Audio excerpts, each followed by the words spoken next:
Hi, welcome back guys. This is your friend, Let Us Head Fanfics, back with amazing fanfiction. This is the series of What If Deku Becomes Mole Among Villains. Now before starting, please give this video a like and subscribe to the channel if you want more videos like this. Now let's get into the fanfic. This story will take place near the end of the second semester of their first year. All of the students have their provisional license already and they have been attacked numerous times by the League of Villains.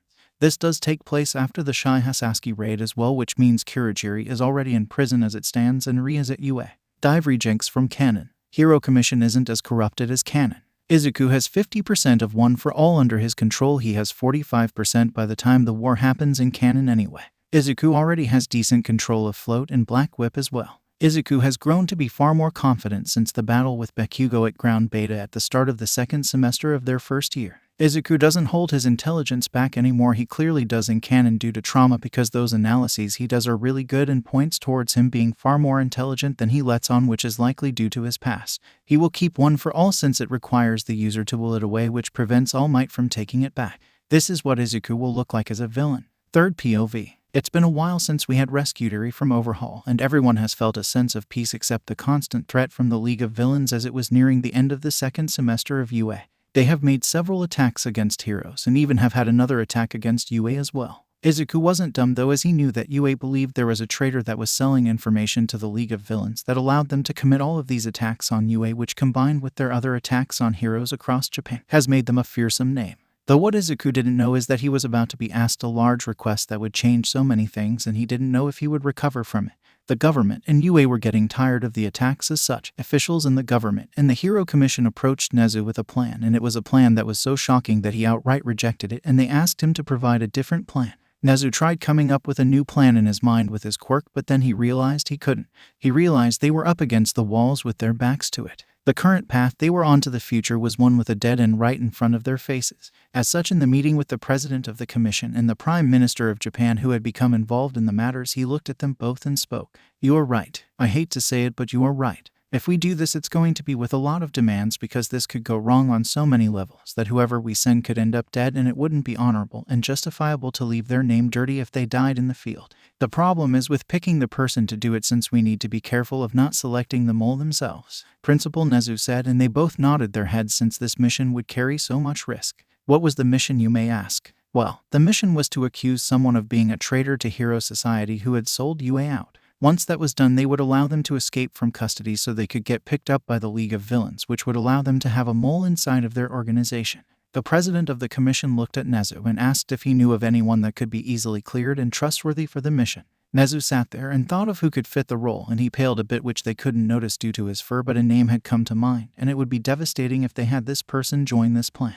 However, it was also the most logical choice. The name that came to mind was Izuku Midoriya. There are many reasons his name came to mind, and it was because he was already cleared by the detective due to the numerous encounter they had, which allowed the detective to question Midoriya multiple times, which cleared him of any involvement with the League. There was also the fact that he was the protege of All Might, which would be a devastating thing that would interest the villains. There was the fact that he had a cruel backstory since Nezu knew the figures about quirkless children and Midoriya used to be quirkless. There was the fact that Midoriya had grown greatly with his quirk usage and his overall intelligent mind.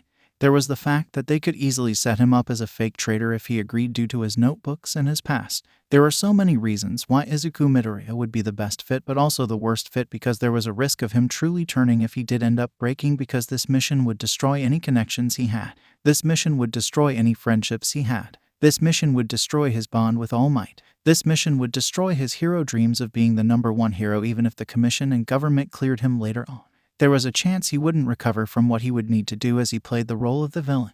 There is someone that had already been cleared due to the interactions he had with the police detective who has the lie detector quirk, who is in charge of the League case. We would need to be careful of the detective though, since he could blow a hole in this entire mission. The individual I have in mind also has a backstory and everything that would help us frame him perfectly for being the mole. The only reason he never did break due to his life was his will and determination to be a hero overpowered everything else in his life, which always did make him an amazing hero, but it's also what we can use to paint him as the mole if he agrees to go on this mission.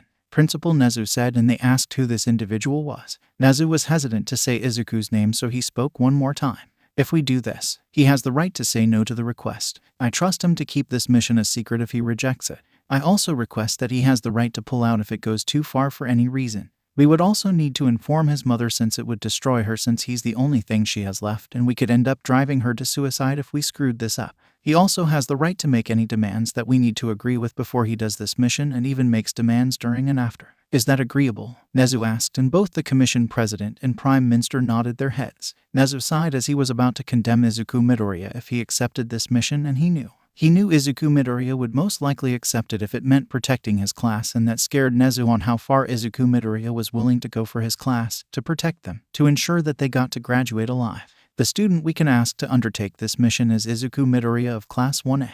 There are many reasons he would be perfect for the role, but we will need his agreement to do this and plan this out, Principal Nezu said as he started to explain the reasons why Izuku Midoriya would be the perfect person to help them accomplish the mission, and soon they came to an agreement.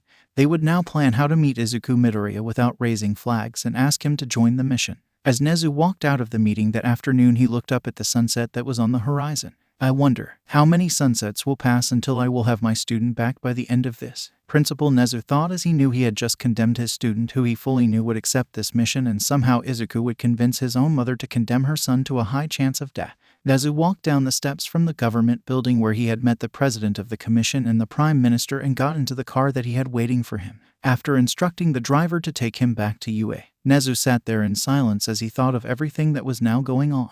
He had agreed to talk to Izuku Midoriya with the other two in a few days at his home because Nezu knew Izuku had a request to return to his mother's home in a few days, and none of the other students would be leaving campus. As such, it was the perfect time to talk to Izuku Midoriya and his mother alone without anyone else finding out. As Nezu pulled up to the school, he exited the car and watched it drive off. As he turned to look at the school itself, he knew that in a few days everything would change, and he wondered if he would come to regret his decision in a few days or a few months. The thing he did know was that he needed to enjoy the last few days before he would be spending the future nights waiting up in fear that he would be receiving a message alerting him of the possible death of his student.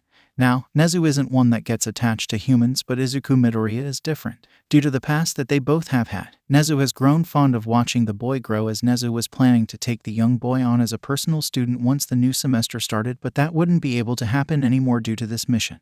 Nezu sighed silently as he walked towards the building and enjoyed the sounds of everything going on around him, but he soon made it to his office and started drafting agreements and other paperwork that he knew they would need soon. While all of that was going on, Izuku sat in his room with a bad feeling. He knew this feeling well and understood something major was going to change, and he wondered if it had to do with One for All or something else. He kind of hoped he didn't get another quirk since he already had Float, Black Whip, and One for All itself. Can't put too much focus on something I don't know, now can I? Izuku thought as he laid down on his bed and decided to go to sleep early. Izuku Midoriya spent the next few days going about as if everything was normal, but the feeling in his gut had grown to be much larger. It was as if something was going to happen today when he went home, and he didn't like the feeling of that, but he couldn't do anything about an issue he couldn't see directly in front of himself, so he had to just bear with it and push forward. As Izuku spent some time that Saturday morning, he looked over at all of his friends and smiled as he looked at each of them.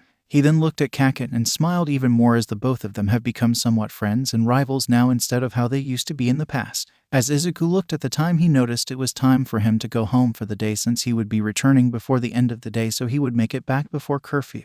Izuku got up and people noticed and asked him where he was going. I request a day to go back to Mom so I could visit her. It's been a while and we've been busy with everything that has happened, so I wanted to visit her for a while now and today was approved. As such, I need to go since the next train will arrive in about 10 minutes and the station is a 5-minute walk, Izuku said as he grabbed his bag and put his shoes on. They all told him to have a nice day in all of their own forms. Bakugo's was a grunt and Todoroki's was a nod of the head. Izuku smirked and waved goodbye as he left through the door. As Izuku went out the gates and was close to the station, a black car pulled up to him and Izuku went on guard as he noticed it slowed down the closer it got to him. Then the window went down and there was his principal, Principal Nezu. Izuku asked and Nezu nodded his head. Nice job on being alert and noticing the car as we approached. Though I would like you to get in because we have much to talk about with your mother, Principal Nezu said as he opened the door, and Izuku looked at it for a while before he got in as his principal waved his hand. Izuku entered the call and noticed a few people that he recognized. My apologies for being rude, Prime Minister and Madam President, Izuku said as he bowed his head when he noticed the two in the car with him and Principal Nezu. Though, Izuku was really concerned and confused on why such big-name individuals were in a car with his principal who he just got invited into the car to ride with. I take this isn't a social drive since it's weird to find such big names without any guards nearby that I've noticed, or at least they are doing a good enough job of hiding if there are any around," Izuku said as he looked at the 3 individuals in the long car with him as Principal Nezu had moved to sit closer to the other 2 passengers. "On top of everything, like always, Izuku Midoriya," Principal Nezu said with a smile that Izuku noticed looked sad and that set alarm bells off in his mind. Izuku then looked at the faces of the Prime Minister and Madam President of the Hero Commission and noticed they were slightly tense as well. "Without a doubt, this isn't a social call. It's a professional call, but the problem is I can't think of what you 3 would want of a freshman at UA. Would you please enlighten me since you all seem tense?" Izuku said as he analyzed the situation. All of them looked at each other and Principal Nezu spoke up. "We will need your mother's involvement in this decision, but I will give you the basic now before we arrive at your home. Izuku Midoriya, on behalf of UA High School, the Public Safety Commission, and the Japanese government, we are hereby requesting you to undergo a mission and infiltrate the League of Villains as a mole by being framed as a traitor to Hero Society and UA," Principal Nezu said, not sugarcoating it since he knew Izuku Midoriya would prefer that he didn't. Izuku's eyes widened for a few moments before he took a deep breath in and breathed out. He looked at each of them in the eyes and then lowered his head. "I see. You are going to have to explain in detail, and if I somehow agree to this, then I will have a lot of conditions that I want to be met. But the problem will be convincing my mother to agree to this since I had no plans on keeping her in the dark on this." "Understood," Izuku said, and they all nodded their heads. After sitting in silence for a while more, they arrived outside of Izuku's home and they got out and headed to the Midoriya's apartment. Izuku used his key to enter without knocking since he didn't want the government officials to be seen. As they entered, they all made their way to the living room and Izuku called out for his mother. "Oh, I didn't hear you come in, sweetie. Why is the Prime Minister of Japan doing in my living room? Also, is that the president of the commission with your principal? Sweetie, what did you do?" Inko said as she turned to her son with wide eyes. Nezu just spoke up before it could devolve. "Midoriya, please calm down. Your son hasn't done anything wrong. It's more like he did everything right, which is the problem in this case. We are here to get your permission to have your son go on a long-term mission that will have consequences to you, to him, to everyone depending on as this mission goes. That is why we need to speak to you both at the same time," Principal Nezu said, and Inko sat down after making some tea and providing everyone some. She sat there and asked what long-term mission he was talking about. Nezu sighed and started to speak. "I am sure you are awfully aware of all the attacks the League of Villains have done on the hero world and the school itself. It's our suspicions that we have a traitor in UA or someone high up in power that allows the League of Villains to gain information to plan these attacks. But regardless if there is a mole or not, we need to bring this organization down, and they keep giving everyone the slip. That is where we want your son to come into play," Principal Nezu said, and then Madam President started to speak and took over the conversation. "What we are asking is that your son allows us to frame him as a traitor to UA and the hero world, which will allow him to integrate into the villain underground and get recruited by the League of Villains. This would allow us to gain valuable information on the League and bring them and other organizations to an end. As such, this means that he would be out of contact with you and publicly framed and denounced as a villain who had been selling information to villain organizations on heroes. That is why we are here, because we need your son to agree and your permission for this," stated the president of the commission, and Inko was in shock. "No, absolutely not," Inko said, and then she felt Izuku's hand on her leg and she looked at him. "You can't be. You are wanting to do this, Izuku?" she asked in disbelief, as her son would more or less be throwing away his dreams. She even said as much to him and he nodded his head. "I am not agreeing with it right this second, but it's a strong feeling that I am likely wanting to agree to do it. The League keeps hurting people and keeps coming after my classmates. They are like a family to me and I want them to feel safe for once, and that won't happen with the League out there. I am not agreeing today, but I want to think it over for the rest of the week and decide it, because I know if I do this, I will be gone for a while, even years, depending on how quickly we could bring their organization down," Izuku said, and Inko was in shock. You are asking me to condemn you to most likely death," Inko said, and he nodded his head but told her that the field of heroics was always one filled with death more than others. Soon they all talked for a while, and Izuku laid out basic conditions that would have to be met if any deal would be met. These conditions include: 1 was that this would be on the records of an official mission, but only with a few people knowing about it. This was to stop the government from just wiping their hands clean of him if things went south. 2. The government would provide Inko and Izuku Midoriya money to hire one of the top legal firms that the government would pay for, as the legal team would represent the Midoriya family, so his mother would heave legal help in the event things happened that she needed a good lawyer. 3. The government would protect Izuku Midoriya and Inko Midoriya from any lawsuits or criminal charges for anything that happened due to his actions that tied anyway to the mission. 4. Izuku Midoriya would be provided a full hero license at the completion of the mission. 5. At the end of the mission, all crimes and everything else would be cleared from Izuku Midoriya's name, and a public statement would be made by UAS Principal Nezu, the Prime Minister, and the President of the Commission, confirming the mission so no one could try and hold Izuku as a traitor after the fact. They agreed to the terms, and Nezu asked why a full hero license at the end of the mission instead of returning to hero school to finish. Principal Nezu: we both know that there is a high chance that they won't forgive me at the end of this. I will need to actually fight my own classmates and injure them. I will try to hold back if I can, but sometimes I won't be able to if they push me hard enough. As such, any trust will be gone, and even then it will likely feel weird for them to have me in the room since they fought me as a villain. There's a good chance I wouldn't be socially accepted by any hero school. This way I can still become a hero even if I can't do it as a limelight hero and have to go to underground heroics instead. Izuku said, and Nezu nodded his head and agreed that there was indeed a good chance that he might get rejected by his friends and teachers even when his name was clear. Soon the meeting came to an end, and Izuku was asked to give a final answer by the end of the week so they could start planning how they would out him as the traitor if he agreed. Now it was just Inko and Izuku sitting in the room, and they were both silent. She sat there and looked at her son and asked him if he was sure of this. Honestly, no, but my past is a bullied, quirkless child who developed their quirk late, and everything else makes it the perfect story to why I turn. Yue also had some screw-ups during my time there which would feed into whatever story we came up with as well. I also have the skills and knowledge needed to do what I would need to do as well. I want my class to be able to relax for once, and I know I am likely throwing my dream of being the #1 hero away if I do this as well, but I want to help keep them safe and they need someone to do it, Izuku said as he sat there and grabbed his mother's hands. He knew this would be devastating for so many people, and he wondered if anyone would be left for him at the end, but as long as he had his mother and Nezu who believed in him, then he believed he could make it through it all even if everyone else left him, because if they were safe then that is what mattered the most to him. Soon they agreed to relax for most of the day and enjoyed the time they had left the best they could. As the day came to an end and it was time for him to return to Yue, Inko looked at him and spoke, "If you believe it's for the best, no, I will be waiting for you at the end. Just please be careful and try to check in with me as best as you can so I know you are still alive and not dead somewhere," Inko said as tears fell down her face. Izuku nodded his head and hugged his mother and told her that he would let her know when he made a decision and what it was before he told Principal Nezu, since they would need to sign documents and everything. Soon, Izuku made his way back to the train and went back to Yue and put on a smile as he entered the common rooms and joined everyone for the remaining portion of the night since they would have school the next day.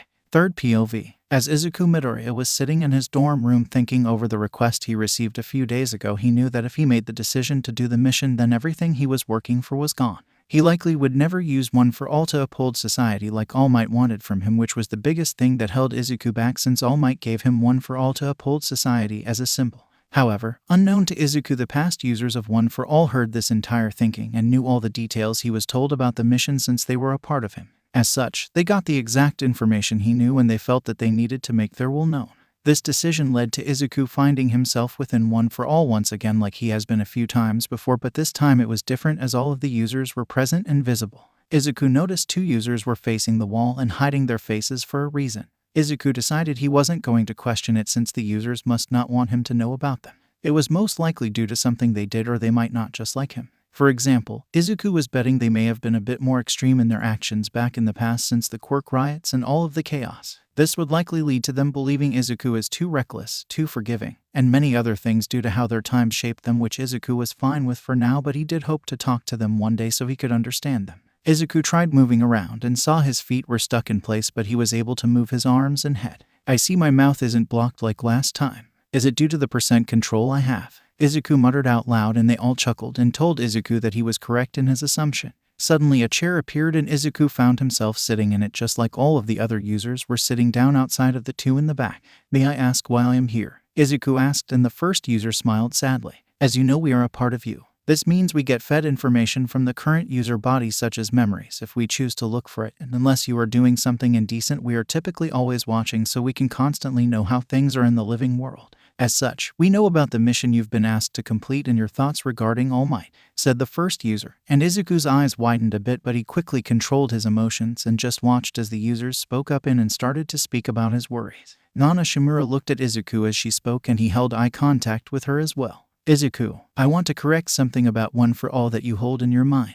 One for All was never meant to be used to uphold society as Toshinari has done. Its goal, its purpose was to defeat All for One and his associates. I believe you can understand the issue if every single One for All user started to appear at the top of heroics due to our quirk, which only grows stronger and creates a larger gap from others that are ranked lower. It's why I kept myself lower in the ranks around the top 50 in my prime, since I didn't want to create the effect Toshinori has done where everyone was too reliant on him. Nana said, and Izuku was confused as Izuku knew parts about how All Might gained One for All and that it was his dream to become the symbol of peace, and Nana nodded her head hearing Izuku's thoughts. Indeed, it was fine for 1 or 2 users to do it as he did, but even I didn't think he would create such a large gap between himself and the other heroes that they became so reliant on him that all of this chaos is going on now due to the loss of All Might himself. As such, One for All isn't meant to uphold society. It's fine if you do as a hero, but you shouldn't create such a large gap between yourself and others, so it would be good to hold back in appearance sakes even if you did become the #1 hero. Though what I really want to hit on about, is it really your dream to become the #1 hero, or was it to just save people, which you can do at any rank, even as an underground hero? Nana said, and Izuku stopped himself from speaking out and he thought it over. She was right. He let himself get sidetracked by All Might's words and ideals of supporting society. Once he had retired, that Izuku forgot what he as an individual had wanted to do, and what Izuku had always wanted to do was to save people. He never had set conditions on himself for saving people or requiring himself to only being able to save on him having to be the #1 hero like All Might was. That only came after he received One for All. I see you are understanding one of the reasons we brought you here. Indeed, you lost sight of your original goal of wanting to become a hero, and now you have found it again. Now the question lays with, do you accept the mission even though you may never be trusted by your current friends and teachers again? Do you walk away from All Might and deal with the scorn you will receive until the truth comes out? Even then you may still be hated by All Might and others. Do you sacrifice your current standing with them and help protect them from the associates of All for One by painting yourself in darkness?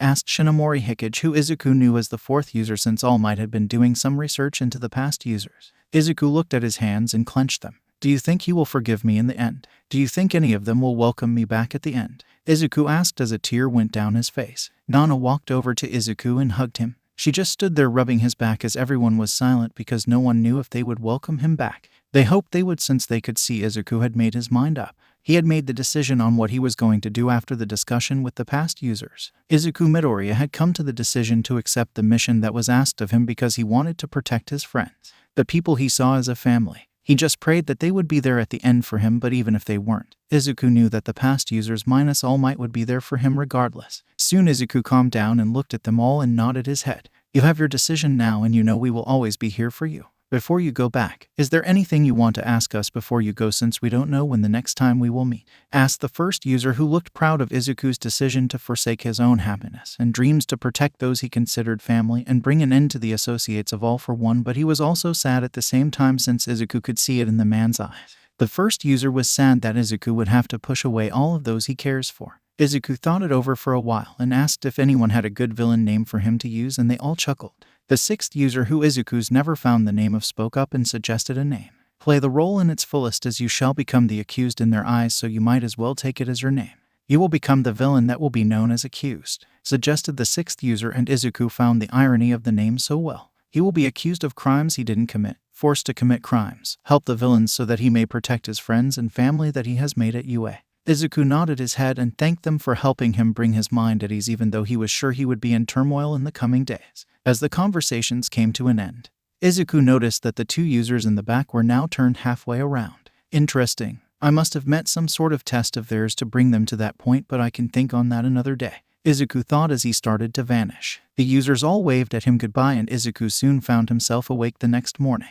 Izuku looked at the clock and noticed it was a few hours before he would need to go to class. It's been a few days since I've been asked to do the mission. It's time I give my answer so I can enjoy my remaining days here before it's time to leave, Izuku thought as he pulled his phone out and called his mother. As she answered the call, she knew why he was calling and asked him the question on her mind. You came to a decision, haven't you? She asked him, and Izuku said he did and he will be agreeing to do it. She said she understood, as she only asked that he would come back to the house a few more times before the plan actually started so she could enjoy her time with him. Izuku agreed and said he had some things to tell her as well. Izuku planned to tell her about One for All since it had played a part in making his decision and she deserved to know. Bakugo, his childhood bully, knew about it while his own mother didn't. Again, it was kind of his mistake on saying what he did at the start of the year, and Bakugo then being told by All Might without asking Izuku's permission, but still, Izuku Midoriya deserved to know the full truth. Izuku soon ended the call with his mother and got dressed early and headed off towards the school so he could stop at Principal Nezu's office. As Izuku walked up to the door, it opened and Nezu was sitting there. "You seem stressed, sir," Izuku said as he noticed Nezu seemed off. It likely was due to the mission request that he made to Izuku, which Izuku couldn't blame him for being stressed since it was a large matter. Nezu was more or less condemning Izuku in a sense, because if Shigaraki ever found out he was a mole before Izuku escaped, then it was a death sentence. Nezu welcomed Izuku in and offered him some tea, which Izuku accepted. They both sat there in silence as they enjoyed the warm tea with the sun shining through Nezu's office windows. Izuku finally decided to break the silence in the room as he spoke first. "I'll do it," Izuku said as Nezu's eyes widened.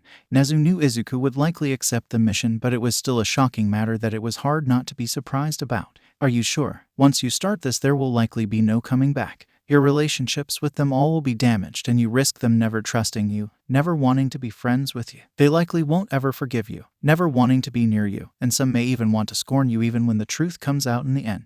Nezu asked, and Izuku smiled as he nodded his head. "I am sure, though. I want to visit my mother a few more times before we start this so she can enjoy the reaming time with me, since I have a large chance of death. There's some other matters I want to take care of as well, like slowly preparing Eri for my departure. I would also like to set up a system in the event I might be discovered, so I can at least try to escape before I get ended if I believe they discovered that I am a mole, and many other things, so we will need to plan this out quite well," Izuku said, and Nezu nodded his head and said he would approve Izuku to go to his mother's for the entire weekend since they didn't have classes this weekend due to a staff meeting and other things. Nezu also said he would inform the Prime Minister and President of the Commission of his agreement so they could start making all the paperwork with everything else that they would need for the mission. Nezu said to come back to his office at the end of the day so they could start planning things out, since they would need to be careful with how they pull this off, which Izuku agreed with. As such, Izuku headed off to class as if nothing had changed, when in fact the entire world had changed for him with that decision he had just made. Izuku arrived in class and saw everyone there. They asked him why he wasn't with them for breakfast, and Izuku waved it off. "I needed to go talk to a teacher about something, so it took me a bit of time," Izuku said, and they asked about what it was, but he said it was personal, which raised a few eyebrows, but he just ignored them. Might as well start setting the stage for the show, Izuku thought, as he knew he would need to craft his actions over the next month or so to make this entire plan work out. The first was to start making his actions seem slightly weird without them being large signs of him having changed, as it would set the stage for what he has done or was accused of. "I hope you all can forgive me one day for what I am about to do," Izuku thought in his mind as Aizawa-sensei walked into the room. Izuku truly hoped Eraserhead would forgive him the most, because even though he wouldn't admit it to others, Izuku saw Eraserhead as somewhat as a father figure in his life, since the man was so dependable. Even though Izuku was close to All Might, that man had made some screw-ups that had prevented the relationship from ever reaching that level of trust. Izuku wishes he could also tell Eraserhead about OFA, but with the mission happening, that had gone out of the window, since Izuku had planned to let Eraserhead know during the start of the new semester that was coming up soon. Now though, everything was already moving too fast to bring Eraserhead into the truth, as it would complicate matters. Third POV. The day came to an end without anything else major going on throughout the classes, but when Izuku was about to leave to go meet up with Nezu, his friends asked him if he wanted to go hang out in one of the gyms. Izuku smiled at them but shook his head. "I have some plans today with a teacher that I need to handle. It relates to what I was talking about with them this morning, and I don't know when I will be done talking, but if I get done at a good time, then I will text and ask you where you guys are at and come join you." "Okay?" Izuku asked, and they nodded their heads and thought nothing of it, though Izuku could see his teacher give him a curious look, though Izuku ignored it. As such, Izuku left the classroom and made his way through the hallways towards the staff room, but he didn't enter it.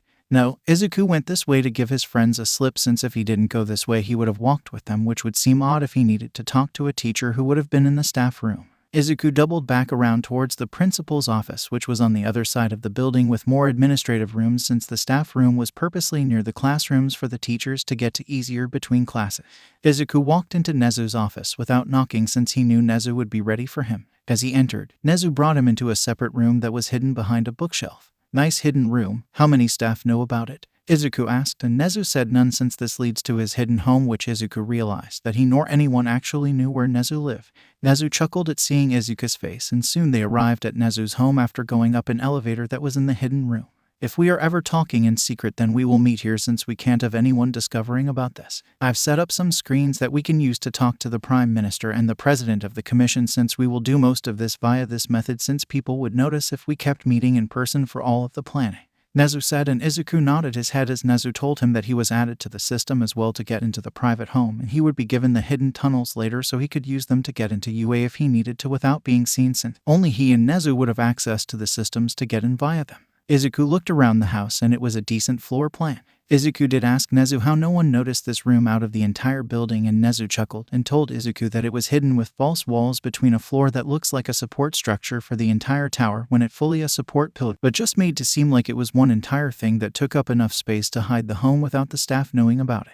They all know I live on campus somewhere but don't know where. Most think I have a home down underground, which is why I had the columns made like they were, which would support an underground section. It's kind of true, but the things underground are the hidden tunnels and some other rooms where I store stuff for big events that we need to prepare for, Nezu said, and Izuku nodded his head in understanding. Soon they sat down in front of some monitors that Nezu had set up in the dining room area. After a few minutes, the Prime Minister and the President of the Commission came on the screens and the meeting started. First, before anything, I would like to express our thanks, Izuku Midoriya, for your agreement with this plan, since so many things could go wrong which could leave you dead or permanently injured, said the Prime Minister, and Izuku nodded his head and they got to work on making the plans. They went over the initial conditions that Izuku had provided and they were still in agreement with them. As they were talking, Izuku brought up a point that they needed to talk about. I also need a source of money, which I know how you can provide me money. I can start up an information business in the underworld. This would also allow you to send me money by buying information from me, like my analysis of villains or heroes that you request from me. You would send a video or information you have on them and I would do an analysis and send it back. We could also use this way to hide the information I provide to the hero side as well, since it wouldn't be strange for me to sell information and send it out, Izuku said, and they all agreed that it would be a viable way to send information between the two sides. They would need to be careful on what they said to Izuku, but Izuku could hide his own information in the analysis with a code that Nezu could decrypt. As they began talking about how they would frame Izuku, it got to the point Izuku decided to make sure they all knew his past, since it would most likely come out during this mission. Nezu, how much do you know of my past? Izuku asked, which confused them all. Nezu looked at Izuku for a few moments and said what they knew. Your quirk came in late at roughly the entrance exam of UA due to you need to put muscle on, which you didn't since you were classified as quirkless, so you didn't know that was the activation condition.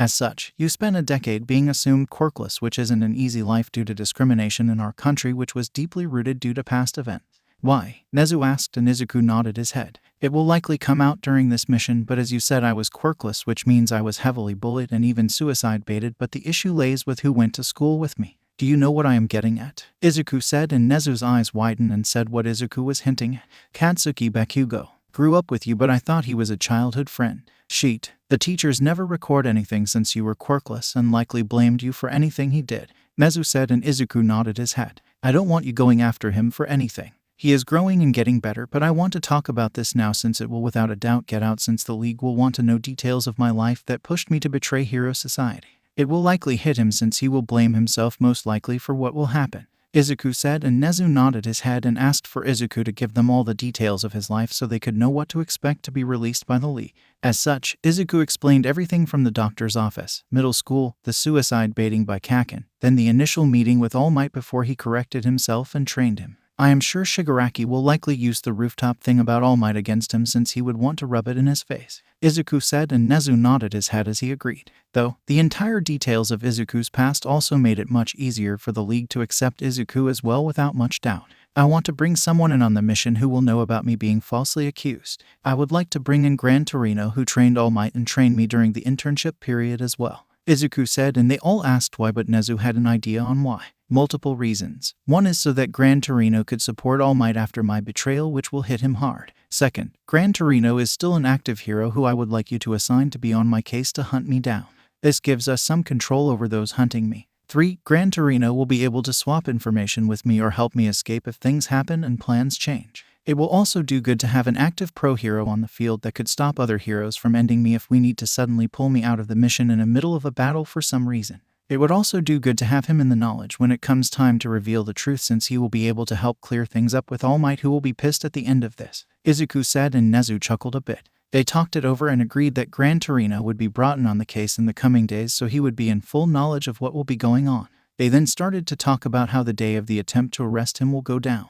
Izuku suggested bringing in the lie detector user. They said that wouldn't work since he would see right through Izuku's lies, but Izuku shook his head, confusing them. It's all about the question and answer for his quirk. If he asks me, are you the UA traitor? Then all I need to say is, I agreed to be the UA traitor, which should ring as true since I am agreeing to be a traitor right now, Izuku said, and Nezu's eyes widened. He then said they would need to control the questions so that nothing got asked that contradicted the statement. Soon they had the initial plans set up and started to get to work on everything, as Nezu would provide Izuku an untraceable laptop, except that he hid a hidden device in it that Izuku could trigger for them to locate if he really had no other way. Izuku would do his work on the laptop as well. This device would be placed in a drop-off location that Izuku would go secure once the plan was set in motion.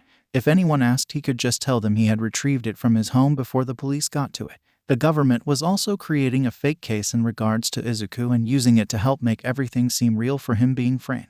They were using the notebook as the core evidence, which was flimsy as best, but it would provide them a way to question him due to the level of detail in the said notebooks. Then they all decided to take a break since they needed to get things moving on all sides, which would take a few weeks. They also needed to bring Gran Torino in as well so he would be up to speed, which Nezu would take care of inviting him without alerting All Might or others until he was on campus. They would use the excuse that he was there to help Izuku with some training, which wouldn't be weird. Izuku soon met his friends up who were currently hanging out in the common rooms playing some video games and enjoying their time. Sorry, it took me so long. The meeting took a bit of time, Izuku said, and they said it was fine, but Izuku noticed Eraserhead was looking at him. Must not believe my lie since he would have been in the staff room where I never showed up, Izuku thought, but just went about his day and enjoyed himself because he knew this wouldn't last for long, as the current plans called for him to be accused in roughly 2 or 3 weeks. I really hope they will forgive me at the end of this, Izuku thought as he enjoyed the remaining time he had with them. Izuku just wanted to now enjoy the time he had left with his friends, as he prayed they wouldn't end up harmed by all of this in the end. Though, Izuku knew that some of them would take it harder than others since he had helped Todoroki use his powers fully, helped save Uraraka at the entrance exam, helped Ida during Hasu, which Izuku knew he might see that all is pre-planned if Ida hatred grew too much. Things are about to become messy, Izuku thought as he relaxed with his friends. Third POV. It was now Friday and Gran Torino had arrived on campus. All Might was scared when he saw Gran Torino arrive on campus and asked why he was there. Gran Torino smirked as he spoke. What, don't like seeing your old mentor? You could at least call every once in a while, Gran Torino said, but then told them why he was on campus. Principal Nezu wanted to speak to me in person for some reason. He said it was urgent and he needed my help but wouldn't tell me without it being in person, Gran Torino said, which confused the teachers but just went with it. Gran Torino headed off from the staff room towards the principal's office and was about to knock when the door just opened for him. I really hate how you do that, Gran Torino said as he walked in, but noticed how Nezu was tensed and seemed off. Now, none of the staff have noticed since Nezu never let it really get to him in front of others, but Gran Torino knew quite well due to the sheer years of experience he had on all of the staff. This isn't going to be good. Gran Torino sat down as he noticed Nezu didn't even offer tea like he always does, which sent alarm bells off in his mind. Gran Torino, you have been requested to join the UA traitor case. Do you accept? Nezu asked without any warning, and Gran Torino wondered why he would be involved. Why me? He asked, and Nezu said many reasons which he can't go into without him agreeing to join the plan, since if he knew anything and decided to speak about it before the goal was accomplished, then everything that would be risked would go up in smoke. Gran Torino thought it over and he knew that Nezu wouldn't do something without having reasons to back it. As such, he really wanted to know why he was being pulled onto the case. After a bit longer he nodded his head since it would be good to get rid of the mole quickly and he was getting bored lately. Good. Our mole is Izuku Midoriya, Nezu said, and Gran Torino paled at what he heard but snapped out of his shock as he said that it wasn't possible. Nezu nodded his head in agreement, which confused Gran Torino. And then the door opened, which revealed Izuku Midoriya. Let's take this conversation up to my home as we will explain what is going on, Nezu said, and they soon got up to Nezu's home. Gran Torino was shocked to be welcomed into Nezu's home since he didn't ever let anyone in. Izuku just walked in without a care in the world since he had been in the home quite a few times already during all of the planning and getting used to the tunnels that laid around UA. As Gran Torino stood there, he heard Nezu say that the desperate times called for it since they couldn't risk anyone hearing the conversation. Gran Torino though shifted his focus to one Izuku Midoriya who was sitting down on the couch. Explain why Nezu is saying that you are the mole brat, because if you betrayed Toshinori, betrayed one for all, then I will end you, Gran Torino said, and Izuku smiled a bit and spoke. I haven't betrayed UA nor All Might, but I will be. Our backs are against the wall. It's been decided to send someone undercover into the League of Villains. What better person than the former quirkless child who became All Might's protege, who has many reasons why he would have turned to the villain's side. I've accepted the mission at the request of Principal Nezu, the Prime Minister of Japan, and the President of the Commission. One of my conditions was to bring you on the case so you would know the truth, since All Might will not be informed of the truth. You will be also assigned to hunt me down as well, which will allow us to control those that are hunting me so I don't get caught too soon or at all, since this will be a long-term mission," Izuku said, and Gran Torino was stunned, and he turned to Nezu, who nodded his head and started to explain. Gran Torino listened to Nezu explain everything, and he didn't feel well at all. "Kid, you are going to. You might not walk away from this alive. You know that, right?" Gran Torino asked, and Izuku nodded. "Heroics always carried a risk of death. I know this has one of the highest chances of me dying, but you also have to remember that this is the responsibility of one for all as well. I talked to the past users near the start of the week, and they support me in my decision," Izuku said as he explained what transpired in his vision with the past users and how they helped him realize his goal wasn't to be the number one but to save people, which he could do without being the number one hero. As Nana and the others said, one for all wasn't meant to always be at the top of heroics. It's one thing for All Might to do it, but if I do it, then they want me to hold back for appearance sake, so the gap between me and others isn't large when I have full control of my quirk. It's why Nana didn't go past the top 30, since she held herself back in the ranks, since she didn't want them to become reliant on her overwhelming power like they did with All Might," Izuku said, and Gran Torino was stunned at what he heard from Izuku. Gran Torino still didn't like this at all though. "Kid, what about your friends? You will end up fighting them, and they might end up ending you on the battlefield," Gran Torino said, and Izuku froze as well as Nezu did, because neither considered that as an option. Izuku sighed and nodded his head as he agreed that they might end him. "That is a risk I didn't even consider about," Izuku muttered, but Gran Torino did hear it clearly. "I don't know what will happen in regards to that, but there are no other options. If I don't accept, then they will go with someone else most likely, and I can't let them send one of my classmates to their death, since Shigaraki will have far fewer reasons to accept them. And can you truly say that someone stands a chance against all of their members, plus the giant monster that we learned about since you captured Kirigiri? No one has the strength I have nor the speed to be able to have a chance to escape if things go south," Izuku said, and Gran Torino gritted his teeth. "Fine, I will help this suicidal plan of yours. You better pull yourself out if you think they discovered you," Gran Torino yelled, and Izuku thanked him. They then explained how the plan would go down in the next few weeks. Gran Torino would stay on campus as a teaching assistant, but in truth,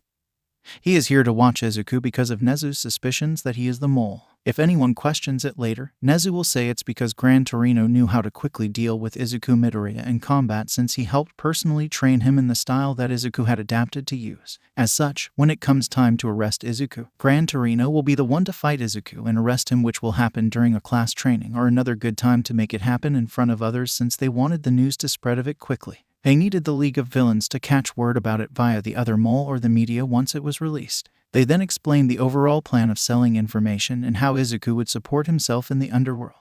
They would also have Gran Torino and Izuku meet up every once in a while to swap information if it can't be done on the computer, but also to confirm Izuku's state and if he needs to be pulled out. Gran Torino did ask how Izuku Midoriya felt about this, and he was told she accepted Izuku's decision since he was doing it for his class and family at UA. "She doesn't like the fact that I will have a large chance of death, but yay," Izuku said as he shrugged slightly, since he couldn't say much about the entire thing with his mother. Izuku did inform Gran Torino that he did tell her about One for All. "I couldn't keep that from her anymore, in all honesty. Not when it played a huge role in me accepting this mission," Izuku said as Gran Torino nodded his head and just supported the decision since it was Izuku's quirk now. "I had plans to tell Eraserhead at the start of the next semester, but that won't be happening now since this entire mission. It would complicate matters if I suddenly told him and then betrayed the school. He would find it highly unnormal for the mole to reveal that before getting caught," Izuku explained, which Nezu agreed with. "We can maybe find a day to tell him in the future if he ever discovers the truth of this entire operation on his own. Until then, we need to keep him and everyone else in the dark. I do expect Eraserhead to hunt you down though, since he will feel responsible for you turning when he might have been able to prevent it if he had noticed anything wrong with you," Nezu explained, and that had brought a smile to Izuku's face as he said he looked forward to playing cat and mouse with his teacher. This just earned an eye roll from Gran Torino as well as Nezu. Gran Torino just sighed at the kid's willingness to sacrifice himself for his family he created at UA. "Kid, you truly are the best hero out of all of us," Gran Torino thought as he kept reading all of the documents about the case he would be handling. Izuku left the meeting and went back to the dorms, where he enjoyed the rest of the day while Nezu and Gran Torino kept talking and planning. It was decided that Nezu would do the questions, and they would only allow the detective to verify if it was true or false, which would stop the detective from proving Izuku's innocence. All of the documents and agreements with the government were also finalized as well and certified. There was no way the government could back out and attempt to wash their hands of Izuku Midoriya at any moment of this mission or after. Nezu forced them to sign statements and had video recordings of everything that was talked about because he wasn't going to let Izuku be hanged out to dry on some off chance an official got scared of what was going on. Izuku also decided it was time for him to start easing Eri into the idea of him being gone for a long time. As such, Nezu had approved of him taking Eri out one day with Gran Torino watching them, which would stop anyone from saying anything against it. Izuku took her out about a week after the meeting with Gran Torino. Izuku decided that they would go to the park that Izuku would always take her to. "Hey, Eri," Izuku said, and she looked at him. "You know I will never do something to purposely harm you, all right?" Izuku asked, and she nodded her head and asked why he was talking about this. Izuku sighed and then started to slowly explain things without giving the plan away. Sometimes, people have to do bad things because their backs are against the wall. Because there were no more choices they could make but to push off the wall and dive headfirst into the chaos that awaited them. Izuku said, and she nodded her head and asked if his back was against the wall, and Izuku smiled. "Indeed, sweetie. And sometimes when people have their backs against the wall results in having to leave the ones that they care for the most. Do you understand, Eri?" Izuku asked, and she looked at him with a sad smile and some tears. She asked him if he was going away, and he nodded his head. "I am Eri, but I promise you this, that no matter what I will always be your hero, but I will be away for some time because our backs are against the wall," Izuku said as he kissed her horn and she hugged him. Gran Torino, who was nearby, sighed. "Kid, you better walk away from this alive. Too many people are waiting for you to return once this is over." Gran Torino thought as he gripped his hands tightly and prayed for everything to not fail in the end. "Nana, please guide him in his darkest moments," Gran Torino said in his thoughts. Soon they spend most of the day making Eri happy as he told her that he would be leaving in the near future, but she couldn't tell anyone about their conversation, which she agreed with. As they headed back to UA, he took her aside before they went in and told her, "Remember, Eri, in the end, I will always be a hero because I am to save those I care about. Regardless of what you hear, I want you to remember I will always be a hero in the end, but more importantly, I will be your hero no matter what," Izuku said as he hugged her and apologized for having to leave her soon in the future. She nodded her head and hugged him back, but soon fell asleep since the day exhausted her. Izuku lifted her up and carried her back to the teacher's dorm since she stayed with his teacher Eraserhead.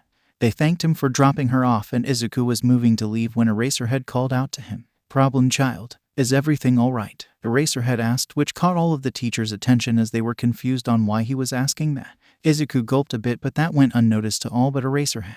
Izuku turned around with a smile on his face and said everything was fine. Eraserhead didn't look convinced for some reason that Izuku couldn't think of, but was saved by Gran Torino calling for him since they would do some training to see if they could give Izuku any last-minute edge for his future. "Ah, sorry sensei. Seems Gran Torino is getting annoyed at waiting, so I have to go, but sensei, thank you for caring. I mean it as it means so much to me." "Sorry," Izuku said as he walked out the door, which didn't sit well with Eraserhead for some reason. However, he didn't have anything that would prove something was wrong, but it still didn't sit well with him at all. Some of the other teachers all didn't seem convinced that nothing was wrong, but they would leave it to Eraserhead to figure out since he was Izuku's homeroom teacher. Third POV. Izuku went about his time for the rest of the few weeks that he had left, and it was getting closer and closer to the end of the school year. Izuku sighed as he knew today was the day that it would all happen. He already sent anything really personal to Nezu to keep hidden in the event police or others got aggressive in how they handled his stuff. As such, nearly all of the notebooks but the one they would use to frame him were hidden away with Nezu since they didn't need them getting out. Izuku had said his goodbyes to his mother since he wouldn't be able to reach out to her anytime soon since she would be watched, and any messages he wants to be sent would go through Gran Torino later on, but they couldn't meet until the league trusted him enough to be on his own. Izuku was nervous because they adjusted the plans as best as they could to make this go smoothly. Izuku would be accused as the traitor right in the middle of a lesson, as Gran Torino will come and attack Izuku without notice. Gran Torino would not hold back, and Izuku would play the part of an innocent student until he ends up getting questioned in a room at UA. He would start to unravel the so-called hidden truth and turn it into the reveal of him having been selling out information of heroes onto villains by using his notebooks. Later he would end up escaping as they transport him with people that were in the loop of the mission and would help him escape by faking his breakout due to faulty quirk cuffs. The thing about these accusations was that they weren't going to actually claim he was a mole for the League, but had just been selling information to anyone that requested, which was still damning. They would leave the assumptions made by others unchecked and allow them to think that Izuku had sold them out to the League as well. As the day went on, it was now after lunch since they wanted Izuku to be able to have food in his stomach since they didn't know how long he would be on the streets before the League found him. As everyone was told to go get dressed in their hero outfits for the heroic lesson that afternoon, Eraserhead and All Might would both be in attendance as it was already scheduled for them to be doing the lesson together. This was a perfect moment for it all to happen, as it would be out in the open of Ground Beta, which was the city training grounds that would provide Gran Torino room to attack Izuku in full force when he went into the training zone. As such, they were halfway through the training when it was Izuku's turn. He was teamed up with Todoroki against Eda and Kirishima. All of them were making their way out into their positions when they all heard a noise. Izuku turned around, and right when he did, he got kicked in the stomach. Everyone freaked out and wondered what was going on. Gran Torino yelled at the students not to get involved as Izuku stood up holding his stomach. Damn, he really isn't holding back, Izuku thought. Gran Torino, why did you attack me out of no? Izuku was saying, but Gran Torino just attacked again as Izuku dodged it, and soon Gran Torino's quirk went off as Eraserhead came into the field with the entire class and All Might.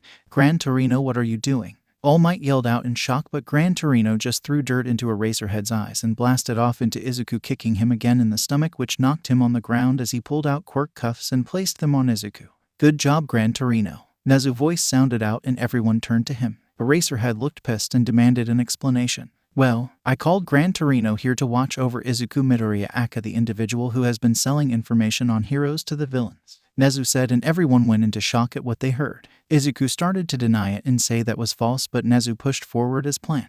We have the evidence that we need to prove it. No point in denying it, as Detective Naomasa Tsukachi is on his way. I am sure you are familiar with his quirk. It's called Lie Detector and will clear everything up, as you won't be able to deny the truth in front of him. We have the notebooks that show the information you were gaining and selling to villains, which likely ended up in the League's hands, no doubt. Then there are the mysterious times you went out to talk to a teacher but you weren't. And there are the times that you were always involved with the League's attack, it seems. Quite a lot of dots lining up. No, Nezu said, and everyone just kept trying to deny it, while some like Bakugo were still in a state of shock. Even All Might was in a state of shock as he looked at Nezu as if he was crazy. Then there is also the issue of you having the perfect motives for being a villain as well, but we will talk more about that later on. Anyway, it's time to take you to be questioned, as the detective will be here soon. Any last words, because we both know you won't see any of them for a long time? Nezu asked, and it was honestly a double-meaning question since Nezu, Izuku, and Gran Torino knew Izuku indeed wouldn't be back anytime soon, and this was the best chance to say anything. I am a hero. I will be back, Izuku proudly said, and Nezu nodded and told Gran Torino to take Izuku to the room that they had set up for the interrogation. Gran Torino did just as he was told and dragged Izuku away quickly so no one could talk to him. Izuku just kept shouting he didn't betray them and kept his act up, and soon was placed in the room. While that went on, Nezu was still standing outside with everyone. I think it would be wise to end the day here, Eraserhead, as I am sure you and All Might will want to watch the interrogation happen, Nezu asked, and All Might walked up to Nezu. You are wrong. Young Midoriya would never betray us, All Might said, and everyone including Eraserhead agreed with it, as none of them could believe the resident Sunshine Child could betray them. However, Bakugo was silent, and Nezu knew why. Bakugo knew everything that has happened to Izuku Midoriya, and it's going through his mind on if he had pushed Izuku Midoriya to do what he did. Sometimes people's backs are against the wall and they do what they must to survive. I believe that is the case that forced Izuku Midoriya's hand in regards to him gathering all of the information he did. I wish things were different. I do, All Might, but you will see once me and the detective question Midoriya that he did what I am accusing him of, Nezu said, and walked away. Quite a few classmates of Midoriya asked if they could watch the interrogation as well. Nezu stopped as they asked that and thought it over, and then nodded his head as he agreed to let them watch. After about 10 minutes later, the detective came in and asked what the hell Nezu thought he was doing in front of everyone. Nezu, what the hell is the meaning of this? I cleared Izuku Midoriya from being in contact with the League of Villains near the start of the year since he was involved with several incidents. You detaining him in front of everyone will destroy the trust they have in him, yelled the detective, and everyone's hopes went up at the detective's words, but Nezu shook his head. You questioned him if he had involvement with the League. I don't believe at the time he was involved with them, but broke later on. I believe he has a large amount of information, the means to do it, and the possible motives to have done it as well. I believe he agreed to become a mole of sorts due to things piling up on him. Though Yue has a hand in creating this mess, as we overlooked quite a few things that forced his hand, Nezu said, and the detective's eyes widened as Nezu believed it to be true. Everyone noticed the detective's face pale a bit and watched as he asked where they kept Izuku Midoriya. Nezu showed him the room, and the detective said they needed his parent or a legal guardian to be present. Inko Midoriya has already been contacted and waived her right to be here, as she has been informed of everything that was going on here, Nezu said, which was complete bullshit but wasn't a lie. Inko was told that it would happen today, but she agreed not to show up since she might give something away. Everyone was shocked that Midoriya's mother wouldn't show up, and that startled them. The detective entered the room, and so did Nezu as well with Gran Torino. Nezu took control of the questions right away without letting the detective speak. Hello, Izuku Midoriya. Please state your name and age for the recorded, Nezu asked, and Izuku did just that as the detective said true. Now, can you confirm if this picture is of your notebook and it's yours? Nezu said as he showed a photo of Izuku's notebook in an evidence bag. Yes, Izuku said, and the detective said true. I am going to simply ask the question that is on all of our minds. Did you agree to be a traitor to UA? Nezu asked, and everyone tensed, and Izuku spoke up. I agreed to the position I am in since there wasn't really another option. Izuku said, and everyone froze and looked at the detective whose eyes were wide. True, he stuttered out, and everyone gasped that were on the outside of the room. All Might had fallen to his knees in shock, and Bakugo eyes widened at what he heard. I had no intentions of harming anyone here at UA. But things happened, and this is where we find ourselves, isn't Nezu? Izuku asked, and the detective said true again as everyone just watched. Indeed, I dug into your background, and I can say you have many reasons to become a villain, but you held on for so long and became a provisional hero. Nezu said, and the detective uttered a true, which shocked everyone as they wondered what was in Izuku's past, while Bakugo's face paled. Then again, UA failed you as well from day one, didn't we? I can say in all honesty that we failed you to the point of pushing you to have accepted to be the UA traitor since there weren't many other options left. Nezu said, and the detective said true. Everyone was confused about how UA failed Izuku Midoriya, but Nezu kept talking. I wonder, will you forgive me? Nezu said as a sad smile came on his face, and everyone was confused about how these questions came about, and Izuku smiled. Of course, Nezu, Izuku said, and the detective rang out true. Izuku Midoriya, do you have any last words? Nezu asked to allow Izuku to say what he wanted to help sell the point, or say what he needs to say. Yes, I still see myself as a hero, but I know others may not. I was forced to live in a world that wanted to break me apart every single day, and sometimes we don't get to pick our future even though we want to go a completely different route. Izuku said, and the detective said it was true. Nezu nodded his head and looked at Izuku Midoriya with a sad expression. Izuku Midoriya, as you have admitted to agreeing to be the UA traitor, I must hand you over to the commission since they have taken an interest in this. A means of transport is already waiting for you since I had zero doubt this would be the result. Nezu said, and Izuku nodded his head as Gran Torino pulled Izuku by the wrists and lead him out of the room as the detective was in a state of shock. Nezu followed behind, and they wanted this all to be done quickly since they couldn't let holes be poked into this entire mess. If the detective was able to ask real questions and not the bullshit Nezu and Izuku were pulling, then their entire story would get blown apart easily. As they came out of the room, everyone turned to him. All Might looked at Izuku with tears going down his face as he was trying to speak but couldn't. Izuku was silent before he bowed his head to All Might. Sorry, All Might. Backs were against the wall and other options weren't available. I wonder, will you forgive me one day? Izuku said as he was dragged away with tears going down his face. They needed to get him out of the building and let the plan start moving forward as shouts started to go out asking him why. However, he was already gone as Nezu and Gran Torino took him outside quickly because they were in the risky early stage of the plan. Though they didn't outrun one person, which was Eraserhead, who came running after them but had his students stay. As they were close to putting Izuku in the car, Eraserhead caught up to them and they all turned to him. Problem child. No Izuku. Why? If something was wrong, why didn't you come to me? I could have helped you. Eraserhead yelled out as tears went down his face as he couldn't believe his problem child, the resident Sunshine child, one of his kids, had become a traitor. Izuku could see so much guilt in the man's eyes for not catching the issue before it came out like this. He felt responsible for not being able to turn one of the people who he thought had so much potential away from the path that Izuku was now on in his mind. Sorry, Sensei. I had no choice. Lives were on the line and they still are. But I wonder, will you still offer that hand you offered to me now in the future? Izuku asked as the cuffs stopped working, and he broke them off as he grabbed Nezu and threw him right into Eraserhead to stop him from activating his quirk. Once that happened, he kneed Gran Torino in the stomach and jumped away quickly. They had sat the cuffs to deactivate a short period after they left the building, but Eraserhead had following them wasn't a part of the plan. As such, before Eraserhead could do anything, Izuku Midoriya was already gone. What the hell happened? Yelled the detective as he came out and saw Izuku escape. Izuku Midoriya somehow escaped the cuffs, Gran Torino said as he stood up and wiped his lips from coughing up some food. Damn, kid nailed me well, Gran Torino thought as he walked to check on Nezu, who dusted himself off. Well, this isn't good. Gran Torino, we need to set up a team to hunt Izuku Midoriya down. He likely will end up joining the league if my calculations are right, Nezu said, being careful of his words due to the detective being there. The detective says the police officers radio in that they had an escapee named Izuku Midoriya on the loose and he was to be captured if spotted.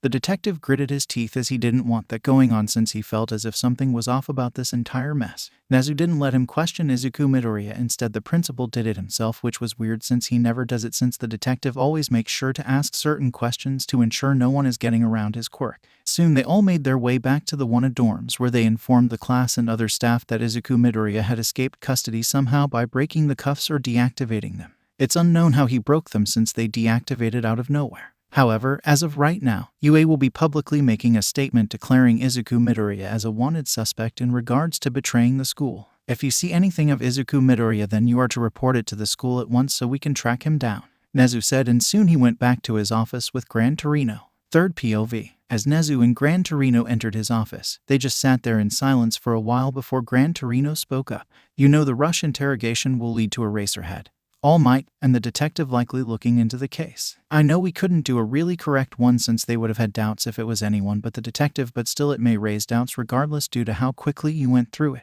Gran Torino said, and Nezu could only nod his head. In all honesty, he had some other questions he was going to ask, but having all of the students and staff present for the questions wasn't initially planned, so Nezu didn't want to ask the other questions, which included if Izuku ever had suicidal thoughts or anything due to his past. He wanted to hit it for a home run on the motive, but what he did should suffice for now, as he would run interference on the others looking into it, which should give them time for Izuku to join the league and find the real mole. While Nezu and Gran Torino sat in the office, there were others that were trying to deal with the emotions and new information they have now gained. These people were all of 1A, 1B, All Might, Eraserhead, and the rest of the staff. Eraserhead was standing in one of dorms trying to wrap his head around everything that just happened, but he was broken out of his mind when he heard sniffling in the common room area. As he looked up, he saw his other students starting to break down from the information they had learned, so he did what he could and tried to support them. As he was supporting them, Uraraka spoke up and asked her teacher and the staff a question. "Sensei," she asked in Eraserhead, and everyone turned to her as he asked what she needed in a soft tone. What did the principal mean in the questions about Deku having motives for turning on us? About how UA failed him as well? I don't understand, she said, and everyone agreed that they were wondering the same thing as well, but that was the thing, as he didn't know what the principal meant either. I don't know, but I will go try to find out, so can you all wait here for me to see if he will give me anything that explains this? Eraserhead asked them all, which they nodded their heads. Even 1B nodded their heads as well, as they wanted answers. Even though some like Monoma was always hostile to 1A, the boys still had some respect for the green hair student who always tried to help everyone, but now they were wondering if it was a mask. As Eraserhead left, All Might and the detective both decided to join him since they wanted answers. As such, they soon arrived outside of the principal's office. Eraserhead knocked on the door and waited to be let in. After a few seconds, the door opened slightly by none other than Gran Torino, who All Might asked if they could come in. The man only opened the door wider and let them in without speaking. They entered and saw Nezu at his desk typing away quickly because, in truth, Nezu was working on Izuku's information network that he would use, which he would already have access to. Nezu was creating some things on there for pre-planned conversations for Izuku to use to check in with them once he reaches certain stages, like finding a place to stay safe in the next few days.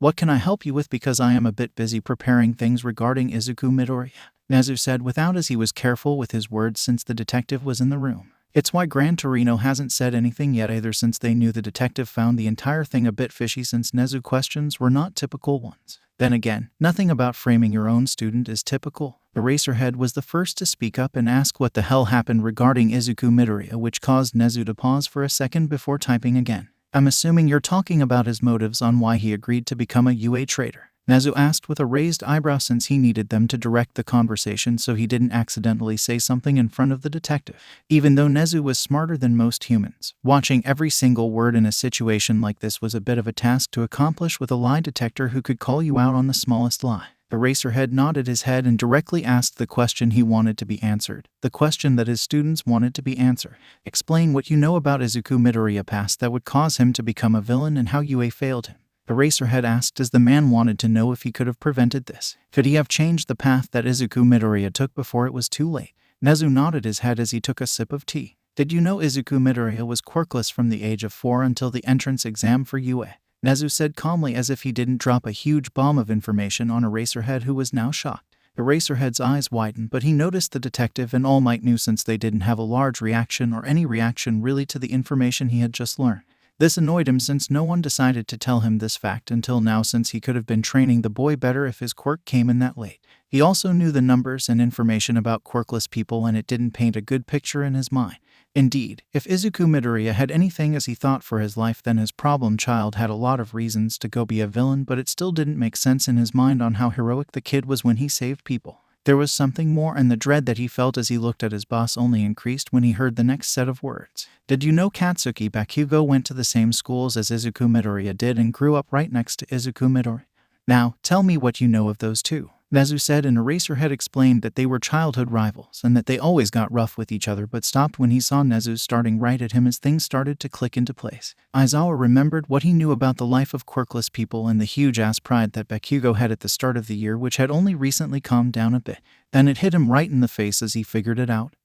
They aren't rivals, are they? It's an abuser and his victim, which means you have put Bakugo in places to harm problem child all of this time, and we never stopped it even when we saw it happen, since we thought that was just how they acted with each other. Eraserhead yelled as he slammed his hands on the table in front of him. All Might paled at that information that Eraserhead just said, but he was also pissed at Bakugo. But whenever he tried to deny that Bakugo would do it, he couldn't, as he looked back in the past on how he treated Izuku Midoriya from the start. There was also the fact that Bakugo knew about One for All as well, which didn't sit well with All Might at all considering their relationship, but that didn't really matter since Izuku had turned to the villains, so it didn't really matter if Bakugo knew about it at the moment. Even the detective was shocked to learn of this information, as everything that was coming out of Nezu's mouth came out as true with his quirk. How the hell did a school get away with all of that, since the statistics are not good, which meant it had to appear in the school as well? The detective thought as he made some notes about this entire situation, since he was involved with the League of Villains case, as there was a high chance Izuku Midoriya joining them. Anyway, moving forward, Yue failed Izuku Midoriya on many accounts, so he had many reasons to become a villain.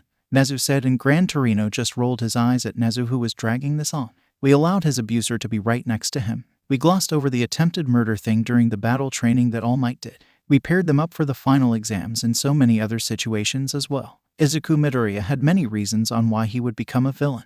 Nezu explained as he set his teacup down, but sadly for Nezu, on wanting to stay with the current plan, Eraserhead wasn't going to stop, as he had so many emotions going on in him right now. One of them was tied to the fact that he knew he could have done something for Izuku Midoriya, but failed to realize he read the entire situation wrong, which played into this entire thing from the current understanding, but something bugs him still. Eraserhead shook his head and said no, something still doesn't add up about this entire situation. He was still far too heroic and good in nature. I still refuse to believe he would turn on us, Eraserhead said, and Nezu sighed as he shrugged. I don't know what you expect me to do, as he is now wanted and he admitted to being a traitor to Yue, Nezu said, as he knew the conversation was getting into dangerous waters on getting close to the truth. Eraserhead still shook his head and asked to be put on the team to hunt down Izuku Midoriya. And the entire case, he's my student. I am responsible for him, so I want to track him down and bring him in. Put me on the case, Eraserhead said, and Nezu turned to Gran Torino, who shrugged. Nezu said he would have him added to the case, and the detective said he would be joining it, well, which Nezu knew the detective would join since Izuku held One for All and the detective knew the truth of the quirk. Soon Eraserhead walked out of the room since he was so caught up in his emotions and mind, while the detective followed after the man since he knew Eraserhead would be informing the class. The detective wanted to see if anyone noticed anything, and he would also be going through Midoriya's room as well to look for clues. However, All Might stayed in the room as he stood there in silence. Gran Torino spoke up and asked how he was holding in regards to finding out, and it was then that All Might spoke and asked why wasn't he informed until now of them believing Izuku Midoriya to be a mole. Nezu was silent for a bit but chose to go with the point that All Might wouldn't have believed it, which All Might said he still did.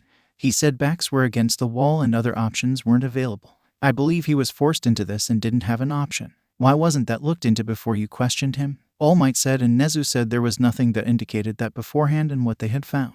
All Might still didn't like all of this but kept silent as he walked out of the room. After a few moments, Gran Torino spoke up. You know they are going to dig into this, right?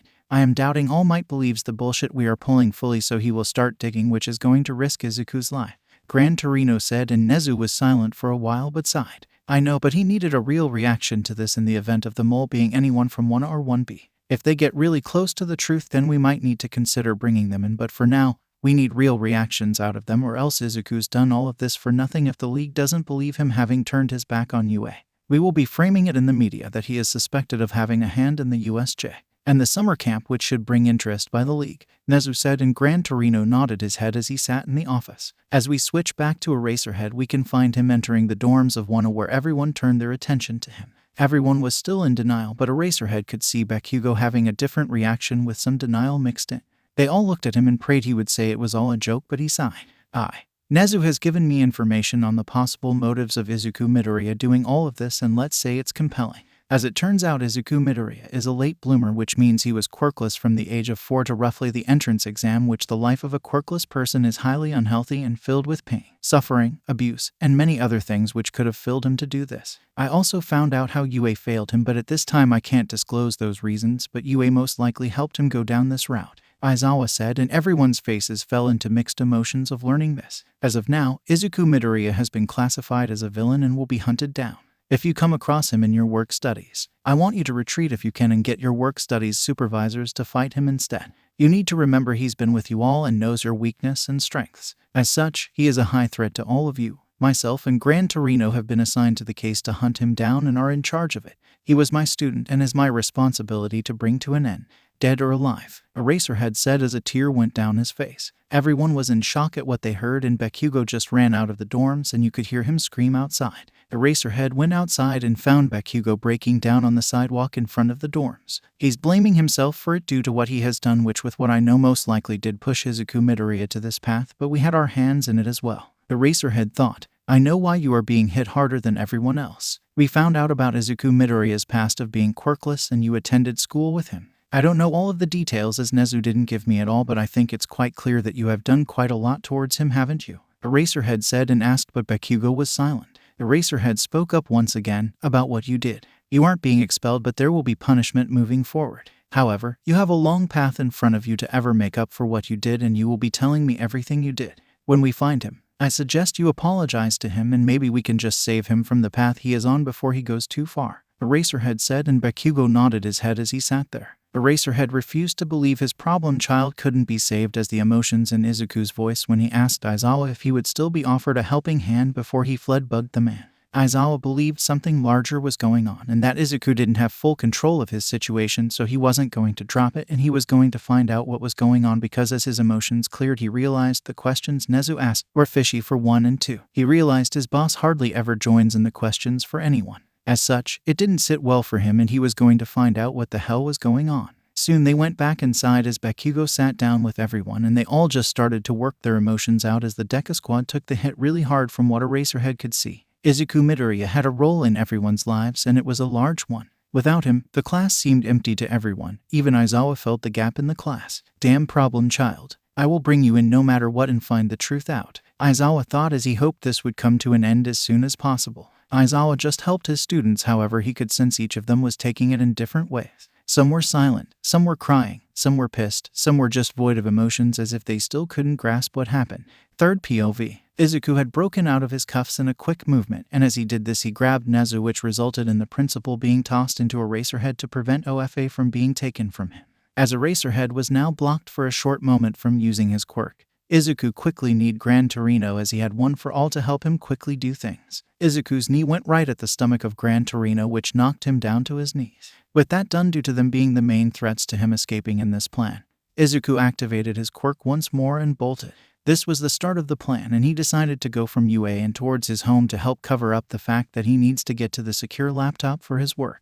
The drop-off location was near his home since he couldn't really go anywhere else without raising flags on why he had a place hidden away from his home. After a short trip with his quirk on at 50%, he arrived at the secure drop location where he found the laptop and some money. There was also a note as well that told him to be safe, which made him smile a bit. Goodbye UA. Forgive me, my friends, Izuku thought as he secured the backpack around his back and was ready to leave when he saw her. In the distance was one Izuku Midoriya, who was far away from him but looking straight at him with an expression of shock and sadness. Izuku put his head down slightly and then looked back up with a smile on his face that was clearly a sad one and conveyed his thoughts to her. Goodbye, mother, Izuku thought as he turned his quirk on again and bolted away from the site as he needed to escape, as he decided to head towards the prefectures around Tokyo to hide in all of the cities. It would be a good place to hide out in, as well as a way to lose anyone that would have tracked him down. About half an hour into his journey with his quirk on, he arrived outside a store in the outskirts of one of the major city areas that were in the prefectures around the Tokyo prefecture.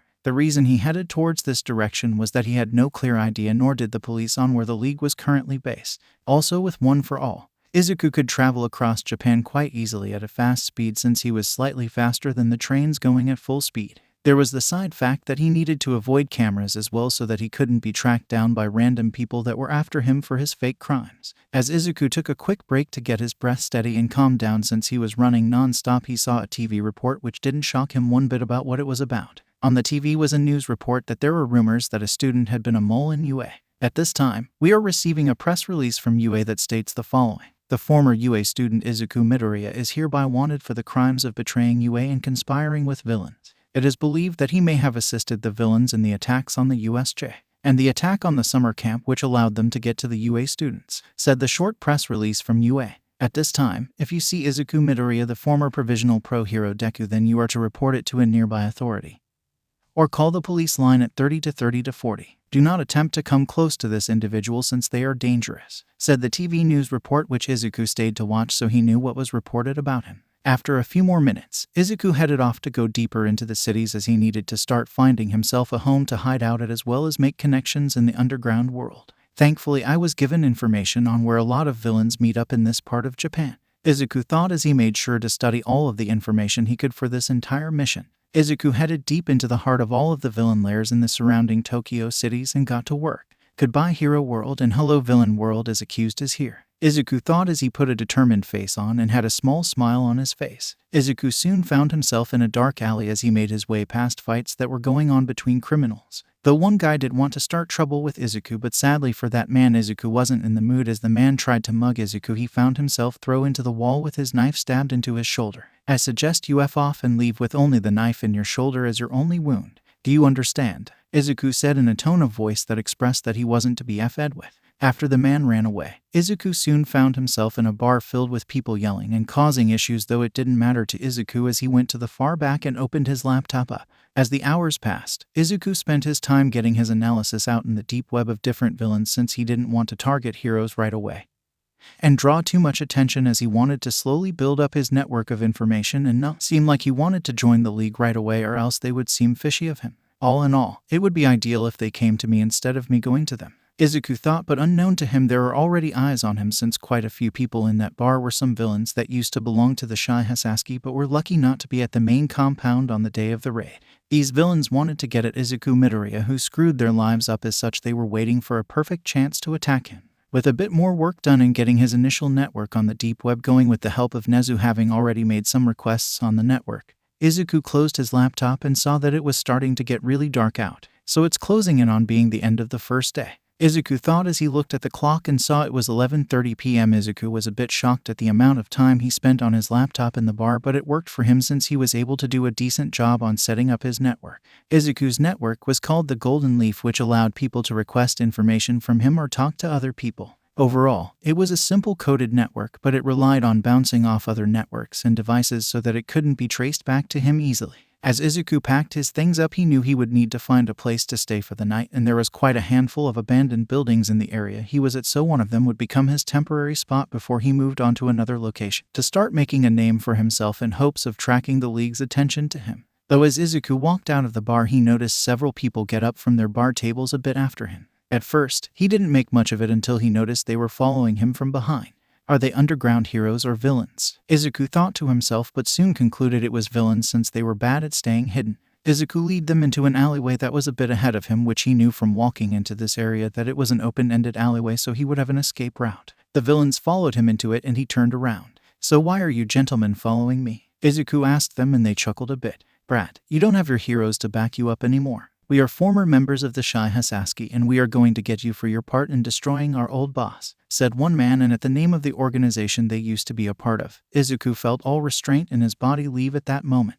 Izuku had planned to hold back a bit since he didn't want to really harm people, but for this group of people, he didn't feel the need to hold back since they believed it was okay to experiment on little children. Oh, you are a part of Overhaul's old group. I didn't think any of you escaped, but no matter. I don't mind finishing the job upon you all, Izuku said in a tone of voice that sounded completely done with them, as the rage he had for Overhaul was the only thing in his mind since he could only think of how much pain he went through. The fact that he had to leave her made him even more pissed. Help me out, Black Whips, Izuku thought as the Black Whips came out of his body and responded to his anger he was feeling. The thing though, they weren't out of control. No, Izuku had full control of them since his emotions were under control and aimed only at the men in front of him. The Black Whips shot out from Izuku and grabbed each individual as Izuku raised them into the air and slammed them to the ground a few times, which earned some cracks of their arms or legs. Izuku then searched for something to tie them up with and found nothing really good except some iron poles in the dumpster. Can't get what you need, then you must use what you can get, Izuku said as he turned his quirk on a bit and just bent the poles around them as he secured them to a street pole on the main street where he knew a police car would come sooner or later. Hopefully someone from the dark alleys doesn't come out and finish you all off. I want you to rot in jail for the things you helped with, Izuku said to them as they pleaded with him to let them go, but Izuku just ignored them.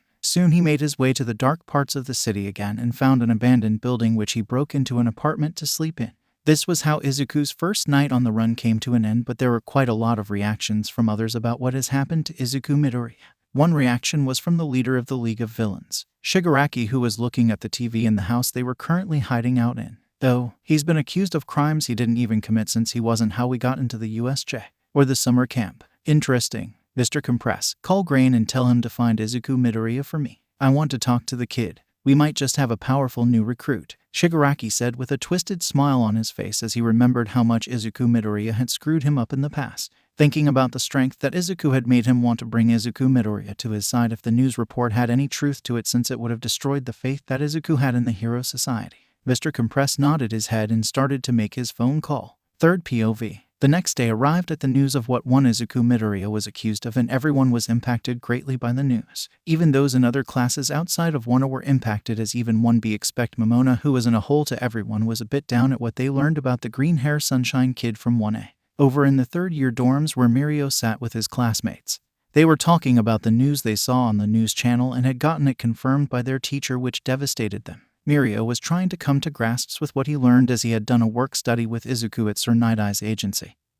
And no matter how he looked at it, he couldn't believe what he was hearing. Mirio got up and walked out of the third-year dorms as he went to find All Might. Mirio needed more information.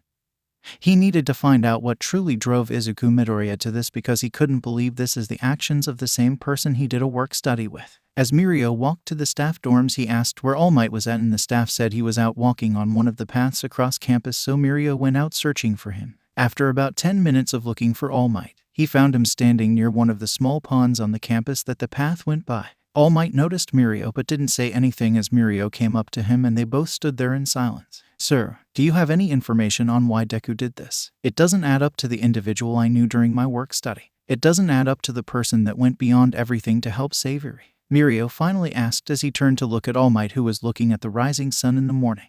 After a few moments of silence, All Might explained everything he was told about Izuku Midoriya's past in full without hiding anything except the truth of the quirk. Mirio was stunned, but it still didn't feel right to him. It still seems off, Mirio said, and All Might raised an eyebrow and asked him to explain. Everything he has done has been to try and change things. To be a hero, to change society from what I can gather in his action. So why would he throw it away now? It doesn't make sense unless he was being forced into this. You said during the investigation he said that there weren't any other options. I think he may have been forced or threatened into the position he was, so that is why he would agree to it if someone was in danger if he didn't. Sir, we have to explore the options of him having been forced to go down this path against his will, Mirio said, and All Might nodded his head as he confirmed that he held the same feelings about Izuku Midoriya most likely being forced by others to go down this route. I believe Eraserhead and the detective have the same views as us and will be looking into it. I will ask them if you can join us to look into it, All Might said, since he knew Mirio would want to join in on the unofficial case, since they couldn't officially open a case unless they find proof that he may have been threatened or forced into the position Izuku was in now. Unknown to them all, Nezu was watching this entire conversation go down via a security drone that he had monitoring All Might. Well, they worked a bit faster than I would have liked. Got to keep them off Izuku's trail for a while,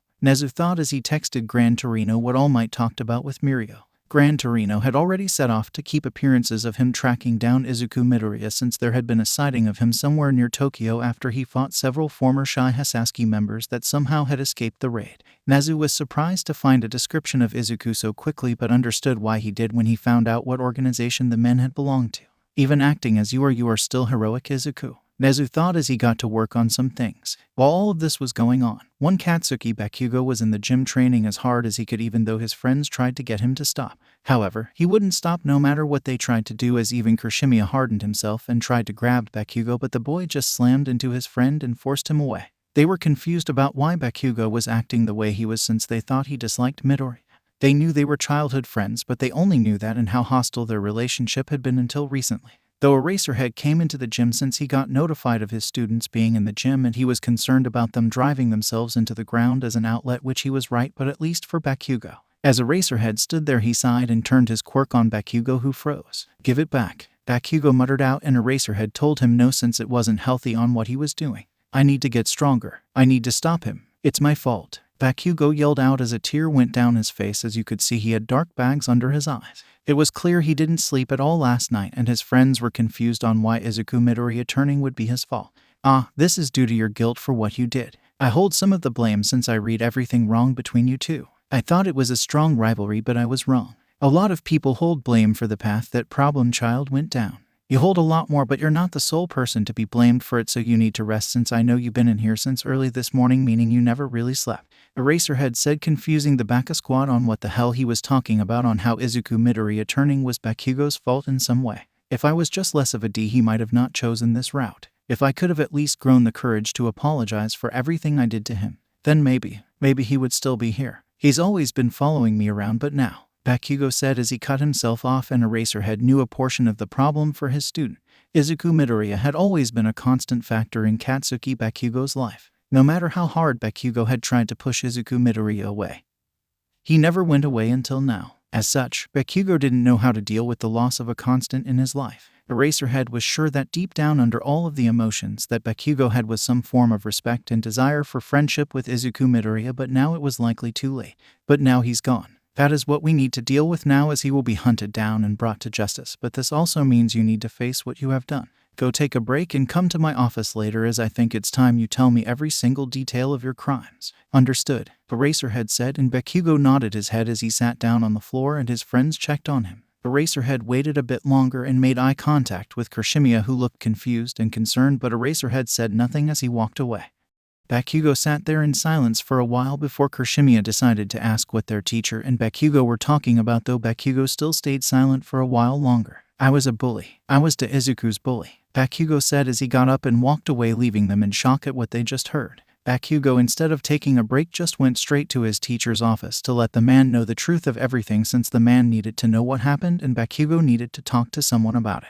As this happened, those in Wano were still coming to terms with everything, as well as the Deku squad, or what was left of them now, were all sitting in the common rooms talking to each other. Todoroki was looking at his hands and felt mixed emotions on Izuku Midoriya, as he was Todoroki's first friend in reality, and now that said individual was gone, the same individual who helped him use his fireside and overcome his issues, Uraraka was devastated and confused, as the person she had become close to was now gone. The same person that saved her in the entrance exam from getting crushed by a robot, so she was wondering if what he did was an act now, and she couldn't figure it out. Now, Tenya Ada was wondering, similar to his friend Uraraka but more in depth, on if Izuku had a hand in providing information about heroes such as his brother or others to villains. Ada was trying to deny everything in his mind due to his interactions with Izuku Midoriya, but he didn't know what to do and felt so disgusted with himself for not seeing that his friend was either in trouble or needed help, since he believed could have turned their friend from the path he walked on.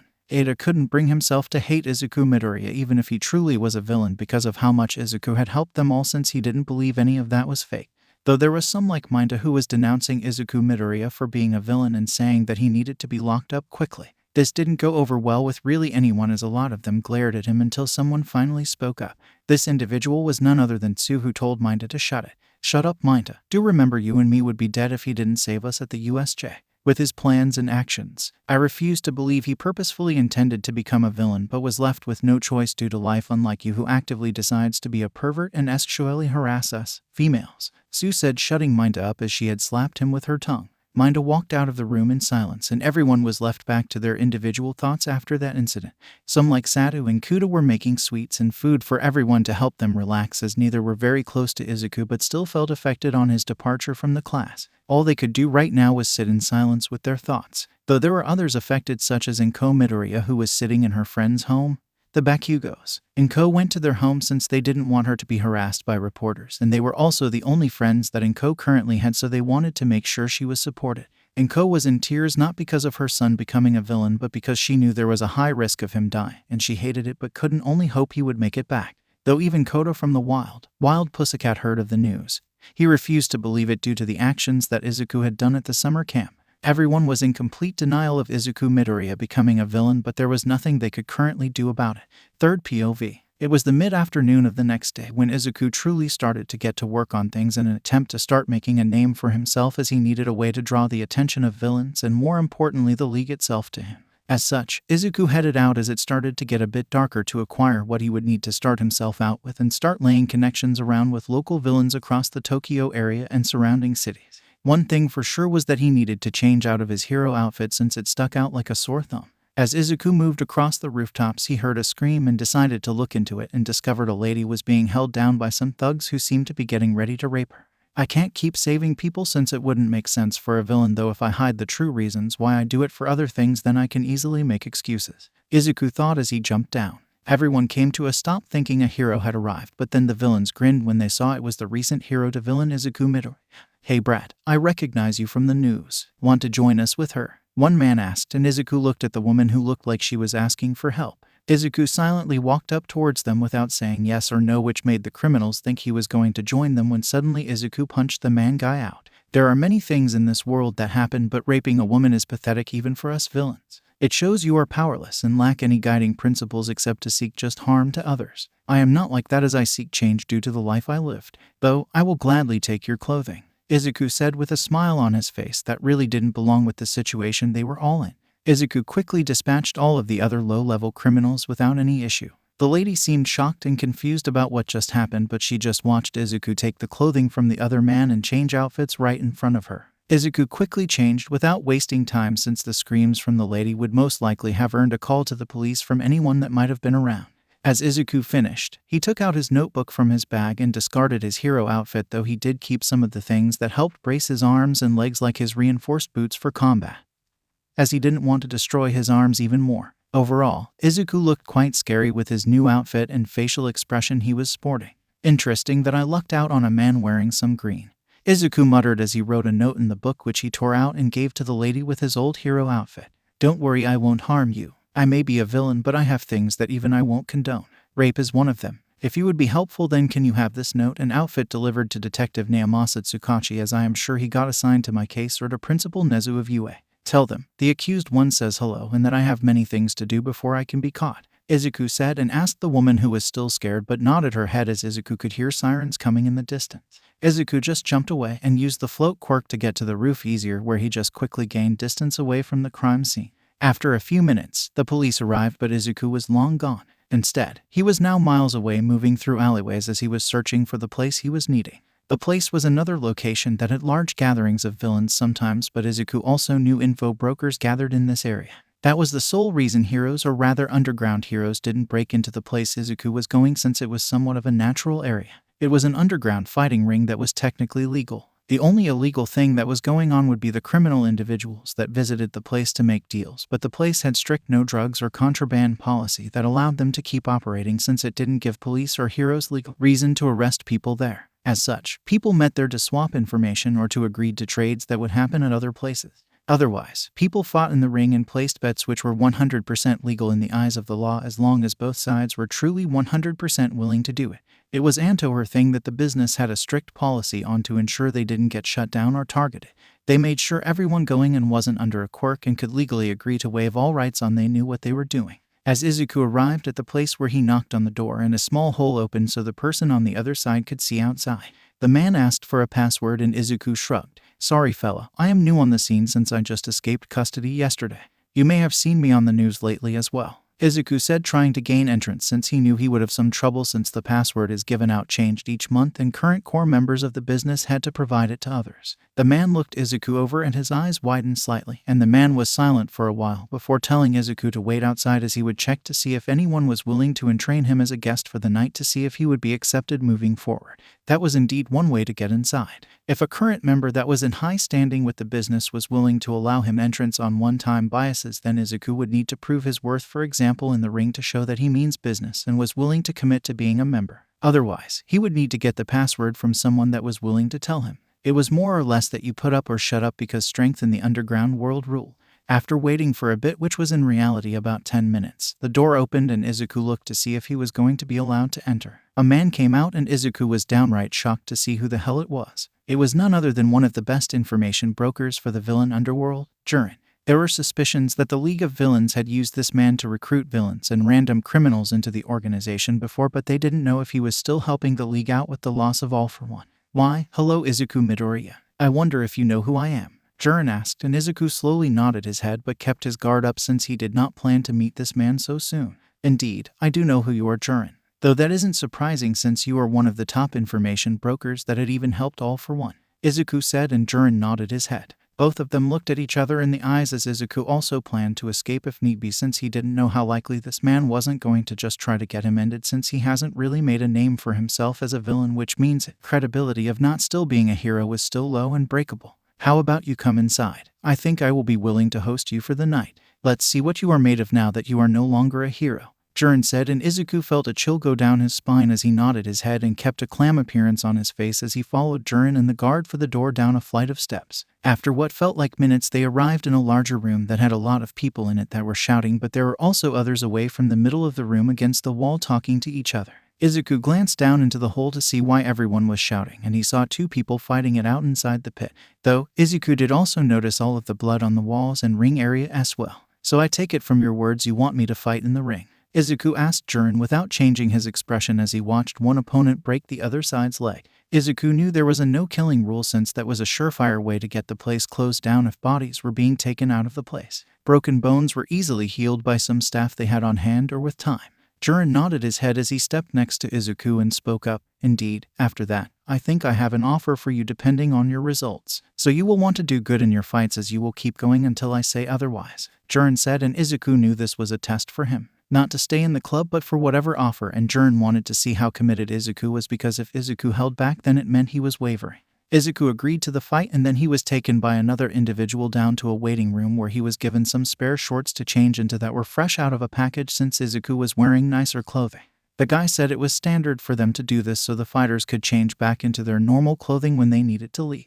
It raised fewer questions when people are seen leaving the building, since this was barely legal. Izuku also had to sign a waiver saying he knew what he was getting into, and the business had zero responsibility for his heel but would provide some care before letting him leave. Of course, Izuku signed it right away and had gotten changed into his outfit as his other clothing was put into a bag that was left in the room. Izuku could hear the shouting calm down as an announcer spoke. Ladies and gentlemen, tonight, we have a special fighter who joins us for the first time. You all might recognize them as the new villain known as Izuku Midoriya, who betrayed UA, said the announcer as Izuku walked out as promoted by the guide. Izuku could feel everyone looking at him when everyone broke out into shouts and some cheers. The announcer then went on to announce a normal fighter of the ring who was a rising star in the ring at the place, who was currently undefeated. The man was known as Wolf, as he could bulk up to an appearance similar to a wolf. Quirks were also allowed in the ring as long as they didn't destroy the ring itself or harm the people watching. Izuku stood across from the man who had already bulked up to his wolf form, and Izuku just stood there without turning one for all on yet.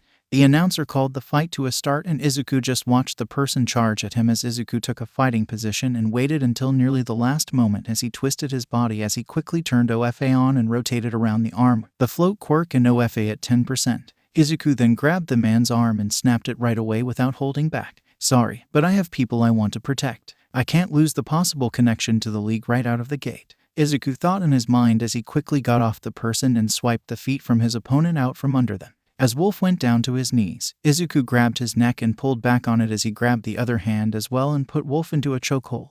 The announcer called the match as Izuku let go and Wolf fell to the ground as he was breathing hard since Wolf had tapped out. Everyone was in stunned silence as Izuku had just won his match within 3 minutes, which the average match took 10 minutes depending on the opponents due to them trying to defeat each other, but Izuku didn't give Wolf any chances and had analyzed him within seconds, as he could tell by the stance that his opponent had taken how the first attack would play out. Some men came out and dragged Wolf away as the next match was called to start. Ladies and gents, I've been informed that Izuku Midoriya will continue to fight non-stop until the person that is hosting him for the night allows him to stop. As such, we are now going for what appears to be a fight to the top of the ranks depending on how long he lasts, yelled the announcer, and Izuku rolled his shoulders as he got back into his starting position. Here we go, Izuku thought as he knew he needed to conserve energy when and where he could, since he didn't know how long this would last. Izuku was right in that decision as he was fighting for nearly an hour and a half as he had fought over 30 different opponents, with some taking longer and others being shorter matches. From what Izuku could gather from the announcer, he had defeated the individual that was ranked in 30th place of their fighting ring, since they only keep track of the top 50 fighters with all of the people that go through doors. To score a rank, you needed to defeat someone that already had a rank to get on the ranking list, which Izuku had done several times now as he had several ranked individuals in his opponents tonight.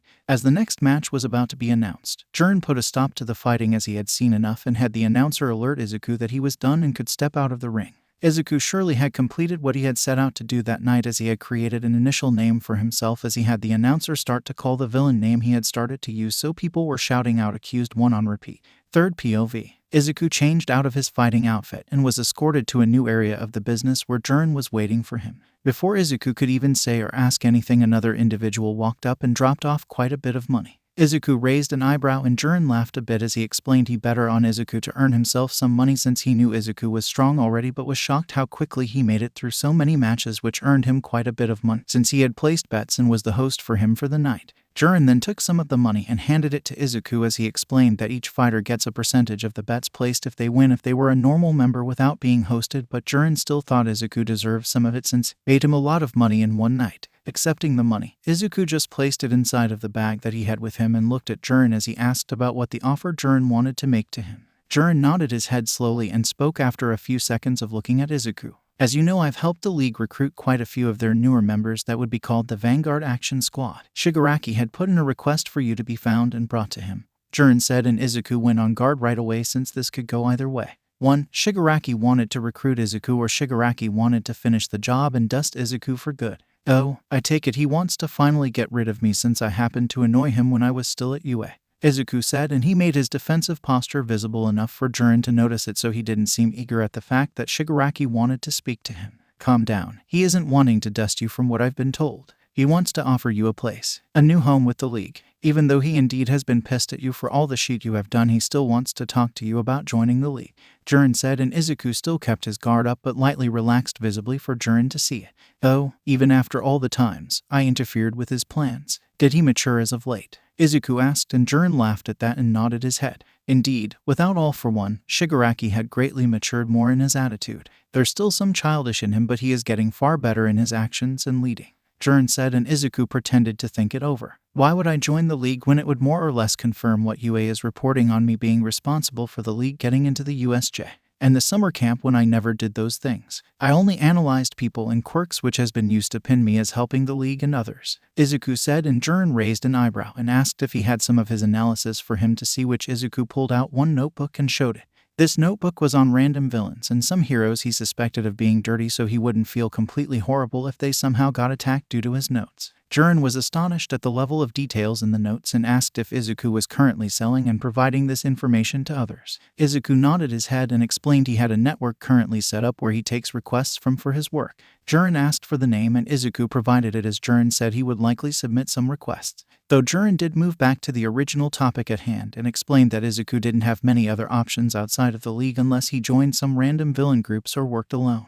Think about it. The League already has the public attention, and if you join them, then the heroes and government will be less likely to directly target you since they would need to deal with the overall League as well. The League also still has the Namus even without All for One as well, so they still have powerful resources as well. It would provide you a home that you don't need to be moving out of every few days to keep off the police radar, and you could also have people you already somewhat know as well, Jiren said, and Izuku moving his head about as he was thinking and sighed. Fine, I will be willing to meet Shigaraki to see if he won't try to dust me. Where would I meet them at? Izuku asked Jiren, who smiled greatly and said he would take Izuku to a place to meet them right away, as he would call them. Jiren did say it would be a trip to get there, but it wouldn't be completely long, which Izuku nodded his head at. As such, Izuku grabbed all of his belongings and they headed to the current house that Izuku had broken into to grab his other bag, which contained some food that he had stolen from some other villains. After that, they left and started their trip in a car that Jiren had, so they wouldn't need to take public transportation. Overall, Izuku was quite surprised at how soon he was going to be making contact with the League, but it still worked for him. It seems that the media coverage did indeed gain the League's interest in me. Might get the first stages of this entire mission completed faster than expected, Izuku thought as he rested his head against the window in the car Jiren was driving. After about an hour's drive north of Tokyo, they arrived in the city of Tsuchiro, which was located in the Ibaraki prefecture. So this is where the League's located at, or is near, since they would go too far away from their base due to risks of being caught from being out in the open, Izuku thought to himself as he got out of the car, as Jiren did. The man leads Izuku down a few alleyways and towards an abandoned warehouse. Izuku just kept his guard up the entire time in the event Shigaraki truly did want to dust Izuku, because if he did, then this would be a chance to capture Shigaraki and bring the League to an end if possible. though it would be better to get involved with the League and figure out how they get information on UA and do the attacks they have done in the past. As they entered the warehouse, Izuku could see Shigaraki standing in the middle of the room with the League members around in different areas. Izuku was able to make visual contact on each of them but knew that didn't mean sheet with twice in the room since they could all be clones to start off with. Shigaraki, I've brought Midoriya as you wanted. You were in luck that he ended up going to an underground fighting ring business that I was visiting at, so this happened quicker than I thought possible, Jiren said, and Shigaraki thanked Jiren and threw him money for doing the job. Shigaraki, Izuku said as he kept his guard up and they could all see it. Shigaraki moved forward a bit but stopped without getting too close to Izuku. Izuku Midoriya to think the golden boy would fall from his position at UA. I am really curious about how this came to be, so before we get down to real business, why don't you tell us how this all happened, because I am quite interested in learning why you are a villain now, Shigaraki said as he glanced at Izuku and everyone else who all wanted to know why Izuku was in the state he was in now. Really, he really has adapted and changed quite a bit. This is troubling in a lot of ways, Izuku thought as he looked around the room before looking back at Shigaraki. How much do you know about my quirk? Izuku asked, which confused everyone. Shigaraki seemed confused as well, which confirmed that Shigaraki did not in fact know about One for All, which was intriguing, and also Izuku knew he could spin this without revealing One for All. Shigaraki shook his head and asked what Izuku meant. Well, to hit the main point of why I ended up as I did, does anyone know what it means to be quirkless? Izuku said, and the room tensed but also looked confused as Dabai spoke up. Quirkless, to be born without a quirk, but you have one, so I don't see how that applies to you, Dabai said, and Izuku nodded his head. Indeed, to be born without a quirk, but it does have everything to do with me, because you can be born with a quirk and never know about it as well. For example, I lived over a decade of my life being quirkless since I didn't have my current quirk. I didn't activate it until the entrance exam for UA, where I blew up my arm and legs. As such, it has everything to do with me because I lived the life of a quirkless person for a decade, Izuku said, and their eyes widened at that declaration. Shigaraki was scratching his neck a bit, which Toga stopped him as she moved his hand away from his neck. UA knew that my quirk didn't come in on time, since All Might even personally trained me for 10 months before UA, since he believed I could be housing the said quirk I have now, but my first meeting with him wasn't as great as many would think. But I am jumping ahead of myself, Izuku said as he started back at the very start of his story. Izuku explained how he was declared quirkless because he showed no signs of a quirk, and then talked about how everyone turned their backs on him. He talked about the abuse at everyone's hands and how no one would stop any of it. He then went on to talk about his last year in middle school, where he was suicide baited by his former childhood friend Katsuki Bakugo, which caught all of their attention since he never said a name up to that point. Wait, you are telling me the brat that we kidnapped was your main abuser? Dabai said as fire licked against Dabai's body. Izuku could see the rage in the man's eyes. Interesting. I am assuming he came from a household that was an abusive or similar backstory to me, Izuku thought, but nodded his head to Dabai to confirm it. Indeed, Katsuki Bakugo was my main tormentor who continued his bullying for a decade against me. Even getting into UA, he continued some of his actions as well right in front of the teachers, where they never did anything but first let me finish before I got to UA, Izuku said as everyone at this point was sitting down on a box or old furniture that was left in the building.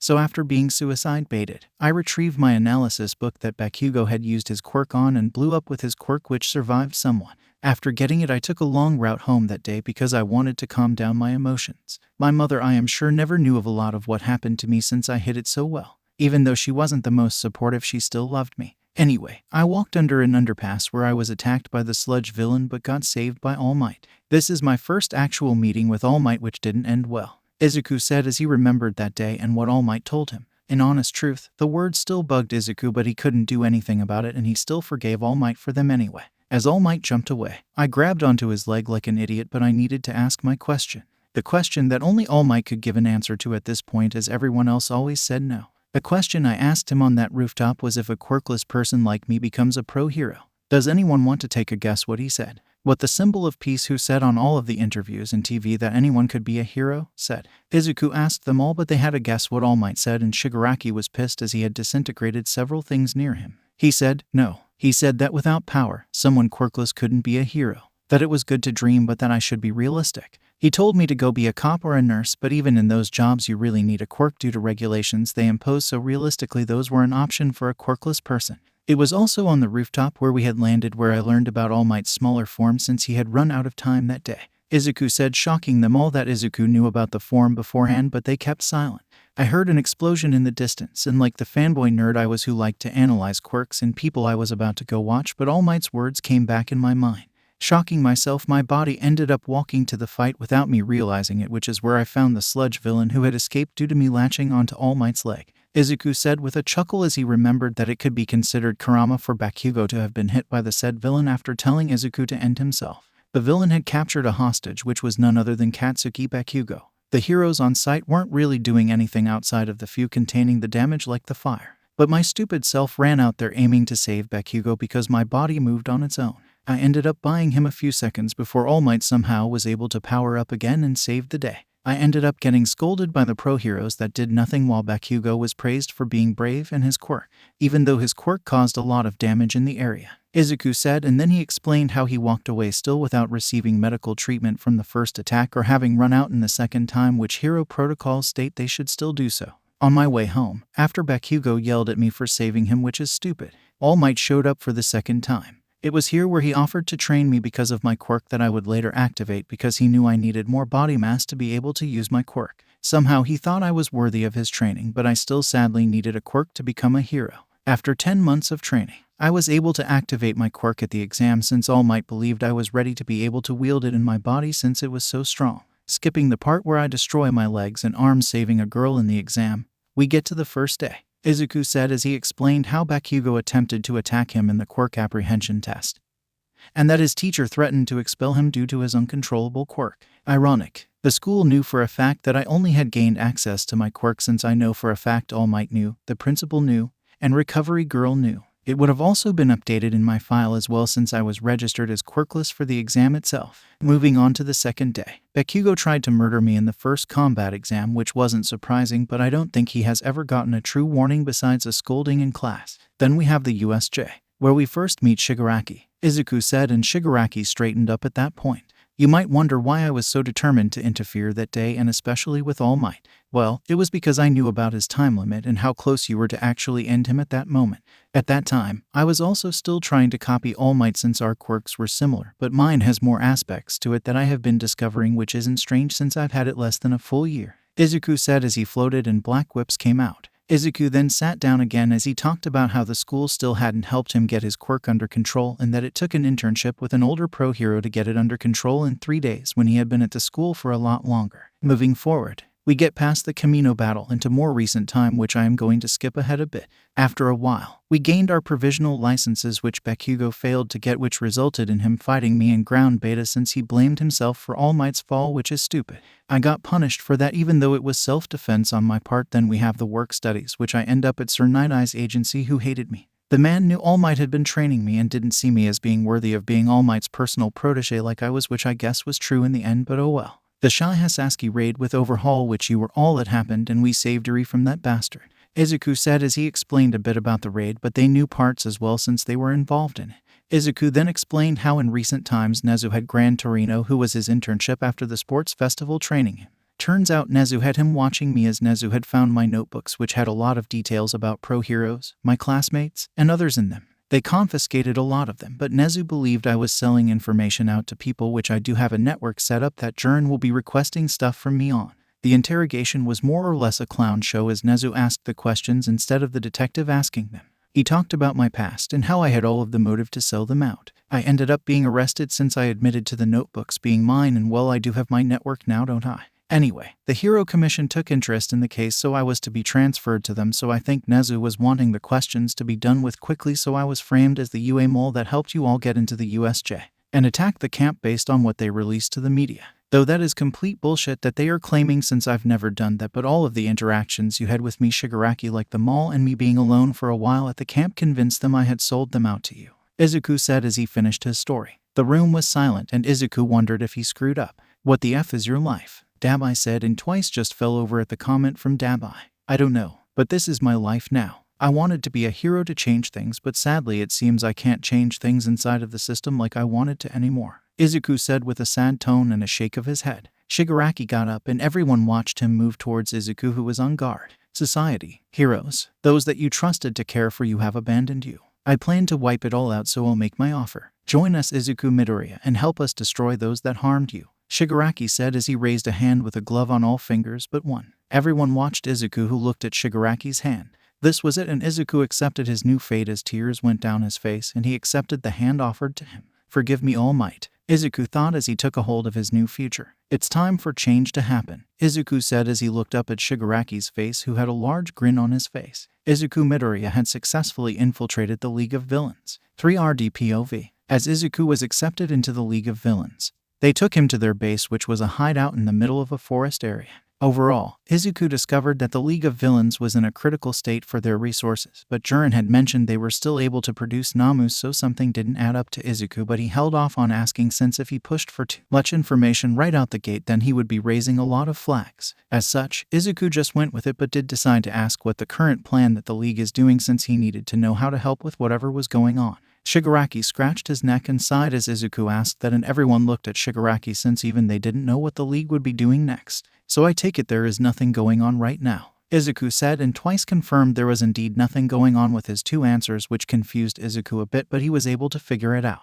We do have the Namu from the doctor that we could use, but got to remember he won't hand us all of the Namu over since he wants you to prove your capabilities, Dabai said as he spoke, and Shigaraki nodded his head before turning to Izuku. By the way, I believe Jiren said the villain name you picked is the accused one. I'm just going to call you accused since it's easier. Anyway, do you happen to have any smart ideas on how we can increase our funding? Shigaraki asked, and Izuku choked on the water he was drinking, since that came out of nowhere. Twice smacked Izuku's back, helping him get the water out of his system since he was still choking a bit, since Izuku didn't expect to be asked that. I didn't expect that question. Quickly, not really. We could go steal resources from other villain groups to start gathering funds for ourselves. I don't think robbing a bank or anything is a good idea, since it would be a surefire way to get the attention of heroes on us quickly, since they still want to take the League down due to the battle at Kamino, so a lot of strong heroes would quickly respond to any sighting of us, Izuku said, and Shigaraki nodded his head as he thought it over. As he was doing that, Spinner spoke up as he said there were some villain groups that hate people with physical mutation quirks that they could go after, which caught everyone's attention as Shigaraki asked where they were located. As this was going on, Eraserhead was going over security footage, documents, and many other things from Izuku Midoriya's life in the present and of the boy's past. Eraserhead wanted to try and discover something.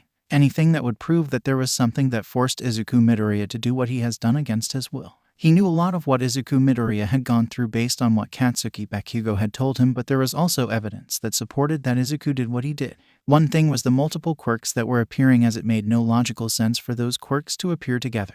That was something that smelled fishy as hell, since the villain at Kamino had the ability to give and take quirks, which didn't paint a better picture for Izuku Midoriya. Soon, though, Eraserhead remembered something about what Bakugo had told him that the boy seemed to have not meant to say. It was something about the connection between All Might and Midoriya.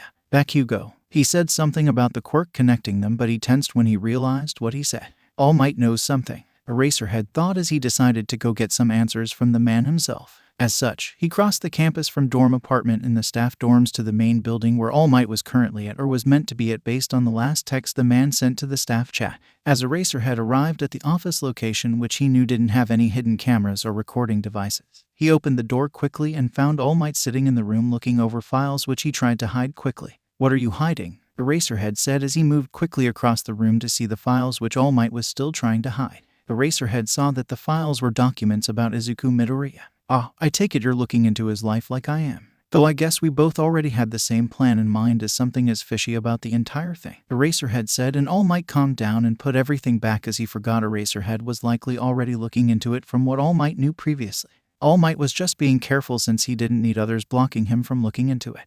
Indeed, the detective also believes something is wrong, and so does Mirio, since the boy came to me since he refuses to believe what is going on. I think we just need to combine our efforts so we don't waste time, All Might said, and Eraserhead nodded his head. Indeed, but first you need to inform me of what you have been hiding from me, Eraserhead said, and All Might seemed confused until Eraserhead mentioned what Bakugo had said and that fact that Izuku had multiple quirks showing lately, which All Might curse in English at. Fine, but I need the detective here. Don't get me wrong, but with the entire mole thing going on, I just need to play it safe and have you answer a few questions from him, then I will tell you, All Might said, and Eraserhead nodded his head as he told him to call the detective to come to the school. However, it was decided that they would leave the school to go meet the detective in a place without cameras or anything else, so the meeting could happen in secret so that not even Nezu could hack a device nearby to hear or see them. They arrived outside of a bar that Eraserhead recognized as one that underground heroes tended to use to trade information with contacts in secured rooms. It was how the bar sustained itself, even though it wasn't in the best place for a bar. After sitting down and ordering basic drinks and a snack, the detective started to question Izawa and asked if he was a mole or was in contact with any villains. He also asked if he was being forced to provide information to others against his will or was he willing to agree to do so.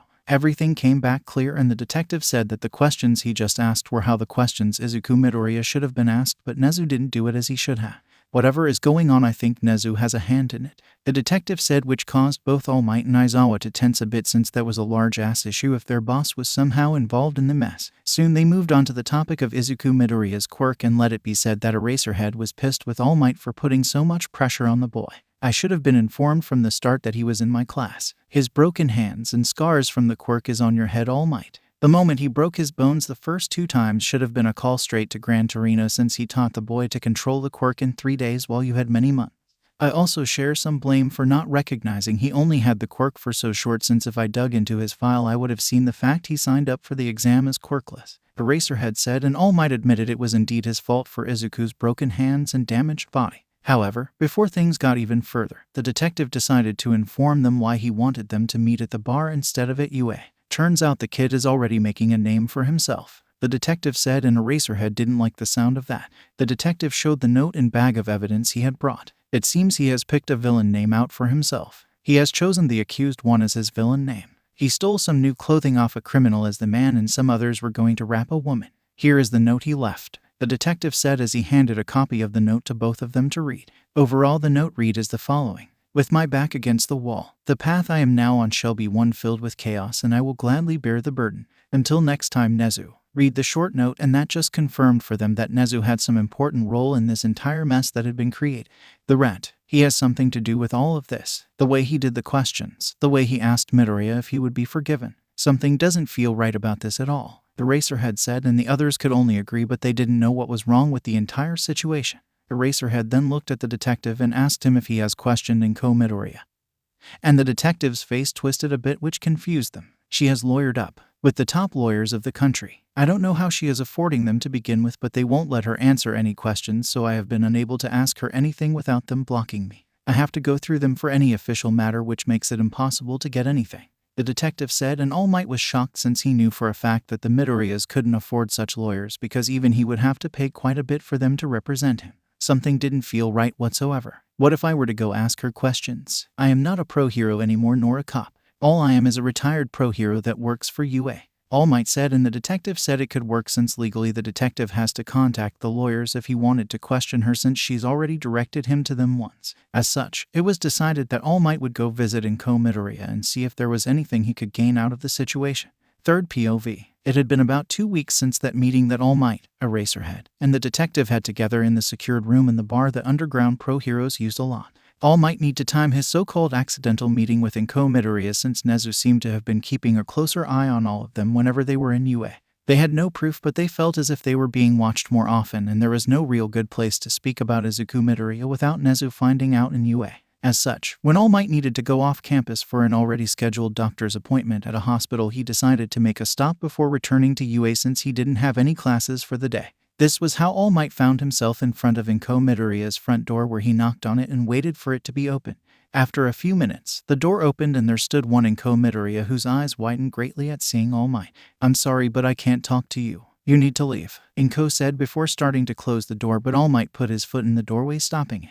Mrs. Midoriya, please hear me out. I feel as if something is off about young Midoriya's situation. I just want to help him, please, All Might said with his eyes begging to be let in. Izuku froze at what All Might said, and she decided to let him in against her better judgment, as she was more or less risking her son's life if the mission somehow got out. Izuku brought him in and had him sit down as she made some tea. Why are you here, All Might? Didn't UA give you the reasons why my son has turned out like this? Izuku asked, and All Might said that they did, but there were those that believed differently. I am working with another teacher and the detective with the lie detector quirk. The entire situation is fishy, and I don't believe Izuku would have ever done this. I believe he is being forced or blackmailed into doing what he is doing, All Might said, and Izuku tensed slightly, which All Might noticed. She knows something, but the question is what? All Might thought as he took a drink of his tea. I have found out about the abuse that Izuku went through at the hands of his previous schools and everything else. He indeed would have many reasons to turn, but the person I knew wouldn't have done it even with everything else going on. I admit I failed him even more, but I still don't believe he is doing this willing, so, please, if you know anything that can help me save him, then I need to know, All Might said as he begged her to provide anything. He could see her grip the teacup a bit tightly as her knuckles turned slightly white. All Might, what would you do for him if he really was doing it without being threatened? What if he truly turned? Inko asked as she looked at him in the eyes. All Might knew to watch his words carefully because for some reason this felt as if it was a test. I don't know. All I know is that Izuku Midoriya is a kind boy that I know would have his reasons for doing whatever he was doing, and I would try to turn him back to a better path as I walk it along with him. All Might said, and she sighed as she set her teacup down. In all honesty, Inko Midoriya didn't know what to do because if she gave anything up to about the mission then it could lead to her own son's death, but her son was working out there without much support either. I think it's time for you to leave, All Might, Inko said, and All Might was caught off guard but stood up as she did. Inko stepped next to the counter for a second as All Might stepped towards the door. As she directed him out of the door she reached to him and suddenly hugged him out of nowhere. Thank you for still caring for my son, but I don't have anything I can help you with. Nice coat, by the way, Inko said as she let go and closed the door behind him. All Might sighed in disappointment as he went to his truck in which he drove off in. As All Might came to a stop sign on a street a few blocks away, he felt something move inside of his coat pocket. What is this? All Might said as he pulled the object out, which was a note card that he had felt. Nothing was written on the front of it until he turned it to the back and saw something written. What? All Might said, confused as to what he saw written on it. What is the meaning of this? I know I didn't have a note card in my pocket. Wait, she said, nice coat, and she had suddenly hugged me. This is from Izuku Midoriya, but why this name? All Might thought as he drove forward as he sent a message to both the detective and Eraserhead to meet him at the bar location as soon as possible since classes were already out for the day. All Might, of course, was the first to arrive, but the other two arrived about 40 minutes later and found All Might sitting in the secured room with a note card that appeared blank to them. What did she tell you? The detective asked, and All Might shook his head. She wouldn't tell me anything, but she did ask me what I would do if he did it willingly. It felt like a test question from her, and I think I got the reward. She gave me this note card, and written on the back is a name. I am sure I didn't have this on me when I put my coat on today. All Might said as he turned the note card around, and it showed a name. The name was none other than Gran Torino himself. What? Why would Gran Torino be involved? Wait, Nezu had Gran Torino on campus for a bit of time before he had Izuku Midoriya detained, didn't he? The detective pointed out, which they both realized that it was true. Nezu had claimed that Gran Torino was there for a while before the arrest happened, which didn't make sense if Nezu had proof already that determined that Izuku was the mole, since Nezu would just arrest Izuku Midoriya outright without waiting. There was also the risk of tipping Izuku off that he was being found out. All we can do is ask Gran Torino about his involvement in this. Wait, a bit before the arrest happened, Nezu had approved Izuku Midoriya to take Eri off campus, which Gran Torino went with them. If Nezu truly believed Izuku to be the mole, then why would he let him take Eri off campus with only Gran Torino watching? I know the man is good, but the problem child could have escaped most likely and held Eri hostage if he even found anything slightly off if his cover of a mole was blown. Eraserhead said, remembering how Midoriya had indeed taken Eri off campus. All Might asked if they knew where Izuku had taken Eri, since they might get lucky and see something on cameras nearby. The detective said he could access camera feeds that are outside of the school and track Izuku Midoriya down to see if they could figure something out. They could also consider asking Eri what happened that day, which Aizawa said he would do when he got home, since it would just be Eri, present Mike, and Eraser, since Hitoshi lived in the dorms even though he got adopted by Eraserhead and present Mike the last semester. They decided they would hold off on asking Gran Torino anything since the man might keep silent if he knew anything, even if All Might asked, because the man didn't give All Might any warning before now about all of this, so it stood to reason that he would keep silent if confronted. If they could gain anything that would prove that Izuku Midoriya was being forced, then they could use it to try and force something out of Gran Torino. All might want to access the footage on campus, but Nezu had already granted access to the footage, but Aizawa wasn't finding anything. Though unknown to them all, Nezu had edited the security footage, and unless you were paying really close attention to very small details, then you wouldn't notice the fact that some of the footage looped in some moments, which would be where Izuku Midoriya was at when he went Nezu's office each time, or used the tunnels that were in blind spots of cameras. They separated from each other so that Eraserhead and All Might could arrive at the campus at different times and not raise any flags on them coming together. As Eraserhead arrived on campus late in the afternoon with the sun having already gone down for the day, he entered his apartment to find one present Mike and Eri. Present Mike welcomed his husband home but noticed he seemed off. "Hey sweetie, can I ask you something?" Aizawa said, using a soft tone of voice. Eri looked up at him and nodded her head as she played with her doll. Present Mike was confused about what he was asking until he heard the question. "Sweetie, when Midoriya took you to the park a while back, do you remember if he said anything that stood out to you or seemed strange?" Aizawa asked, and as Eri was moving to put her doll into a spot, she froze up.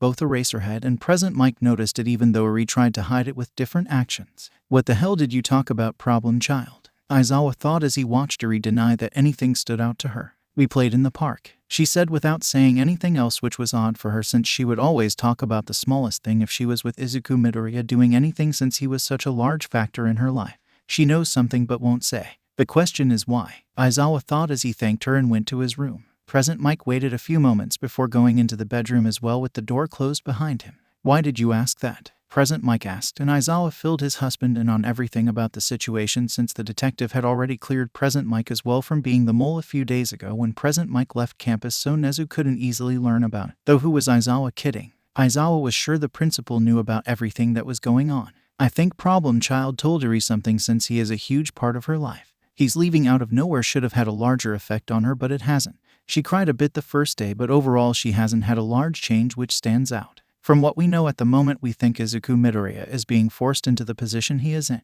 We also believe Nezu and Gran Torino are both in on whatever is going on as well, since Izuku Midoriya gave a note card with Gran Torino's name to All Might when he went and visited her today," Aizawa said, and Present Mike nodded his head. Nothing about the situation they are looking into seemed clear-cut, and Aizawa was going to find out the truth. Third POV. With the passing of the weeks, it has now been 2 months total since Izuku had joined up with the League of Villains.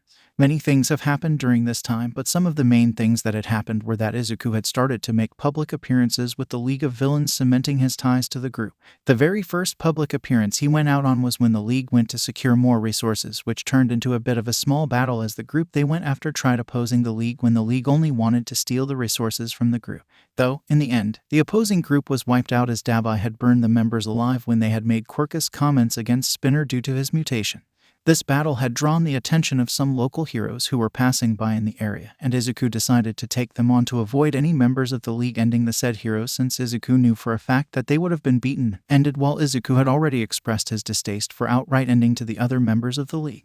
However, Izuku had zero hesitation from breaking bones quickly and leaving the heroes unable to come after the League, which satisfied the League's views with him. Though defeating those two heroes did start making a public name for him, unlike his underground name, as people were paying more attention to the fact that Izuku Midoriya had indeed joined the League, which made them all believe he was indeed the one that leaked UAS information to the villain side. Izuku has also been making contact with Nezu via his network system, where he would send analysis to Nezu that he had requested, but encoded in it would be messages from Izuku to Nezu, who was able to decode the information quickly due to his high-spec quirk. Some of the information that Izuku had passed so far was basic things, since the coded messages couldn't be super long due to the length of his analysis that he sent.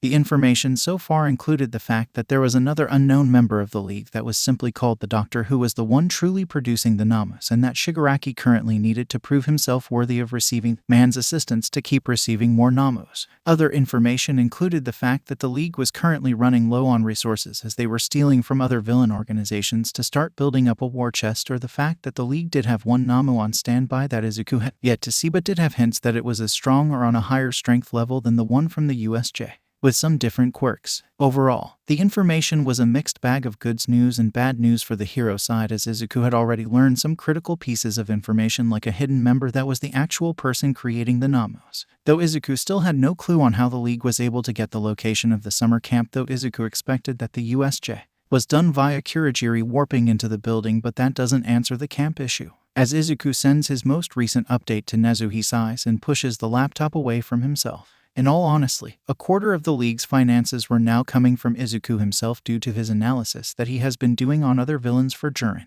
There has been some analysis done on some heroes, but Izuku would decline them for various reasons, such as not having much information on them or him being busy. Though he had done some on pro heroes he believed were corrupt, though he did send a warning to Nezu about the pro heroes that would be targeted so Nezu could plan around Izuku's analysis. So far, none of the heroes have been ended, since Nezu would have the said heroes reassigned, or the commission would suddenly arrest said corrupted heroes with the proof that Izuku would provide. It looked far better for the commission and government to arrest the said heroes that they may very well have known about, instead of letting them get ended, which would damage faith in heroes overall, as the public likes to see the government crack down on heroes, as it meant the government doing its job. Moving away from his table he was working at in the base in the forest, Izuku decided he would go out, since he had been caged up in the forest hideout for quite some time since their last mission out was about a week ago.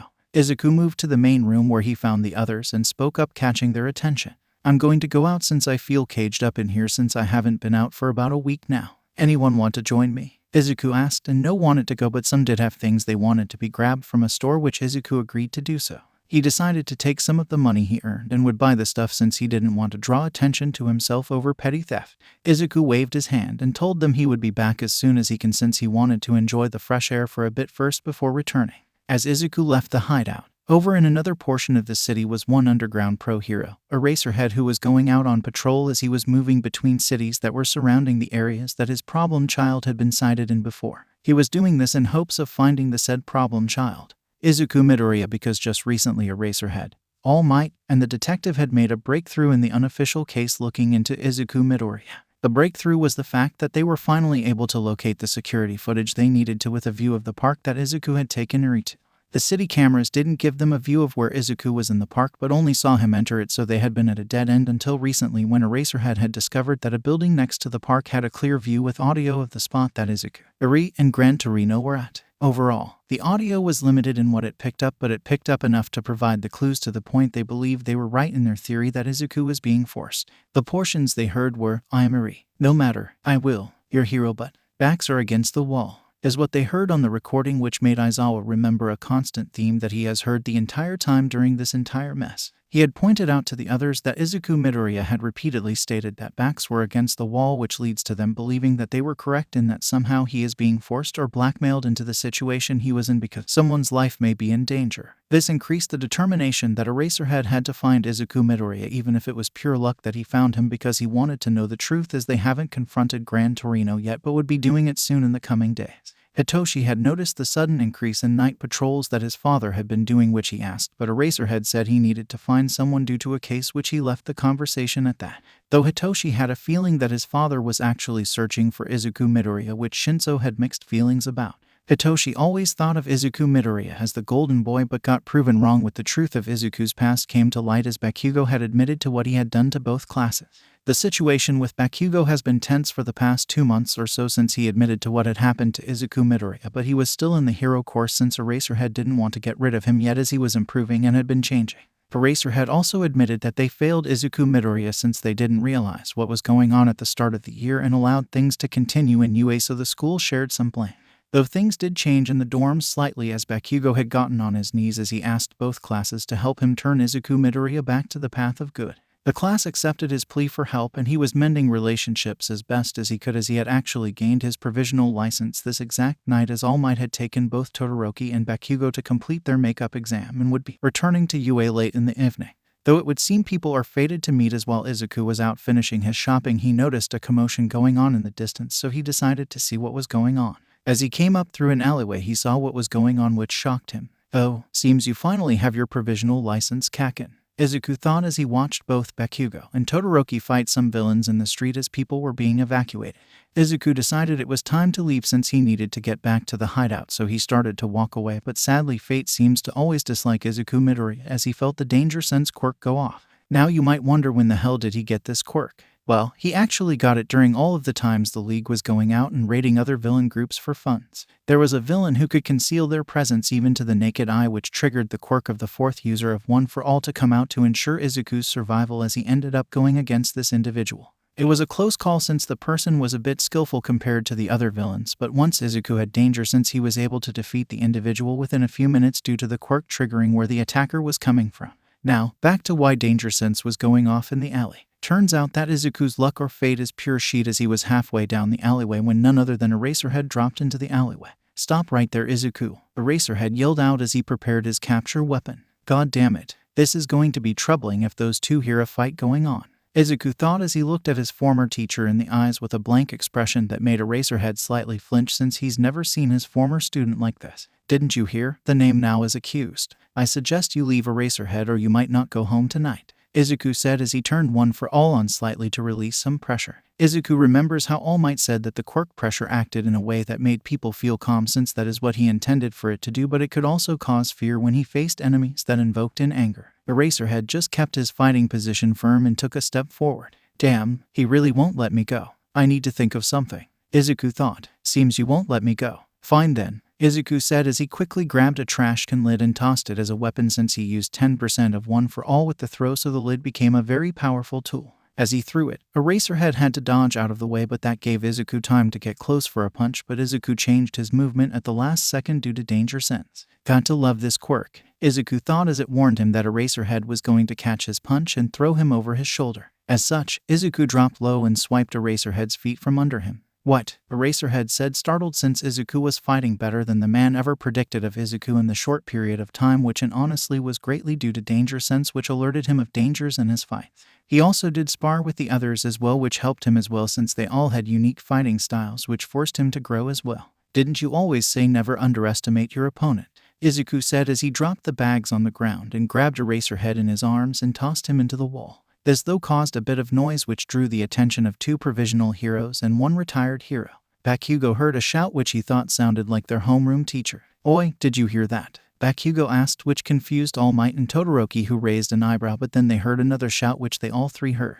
"Is that Sensei?" Todoroki said, and Bakugo took off running towards the sound with All Might and Todoroki right behind him. Though All Might was a bit slower due to his age and form, as such both Bakugo and Todoroki were further ahead of him for a few minutes. Once both came to the alleyway, they came to a stop due to what they saw as they entered the alleyway, as they found their homeroom teacher being held by an arm behind his back. Though the reason they were in shock the most was because of who had Eraserhead in that hold. This individual was none other than Izuku Midoriya. "Oh, seems I caused a bit too much noise defeating you, Eraserhead, though this fight was a bit one-sided since you underestimated me. I think it's time we go our separate ways," Izuku said as he threw his former teacher across the alleyway into Todoroki, who caught the teacher. Izuku grabbed his bags and was about to walk away when a voice called out to him. "Young Midoriya," came the voice, and Izuku knew who it was without a doubt. It was none other than All Might himself, the 8th user of One for All. "I did not see him earlier. Damn it. I had no plans to see him again this soon," Izuku thought as he had frozen up in dread at hearing All Might's voice. Izuku pushed his emotions down the best as he could as Eraserhead balanced himself as he stood with most likely a broken arm and warned his side to be careful. "Ah, if it isn't the symbol of peace, why would you be out here, All Might? Quite foolish of you, since someone might end up finishing you off," Izuku said with a cold tone on the outside, but he was beating himself up inside as he hated how he was talking to his own master.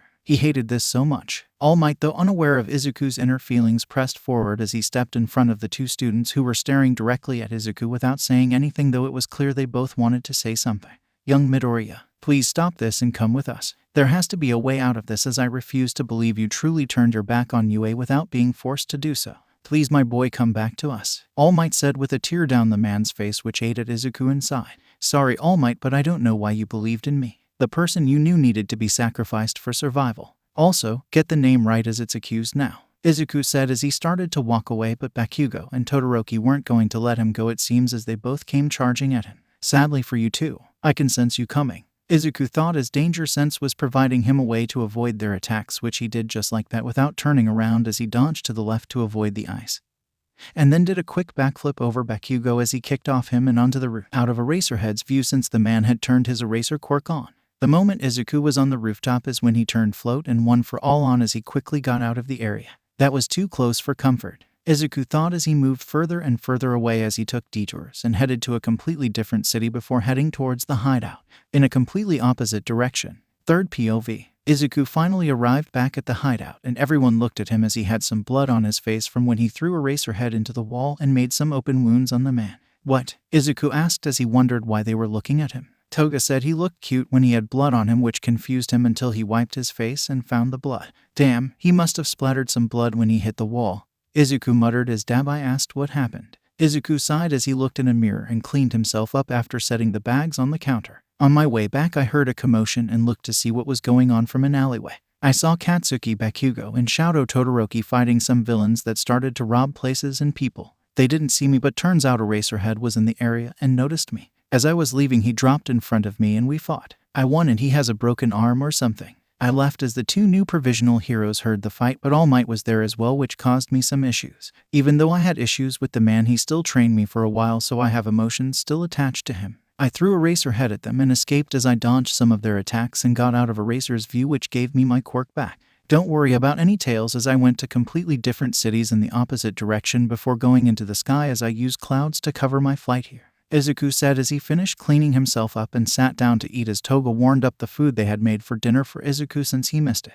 "Thank you," Izuku said to her, and she nodded her head. Soon the conversations picked back up again to what they were before he arrived with blood on him. But while this happened, a group of individuals arrived back at UA, where they took one of them to the nurse's office where Recovery Girl was waiting even though it was past her normal hours. She was warned that Eraserhead had been injured in a fight and needed medical care, but when they arrived there they found Nezu, Present Mike, Hitoshi, Gran Torino, who had moved on campus after the arrest, the detective, and Recovery Girl waiting for them all. Present Mike asked what happened, and Eraserhead sighed deeply. "I underestimated him. I underestimated Izuku Midoriya and had my ass handed to me. He has gotten really good in close combat since he escaped. I think the worst of it is a broken arm and then some cuts on my face from getting slammed into a wall in the alleyway," Eraserhead said, and Present Mike gaps a bit as Hitoshi clenched his hands. Young Bakugo and Todoroki attempted to get him, but even with his quirk suppressed, young Midoriya was able to dodge their attacks without even seeing them coming. "I don't know how he did it," All Might said, but Nezu had a clue since they had looked into the past user's quirks, which one quirk would likely allow such things, and it was called Danger Sense,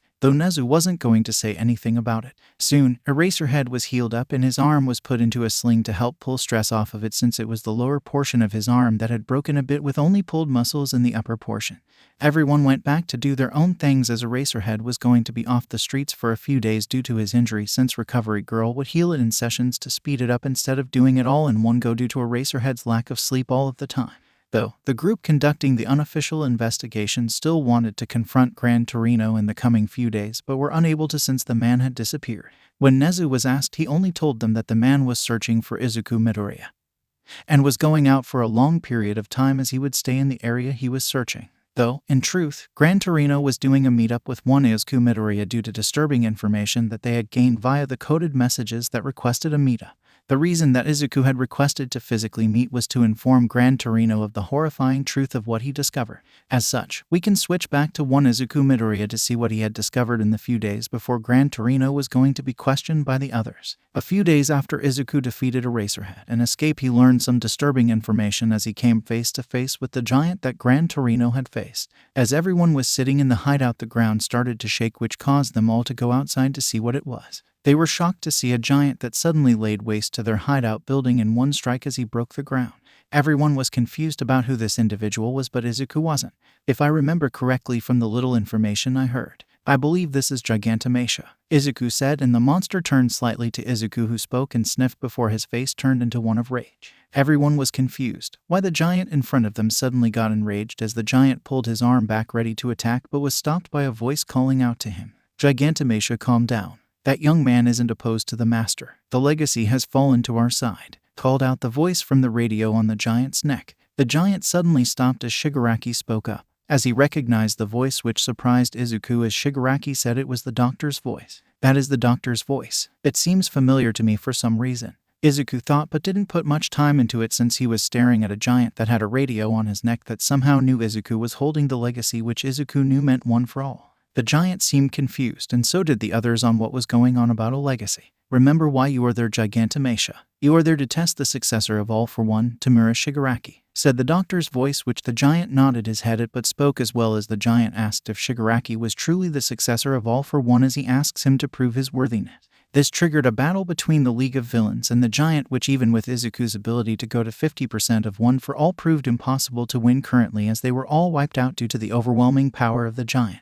"Dear God, how is he so strong as he can take 50% of One for All?" Izuku thought as his body was sore from being thrown around like a ragdoll. Even using the other quirks only allowed Izuku to cause some damage to the monster, as he was the one that caused the most damage and lasted the longest due to Danger Sense giving him so much help. But at one point Izuku just got so exhausted that the giant defeated Izuku. Soon though, the giant stopped as they could hear Gigantomachia complain that the master's successor was weak. Even though he obtained the legacy, he himself is weak with his men. The legacy was the strongest, though not to its full power, Gigantomachia said as he burst into tears. At this point, the doctor calms back on again and introduces Gigantomachia as All for One's loyal bodyguard, which freaked Izuku out since he was sure none of the past users knew of this, or they decided not to clue him in on it the last time talked when he got Danger Sense. Gigantomachia tells the doctor that he wants to accept Tamura Shigaraki, especially since he obtained the allegiance of the legacy.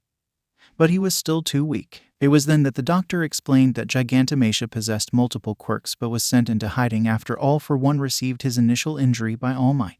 Dabai yells out that this isn't a nice gift from the old leader, which the doctor agrees with since he says that Gigantomachia is fiercely loyal to All for One, which means gaining the loyalty will be a challenge that has somewhat been accomplished with the allegiance of the legacy, which again confuses everyone once again on what the legacy he was talking about. The giant was about to start attacking once again, but luckily the doctor plays the voice of All for One, which calms down the giant, who falls asleep to it. As they all look at the destruction, they relax a bit since the giant isn't trying to end them anymore, but at this point, Shigaraki claims he doesn't want Gigantomachia, which earns a response from the doctor that tells Shigaraki that he spent far too much time being treated as a child by Kurogiri, who provided nearly everything Shigaraki wanted without having him work for it. As Shigaraki looked ready to respond, the doctor tells Shigaraki to grow up. And then suddenly they all are coughing as sludge comes out of their mouths. Soon they found themselves inside of a different location, which turned out to be the secret lab of the doctor. They looked around and saw Namus in tanks, but not like any they have seen before, as the doctor spoke up and said they were called high-end Namus that he was creating. They were almost his masterpieces, he said. Though Shigaraki decides to ask the doctor if he could replicate the quirk-destroying bullets, which made Izuku worried if the doctor could truly do so without having Uri's blood. The doctor did agree to attempt to replicate them, and as he agreed, Mr. Compress tried to get a better view of the doctor, which made the doctor go deeper into the lab where he couldn't be seen, as he warned them all to not get close or else he would send them right back to Gigantomachia, which promoted twice, complained since the man was the individual who teleported them here. Dabai though decided to ask why they were there anyway, which the doctor said he rather not give his location, so he teleported them all to the lab instead. Outside of Shigaraki and Izuku Midoriya, you are all fresh faces to me. Though I doubt Izuku Midoriya ever remembers meeting me since it's so long. The doctor, who said his current name was Daruma Yujiko, stated, which made Izuku try to focus on where he remembered the voice from. Everyone in the league looked at Izuku to see if he knew the doctor, and then Izuku felt a whisper in his mind that sounded like the first users. The whisper was Quirk Doctor, which made Izuku's face fill with shock, as the voice indeed did match, and it was the reason he remembered the voice, since it was one of the worst days in his life, as his life changed that day. Indeed, I remember. It's been a long time, doctor. Though that does raise questions in my mind that I would like to ask one day, Izuku said, and the doctor made an acknowledging sound, but Izuku nor the doctor mentioned how they knew each other. Indeed, I think I know the question you wish to ask, and the answer is still the same from that day, if you know what I mean. The doctor said, and Izuku nodded his head, since the doctor really had no need to lie to him since he was on Shigaraki's side currently. The doctor then continued on why they were all there. To begin with, I brought you all here out of respect for All for One, as I was one of his confidants. My life, my tech, and my little ones here were all offered to the great All for One up to now, though he is gone. You have only received the leftovers of my work, the failed projects until now. I have nothing against you, but I have nothing really for you either. I just want to judge you and see if you are worthy of having all of this, the doctor said as Shigaraki nodded his head. However, the doctor wasn't finished just yet, as he spoke once again. As it stands, you are really nothing when you compare it all to the grand scheme of things. You are a 20-year-old child palling around with the dregs of society, but I need someone far more than that to receive my loyalty and services, the doctor said, and for a while everyone was quiet. Then Shigaraki spoke up as he talked about not remembering much about his life before meeting the master and the doctor, which the doctor was aware of. Shigaraki explained how he really only remembers how All for One saved him from the streets and the shell that he was before he was picked up, since everyone else ignored him. He talked about how the hands came to him since the doctor and All for One gave them back to him, as they were the last remaining thing of his actual family. The story went on, and Izuku could only feel so much regret and hatred as well. Tenko Shimura, who was abandoned by the world and picked up one, the only person willing to pick him up, even though it was most likely out of pettiness against the users. He then became Tamura Shigaraki, who wants to deny the entire world. I'm sorry, Nana, but I don't think I can pull him off this path, even though you wanted me to try. He might be too far gone already, Izuku thought as he listened to Shigaraki speak to the doctor and declare he wanted to destroy everything. Even Toga saw that Shigaraki wanted to destroy everything was a bit off, but Shigaraki said his allies were exceptions. The doctor then leaned forward as he told Shigaraki he passed the test, which confused everyone. Indeed, I was testing you to see if you have grown.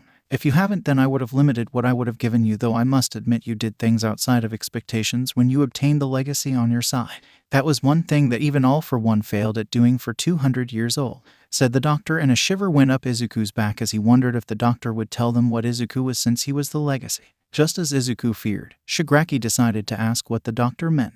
You keep saying legacy, and that I obtained it, but I don't know what you are talking about. The only thing that has changed is the fact that I gained a new ally. Wade has accused the legacy, Shigaraki said as he turned to Izuku, who avoided eye contact with Shigaraki and the others. The doctor chuckled as he said that Izuku Midoriya was indeed the legacy. Oh, I don't know if he wants to talk about it. All for One never told you, so I don't know if it is my place to tell you either, so it will be up to the young man if he gives an answer. So what do you say, Izuku Midoriya? The doctor said, putting the decision in Izuku's hand. Effing doctor, this puts me in a horrible situation, Izuku thought as he turned his head to make eye contact with the other members of the group. Izuku sighed as they all stared at him and he scratched his neck. Effing doctor had to go and start talking. I will give you part of the answer since I don't want a huge amount of people knowing right now. Not even many on the hero side even know the truth of All for One, Izuku said, and this caught all of their attention as Shigaraki was interested in learning something about his master. I'm sure the doctor and Gigantomachia know the full story, but to give it in simple terms, All for One had a brother. A younger brother who opposed him during the dawn of quirks. All for One didn't like this, but his younger brother had been successful in passing, well, let's say his side of the war on down the line. You could consider me an extension of All for One's younger brother who opposed All for One since the dawn of quirks. Each generation has someone like me as long as All for One is alive. Your grandmother Nana Shimura was a part of the legacy. And so was All Might. I am the current generation of the legacy. But as you have seen, I was thrown aside from the hero side, though that is fine since those part of the legacy hasn't always been heroes. In a sense, it's why All Might trained me, since he knew what I would end up becoming, as he was the previous legacy until me, Izuku said as he hoped this would satisfy them in most of their questions and not of the doctor talk. Though the doctor did clap and laugh. That was a truly amazing way you explained the story. I think I prefer the original one, but your version is an interesting take on the legacy and the master, the doctor said, and Shigaraki nodded his head as he said he was fine with the information he gained so far, but would one day like to know the full story, which Izuku nodded his head at, hoping he would never truly have to give it. The doctor took control of the conversation once again and explained that he would be giving everything to Shigaraki as well as the research he had put together to give Shigaraki more power. Though, I can't give you the second thing yet because without a doubt you're all weak still and need to grow a bit stronger. Now, the issue with Gigantomachia is a different story, as if you want everything else then you need to make him submit to you, which will earn everything to use as you see fit, the doctor said as he gave them all a communications device to get a hold of him if they needed him to teleport or something.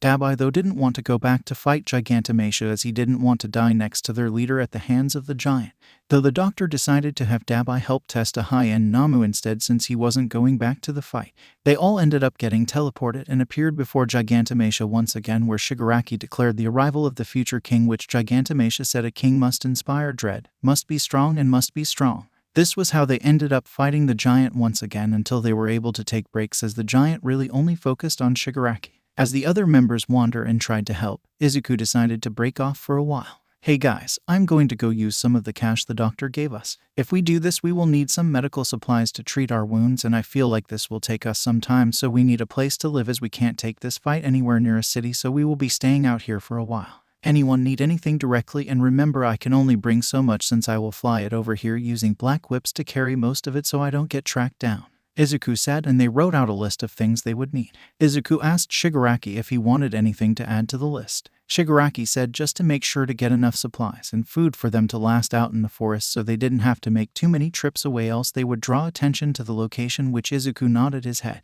This was how Izuku slipped away to give a report directly to Gran Torino as he left and sent a message via his network to Nezu.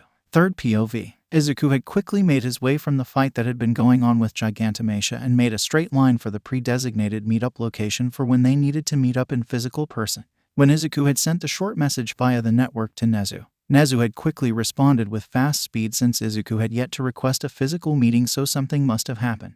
It was why Gran Torino made quick work of leaving UA on such short notice, and Eraserhead with the others had missed him to question the older man. The location they were set to meet was actually on the beach that Izuku had actually cleared for his one-for-all training, since it was relatively in close distance with the speed Izuku could produce by the float quirk, and one-for-all at his current max limit of 55%, which he had successfully pushed after the fight with Gigantomachia, which still sent shivers down Izuku's spine at the power the giant held. After arriving, Izuku stood under the covering that was on the beach next to the water and waited for Gran Torino to arrive. Luckily, it was getting a bit colder out, so fewer people were going to the beaches due to the cold that was starting to come in. Izuku was also wearing a hoodie over his fancier clothing that was a bit torn up due to the fight with Gigantomachia, but Izuku didn't really care at the moment since he knew he would be going through clothing left and right in the fights against Gigantomachia. After about 10 minutes of waiting, Gran Torino arrived with a worried expression on his face. "Hey, old man," Izuku said as he turned around to face Gran Torino, who looked in shock at the state Izuku was in. "Kid, what the hell happened to you?" Gran Torino asked as he could see some of the bruising on Izuku's face from getting slammed into the ground by Gigantomachia. Though, the old man couldn't see the bruises and wounds under the clothing though. "I'm fine for now. It wasn't the League per se but the giant from when you captured Kurogiri. The League is currently trying to obtain him, but Shigaraki must prove his worthiness, which will likely happen sooner or later," Izuku said, and Gran Torino shivered a bit at the thought of the giant helping the League out. Gran Torino asked Izuku to explain what he needed to report in person. "I know the name of the doctor, or rather an alias, since I know he has gone by several names now. The current name he is going by is Daruma Yujiko, but he also went by Dr. Tsubasa. He was the doctor that declared me quirkless when I was younger. I am sure that is how All for One likely got some of his quirks, via the doctor securing some people who he declared quirkless when in fact they likely had a quirk," Izuku said, and Gran Torino asked if Izuku believes he had a quirk before, but Izuku shook his head no. "I asked the doctor since he remembers me from then. He said I was indeed quirkless. The man knows the truth of one for all, but the man chose not to tell Shigaraki, but he did force my hand to provide some story that was roughly the truth of the quirk. He doesn't know it's a transferable quirk currently, since I was able to stall, as I only described myself as part of a legacy that has appeared each generation, with his grandmother being one individual and All Might was before me," Izuku said as he gave a general description of the doctor with a small drawing that he could do the best from his memory.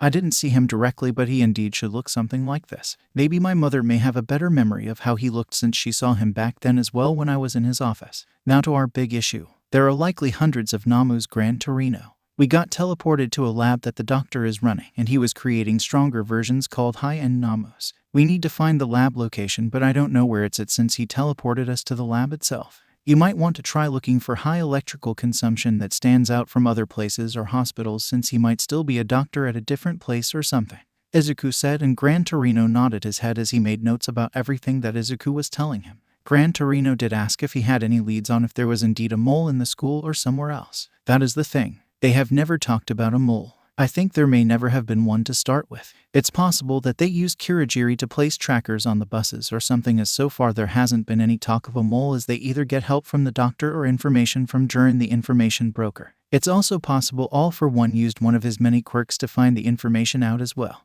Izuku said, and Gran Torino nodded his head and just asked for Izuku to try and see if any of them would mention it. Izuku could bring it up as a question of his on how they were able to do it, since it always bugged him or something, which Izuku nodded his head.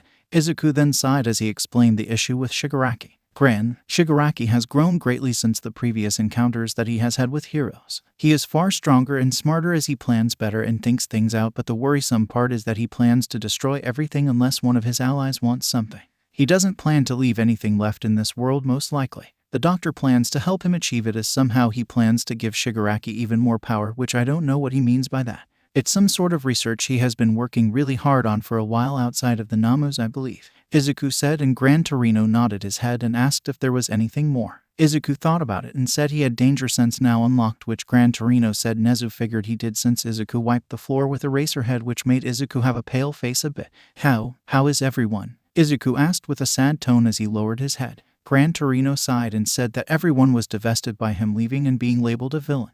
"Bakugo admitted to what he did to you. It's out in the open that you were quirkless for a long time, and Bakugo asked everyone for their help in pulling you back on a correct path. They haven't given up on you yet, kid, nor has Eraserhead, All Might, the detective, and many others. There are a lot of people waiting for you to return, boy, so you better keep pushing through each day," Gran Torino said, and Izuku nodded his head as he smiled a bit. Izuku told him that he had to leave since he needed to get supplies, since they had lost their hideout in the fight against Gigantomachia. Gran Torino nodded his head, and soon they went their separate ways. As Gran Torino headed back to UA to give his report, he made sure to avoid everyone else and kept out of their views. Nezu and Gran Torino weren't fooled and knew that the others had a general idea that Izuku Midoriya was framed as the mole, but they didn't know how much exactly they had figured out. Sadly, they learned that Izuku Midoriya received a visit from All Might, who she gave Gran Torino's name only, which means Gran Torino needed to avoid the others as best as he could to delay their confrontation about Izuku Midoriya.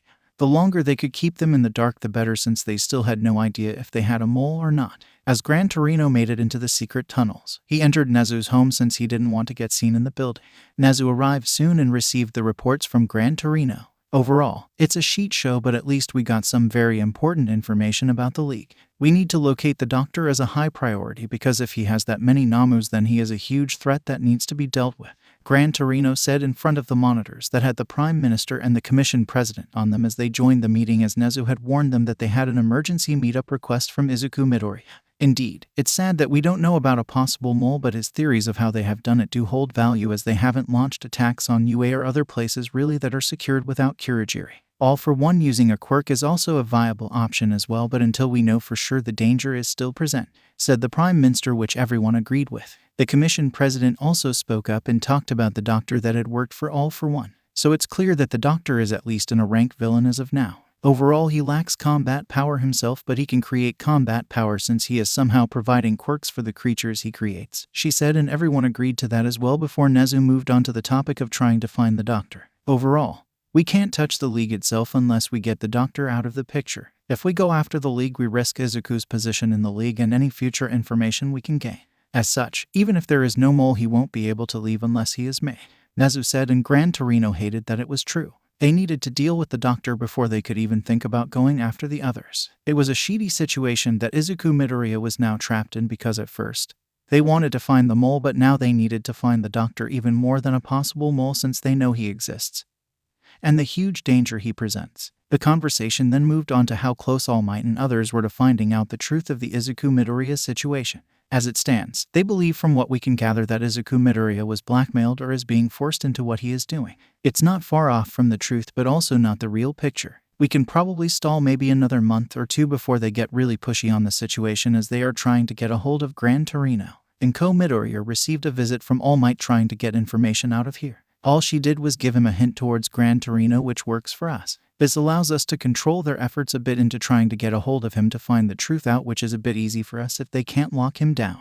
As such, I will have him out of their sights the best I can and away from them when I can, which allows us to delay them finding any more out, as they really have exhausted other options currently, Nezu said, and the others nodded their head. They weren't happy that Midoriya said anything, but it did indeed allow them some control of what the others find out. Keep us updated. You have access to anything you need, since we can't really do the searching ourselves due to the risk of a mole maybe being in either of our sides. As such, Nezu, you will need to find the Doctor's location as soon as you can, though I doubt we will find it anytime soon, since he has hidden himself this long without anyone realizing he existed in the first place, the Prime Minister said, and Nezu nodded his head. The meeting came to an end, and Nezu was glad for that. Nezu decided to ask how Izuku was doing. From what Gran Torino could gather from the short meeting he had, overall I would say he is starting to take the hit more mentally now. He did do what he did to Eraserhead, which is likely eating him alive, but the fact that he found out what he had allows him to push forward, as it means he is being good at his job. He did ask how everyone was doing here, and I told him the truth of Bakugo telling the truth about their past, which includes him being quirkless and the abuse he suffered.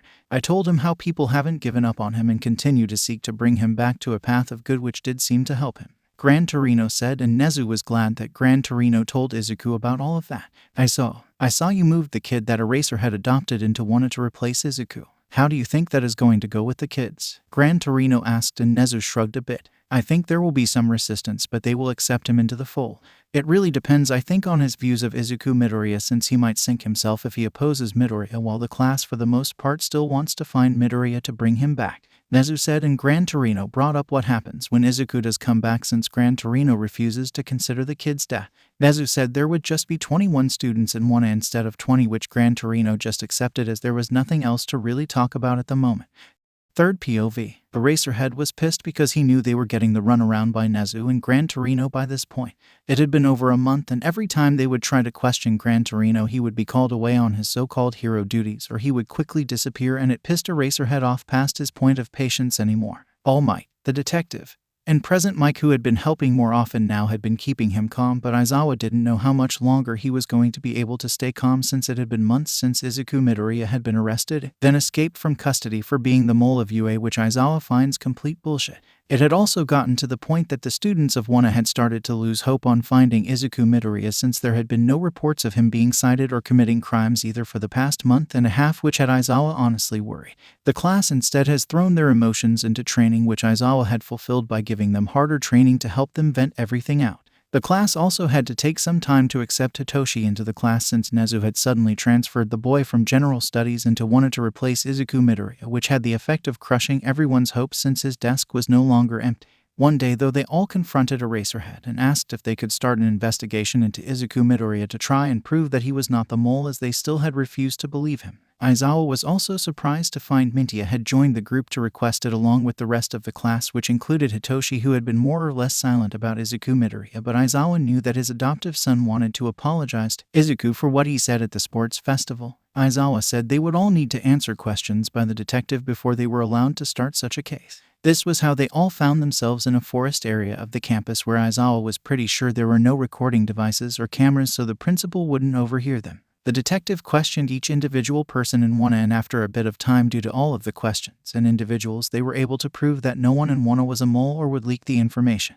Good. Now you all might wonder why we are so far out in the middle of the forest on campus, and that is due to the fact that All Might, the detective, and I have been actively looking into the accusations against Izuku Midoriya from day one when he was accused. As it stands, this is off the books since Gran Torino and Principal Nezu seem to be actively blocking us from looking into this. We believe that they have some hand in why Izuku was accused, since the question the principal asked weren't standard or clear enough to prevent loopholes. Everyone understand? Aizawa asked, as he wanted to make sure they understood that they were indirectly opposing the school itself by looking into this case. They all nodded their heads, and Aizawa started to explain the entire situation from what they understood, though unknown to all of them. Nezu had a drone in the air above them, listening into the entire conversation. Now Aizawa, I am shocked you wouldn't account for me spying on you with a drone. Nowhere on campus is safe from my eyes if I really want to know something, Nezu said to himself as he texted Gran Torino the fact that all of Wana is now looking into the issue, but also that no one in the class was a mole, which was good.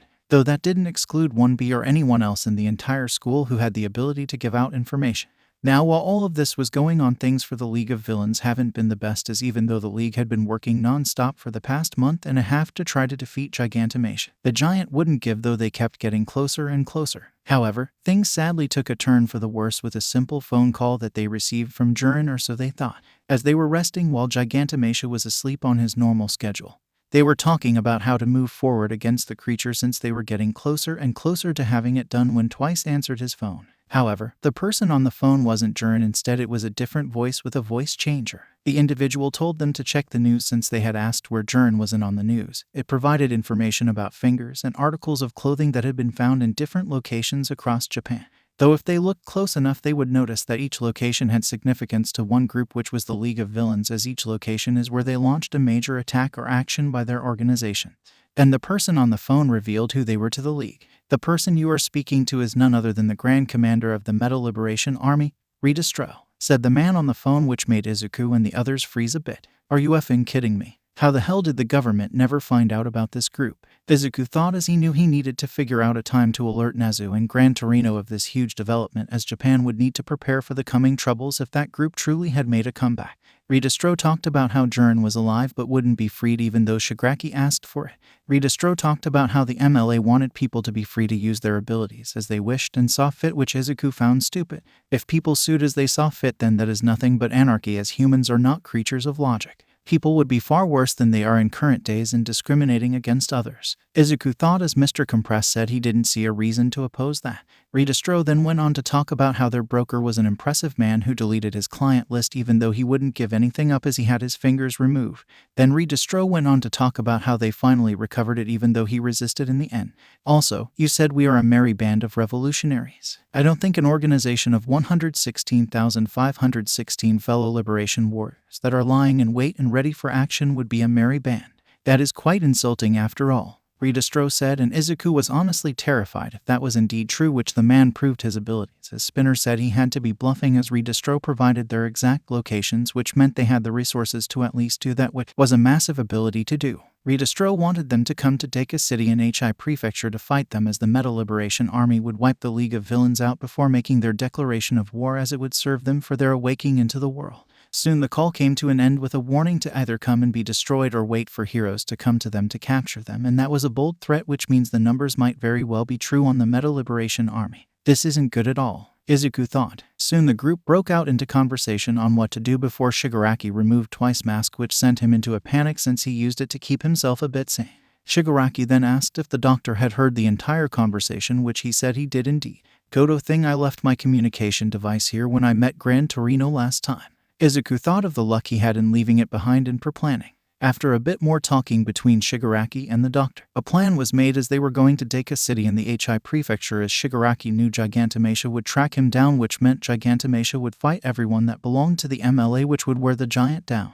Overall, it was a smart plan, but Izuku had an issue. He couldn't alert Nezu of this since he didn't have a chance, as they were already leaving. Shigaraki was having the doctor warp them all from their current location to where Dabai was so they would head to the city. Izuku really hoped that the entire city was controlled by the Metal Liberation Army and didn't have random citizens inside of the city, or else this was going to be a massacre of random people. To think, the Metal Liberation Army is truly back. This is what the quirkus bullshit the government allowed lead to.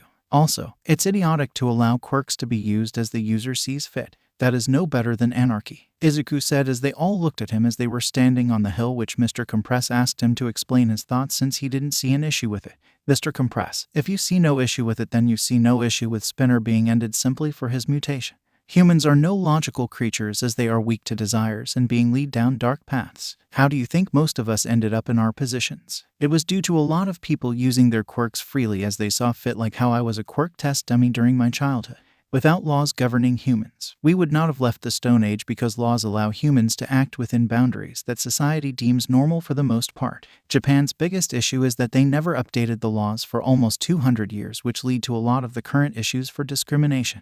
Do you see my issue with the Metal Liberation Army views? Izuku said, and Mr. Compress nodded his head and said he saw his point, while Spinner shivered since it reminded him of that cult that wanted to end him simply due to his mutation, which Izuku mentioned as an example that the group would have all right to end Spinner and get away with it if quirks could be used as the user saw fit.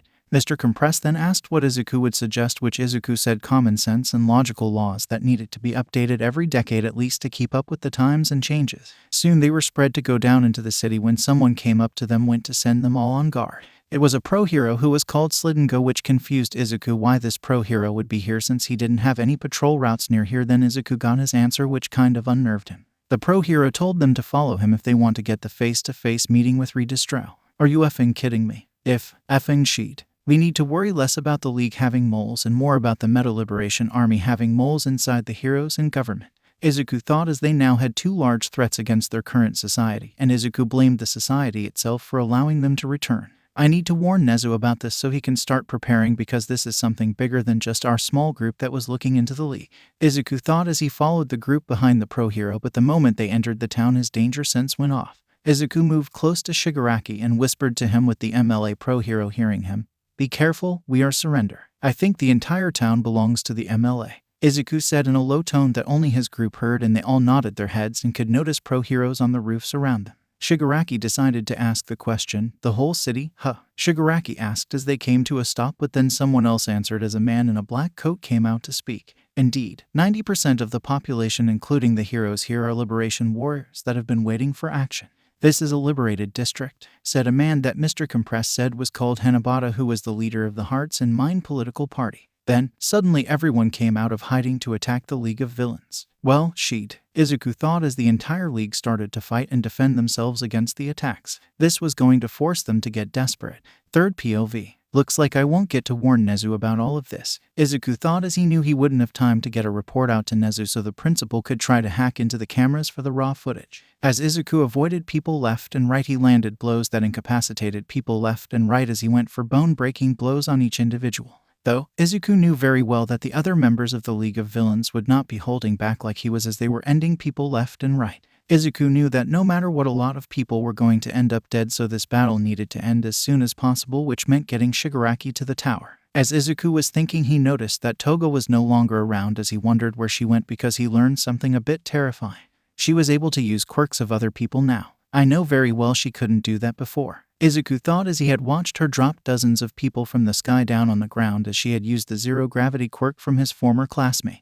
Nezu will need to know that, as that is a huge security issue, since she could just walk right into places without us knowing now, since she can replicate quirks, which were one way we avoided her from sneaking into places so easily. Izuku thought as he continued to fight and make his way towards Shigaraki. Dabai was fighting the ice user, which was leading to a bit of destruction across the city. Overall, Dabai was just burning everyone alive, even though they kind of need these people to fight against Gigantomachia, but Izuku just shrugged. I really hate to think it, but fewer people that will be involved in the damn war that this is going to trigger. Izuku thought as he knew that it didn't matter which side won this battle. No, a war was going to be coming to Japan regardless of who was the winner. It was either going to be the Metal Liberation Army against Japan or the League against Japan with one large giant on their side. Though, unknown to Izuku at the time, it was going to be a far larger threat than he had first thought by the end of all of the fighting. Over with Twice, who had gone off to find Toga. We could find Twice in a tricky situation as he was fighting people that looked like him. This was not doing well for his mental health as he was trying to stop his lookalikes from harming Toga, but they wouldn't listen since they were just puppets that were controlled by Skeptic from the Metal Liberation Army. The puppets were slowly preparing to end Toga right in front of Twice, and that had an effect that the Metal Liberation Army didn't plan for as Twice's physiological barriers were changing with the help of the MLA. As the puppets pulled back Twice's arms and broke them, it caused him to realize something. He realized he was real and not a fake, a clone. It was why he avoided directly getting involved in a fight, since he didn't want to come to an end and completely die, since he didn't know he was real or not, but due to so much pain he was delivered by the puppets, he found out he was the real one, which caused him to overcome his mental barriers, which lead to an interesting result. This result was the army of Twice, as he cloned himself and started to lay waste to all of the Metal Liberation Army members that were blocking his path as they made their way towards the other members of the League. This is how Izuku found out, as a wave of Twice clones caught up to him and Shigaraki, who were pushing forward with Spinner helping them. Interesting, Izuku said out loud, and Shigaraki was surprised to see Twice clone himself. The clones just kept pushing their way through the opposing individual, making a path clearer for them. Though in Izuku's mind he knew that Twice's villain rank just jumped up from his current rank to the S rank without a doubt, due to the implications of how he could use his quirk now. Though the clones are a bit weak since they could easily be destroyed, the problem with them is the sheer number and the fact that a clone and clone itself. Izuku thought as he watched the clones push forward past him and Shigaraki. Though some of the Metal Liberation Army like the Ice User could make easy work of the clones, though that did include wiping their own forces out as well. Izuku honestly didn't like the Metal Liberation Army views, since he was able to hear via the comm link that the Ice User said the MLA foresees that one rank in society will be directly tied to the strength of one's meta ability, which is a horrible thing as it would only be a worse version of the current society. Moving back to the battles themselves, the doctor was watching and hearing everything. He decided it was time to play his hand slightly, as he decided to wake Gigantomachia up slightly early so that he would arrive on time for the battles in Deku City. As such, the giant blasted out of the ground where he was sleeping and started his trip as he picked up the smell of Shigaraki, but also Izuku, who was the legacy of All for One's brother, since Gigantomachia knew to keep a track of both of them. Switching back to the Deku City battles, we could see the politician rallying people via his quirk, which annoyed Izuku a bit since this was just drawing the fight out, so Izuku powered up his quirk a bit and just blasted a punch in the direction of the van, but missed since it was a bit of distance, which gave the van time to move away. Annoying, Izuku muttered as clones of Twice and Spinner went after the van while others went towards the tower where Izuku and Shigaraki moved towards. Hey Shigaraki, humor me on a question that had always bugged me since the summer camp, Izuku asked as he punched a guy in the face, which sent him flying into a group of other members. Shigaraki made a sound that meant Izuku could ask what he wanted to ask as he decayed a group of people, so Izuku took that as a chance to ask the question he really needed to know for why he joined in the first place. It's always bugged me on how you guys always found my former class, the USJ, then the mall where you choked me, and then the summer camp, which the school told us they tried to hide the location. How did you always find us? Izuku asked as he broke a man's leg and sent him into a window. Really? Shigaraki asked, and Izuku nodded his head as he said yes. It's always bugged me. UA was meant to be the most secure school, which you have broken several times in their faces, which I am sure annoyed the rat. Izuku said as he did a punch down the street, wiping out a group of people that had taken out some of the Twice clones in front of them. The USJ was done by destroying the gate where Kirijirio warped into the staff room. It isn't hard to gather the general location of the room with how many people have gone to that school before from all of the departments. The mall was a pure accident on you in my meeting, and then the summer camp. Well, that was done by us having someone watch out for the buses. UA generally holds the summer camp roughly the same time every year, so we had someone watching for the buses, and then Kirijiri just followed from a distance to your location since he could warp to places you couldn't see. Then we just waited for a few days for your guards to be relaxed, and boom, we attacked the camp. Does that answer your question? Shigaraki said, and Izuku froze for a second, which Shigaraki noticed and saw the deadpan expression Izuku had on his face. Really, UA always believed they had a mole. It's why they came after me, because they... Wow, if I ever meet Nezu face to face again, then I am going to laugh in his face at how dumb he was for not planning for something so simple like what you guys did. Izuku said with frustration, because he was really frustrated about how simple the League's plan was on finding the damn camp, because he was right. The school did hold the summer camp roughly the same time each year, so it would have been easy for them to do the plan the way Shigaraki said they did. Shigaraki just had a smirk on his face at Izuku's frustration as they both continued down their path towards the tower with the clones doing most of the work. While this conversation went on, a clone of Twice had managed to make it into the tower since they overpowered all of the people guarding the tower. As such, the elevator door opened to reveal Redistro and Jurin, who were bounded in a chair. Twice started to make clones of himself while making clones of the League members, since he knew he could make clones of himself faster but do both at the same time, which speeds the process up. He would make a double of himself who would make a double again but also make a League member, and this just kept repeating until they had the entire League more or less. As the clones pushed forward, Redistro moved quickly and wiped the few clones out that even the clone of Izuku was a bit shocked. I was able to see him move. It would be about 10% of one for all. As Redistro warned them not to do anything, the members of the League with Izuku's clone attacked, but most of them got wiped out, but a Twice clone was able to clone itself before it broke apart and allowed a clone to get to Jurin. As Redistro was about to end the clone, a clone of Shigaraki and Izuku both appeared and attacked Redistro, who barely dodged. Redistro then went into a speech about the so-called mother of quirks, who coined the term quirks, who was Distro's mother. Redistro went on to ask Shigaraki's clone if his pitiful gang of thugs with nothing but the urge to destroy carry any of the burden of history that the Metal Liberation Army does, which Izuku found funny. Well, the League did have all for one, and it does have me, which is huge parts of history from the dawn of quirks. Izuku thought, and Shigaraki saw Izuku chuckle a bit as Shigaraki thought back to the story Izuku gave him in the doctor's lab. Yes, we do, but ignoring that, Twice cushioned Jurin's fall, Shigaraki said, which confused everyone until the clone said that the real body of Jiraki was about to decay the entire tower. Seconds later, the entire tower came falling down as it got decayed. Redistro, of course, survived the fall due to his quirk, which was troubling, but Shigaraki and Izuku, both in their real bodies, were standing at the bottom of the tower waiting for Redistro. To think that Detonarat was a cover for the Metal Liberation Army. Interesting, Izuku said in a low mutter that Shigaraki heard but ignored. As the battles of the individual League members were conducting across the city, Izuku and Shigaraki both stood in front of Redistro, who was much bigger than moments ago.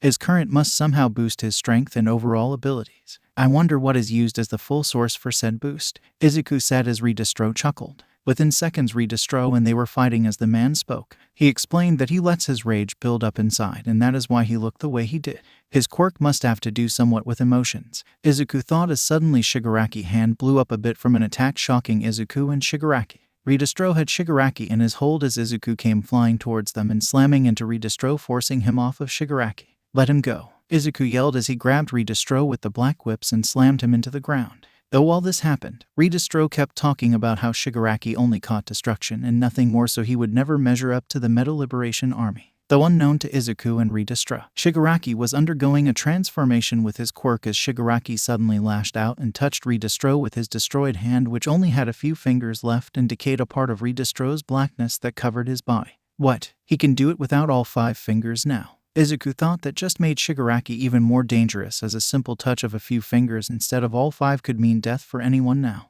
Redistro only bulked up more as his clothing torn, and he swiped with his arm, causing a massive amount of damage like a strong punch from Izuku or All Might would do with wind pressure. Izuku was able to dodge the hit, but Shigaraki wasn't able to fully. Get up, TENKO. Get up, Izuku yelled as he called out for Shigaraki using his real name, not even realizing it. While this happened, Redistro received a message that something was heading straight for him, which was a monster from the report. Izuku moved next to Shigaraki and helped him stand up as he was standing. Are you alright? Izuku asked, and Shigaraki nodded his head as he used Izuku to stabilize himself. You called me Tenko, Shigaraki said, and Izuku realized he did. Sorry, I won't do that again, Izuku said as he apologized, and Shigaraki shook his head and said it was fine if he does, but not in front of others, which Izuku was confused about why Shigaraki said that, but he put it out of his mind for the moment since there are more important things to deal with. Soon the ground shook a bit, which meant that Gigantomachia somehow woke up earlier than planned, meaning he was going to be heading straight for Shigarki's position. We need to speed this up as Gigantomachia is about to get here, Izuku said to Shigaraki, who nodded his head. Shigaraki started to speak as he admitted he could only really destroy, which Redistro said that with only destruction there was no future, which Shigaraki agreed that he didn't like that. Shigaraki said a future was unnecessary, but he wanted them to live how they see fit. Is he talking about us? Izuku thought as he felt a sense of sympathy in his stomach. Tenko, our lives have their parallels, don't they? We are quite similar in how no one was willing to help us until near the very end when someone reached their hand out to us," Izuku thought as he listened to Tenko explain portions of his life and how no one helped him when he ended up ending his family due to his quirk waking up and everyone leaving him on the street until all for one saved him. This was a parallel to Izuku in some ways, as Izuku would be beaten and tormented by those in school and out just for not having a quirk until All Might decided to hand him one for all. Both of them had a hand reached out to them in their darkest moments, but the difference was that both walked on two different paths that ran side by side to each other. We could have become best friends, most likely Tenko, if our situations were just slightly different, Izuku thought as he hated how this society abandoned people so easily. As the fighting started again, Shigaraki blocked the blow from Redestro. "Just got to destroy it before it connects," Shigaraki said with a smile on his face as he walked forward. Redestro summoned some support equipment as he called out he was using more power. But Shigaraki just smiled as Izuku backed him up. Both of them attacked Redestro even though they both supported a lot of wounds from the fighting. But soon Shigaraki told Izuku to get in the air, which he did, but was confused until he saw what Shigaraki had done. "He's going to," Izuku thought, but it was too late as Shigaraki planted his hand on the ground and decayed everything. The decay was spreading across the city and consuming everything even though Shigaraki didn't directly touch it. Shigaraki was laughing as Izuku floated there in pure fear at what he was seeing as he didn't know what to do. "All will be destroyed," Shigaraki yelled out as the decay spread even further. Soon it all came to a stop and Izuku came down next to Shigaraki, who lifted his hand off the ground.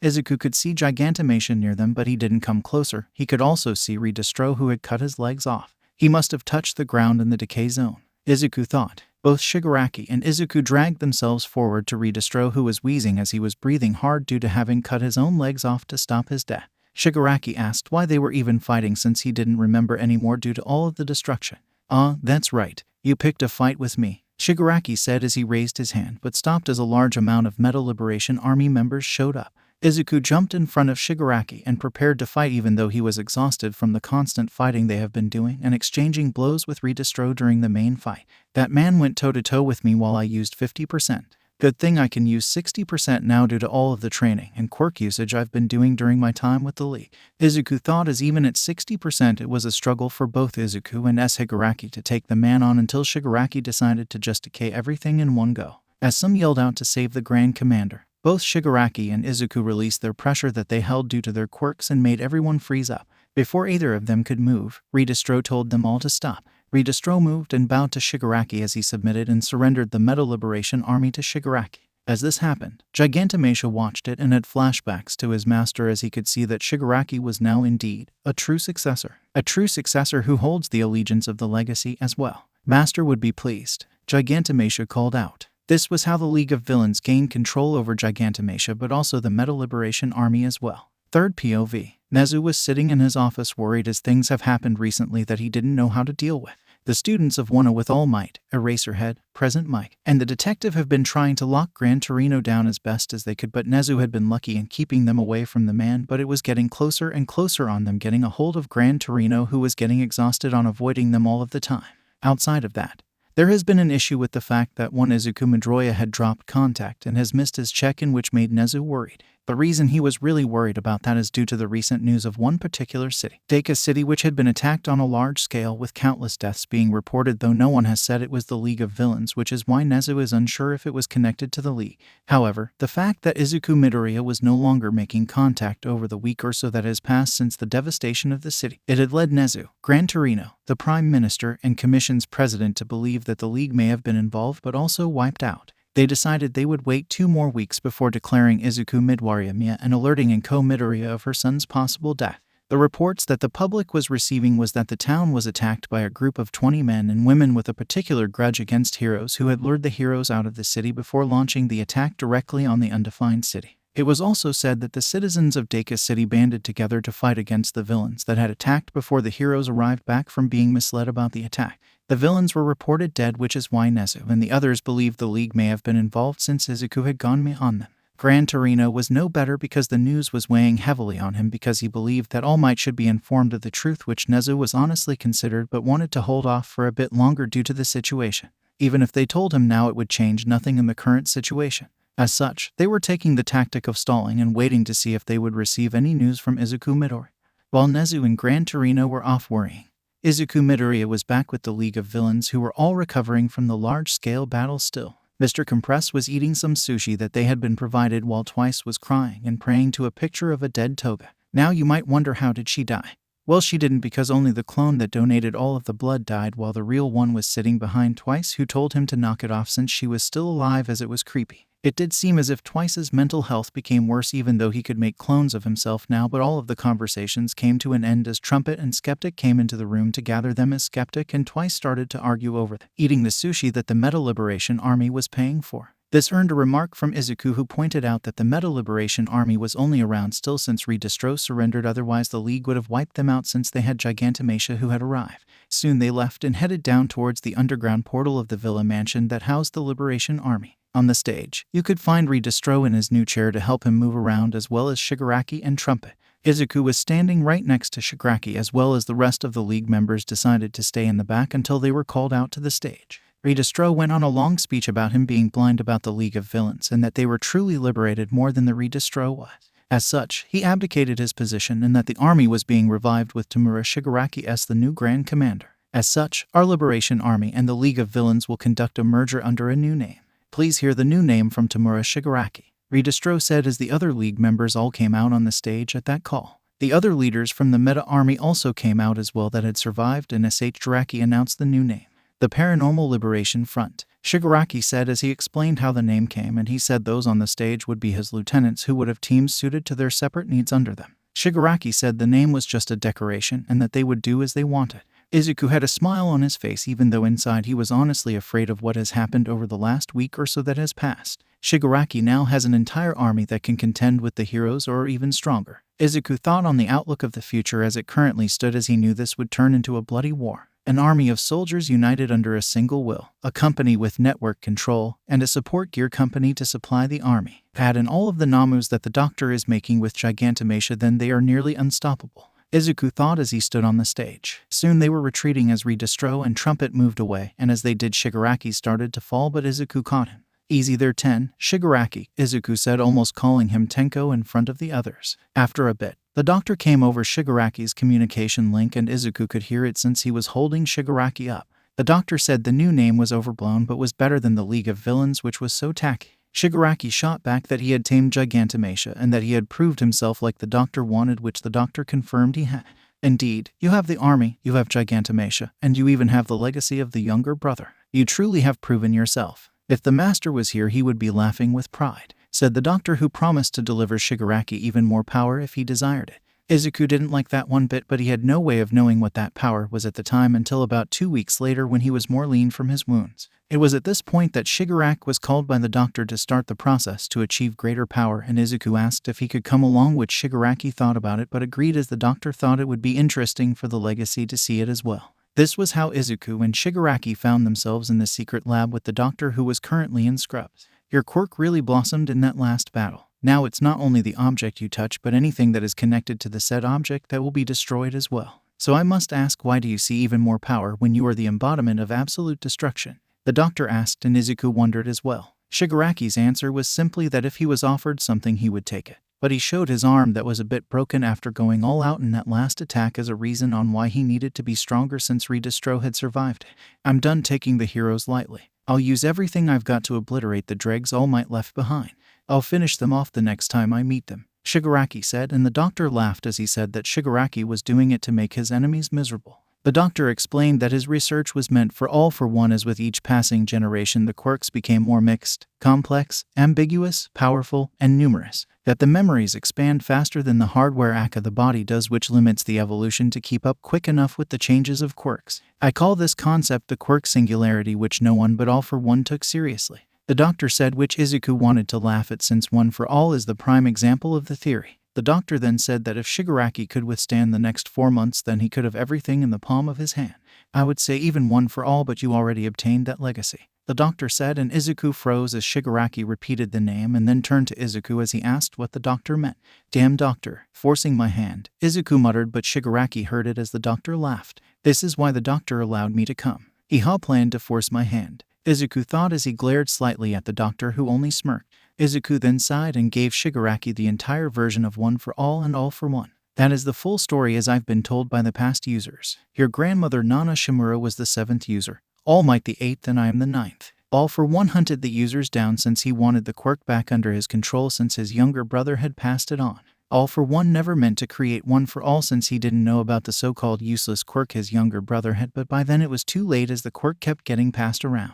Any questions? Izuku asked Shigaraki, who looked stunned at hearing the story and the truth of his grandmother. Shigaraki asked how Izuku knew about his grandmother, and Izuku said All Might told him she was the seventh, but Izuku decided to be a bit risky. Outside of that, I speak to her. When a quirk is passed to a new user, it carries an echo of the past user inside of it. The past users can reach out to me via the quirk and communicate with me if they desire it enough. Tenko, I don't understand All for One and your relationship as best as I can, but be careful. Since the doctor is passing his quirk to you, then it means that All for One has an echo inside of the quirk which will be inside of you, which means he can directly influence you like the past users have been trying to do against me since I've turned away from All Might. It's all about who is stronger and more directed that determines who is in control, so don't let him just take your body. Please, Tenko, Izuku asked as he revealed the more direct truth of the past users of One for All with a small lie inside of his statement. Izuku didn't want Shigaraki to fall to All for One's influence because he really wanted to stop Tenko and keep him alive, but the further this went, the less he knew how to do it. He was running out of options, and the final battle was coming as he knew he would need to fight against Tenko Shimura Akatamura Shigaraki soon if he successfully received the quirk. The doctor was surprised at the new information that Izuku shared about the past users being inside of the quirk since he didn't even know that. Though, Shigaraki nodded his head and thanked Izuku for the warning as the doctor started the process. Shigaraki was out cold and the doctor said he would teleport Izuku back, but Izuku asked to be teleported to a different place. Can you teleport me near my mother's home? It's been a while since I've seen her and I wonder how she is. Even though she wasn't the most supportive, she still loved me, and I don't know if people have been harassing her due to me becoming what I am now. Izuku asked, and the doctor nodded his head as Izuku thanked him. Soon Izuku was near his mother's home, which he stopped to look at from afar before he headed off to deliver his message directly since Nezu and the others needed to know what was coming. Third POV. As Izuku stood on a rooftop a bit away from his mother, he sighed as he saw in through the window as she watched the TV, which was still running reports of everything that was going on. Hopefully, I can come back one day, mother, Izuku thought, but he didn't have much hope in that wish, to be honest with himself, as everything was getting so complex and troubling. The moment that the League gained control over Gigantomachia was a fundamental game changer, but what was unseen nor predicted was the League gaining an entire army that allowed them to challenge the government itself. After a short flight due to his speed at 60% of One for All with the float quirk, Izuku made it above UA, where he quickly descended with a hood on as he went to one of the outside access points to the tunnels that Nezu had created for himself that he gave Izuku access to. Izuku entered the tunnel, and after a few minutes, he entered Nezu's home to find Nezu and Gran Torino both in the apartment waiting for him with looks of worry. Hey, Izuku said as he entered the room more and sat down on the couch in Nezu's home. Nezu's home, if anyone forgot what it meant to look like. Nezu and Gran Torino both moved to sit near him as Gran Torino asked why Izuku hadn't checked in for the past 3 weeks, which he asked in a softer tone voice since he was just glad to see Izuku again with no contact for so long.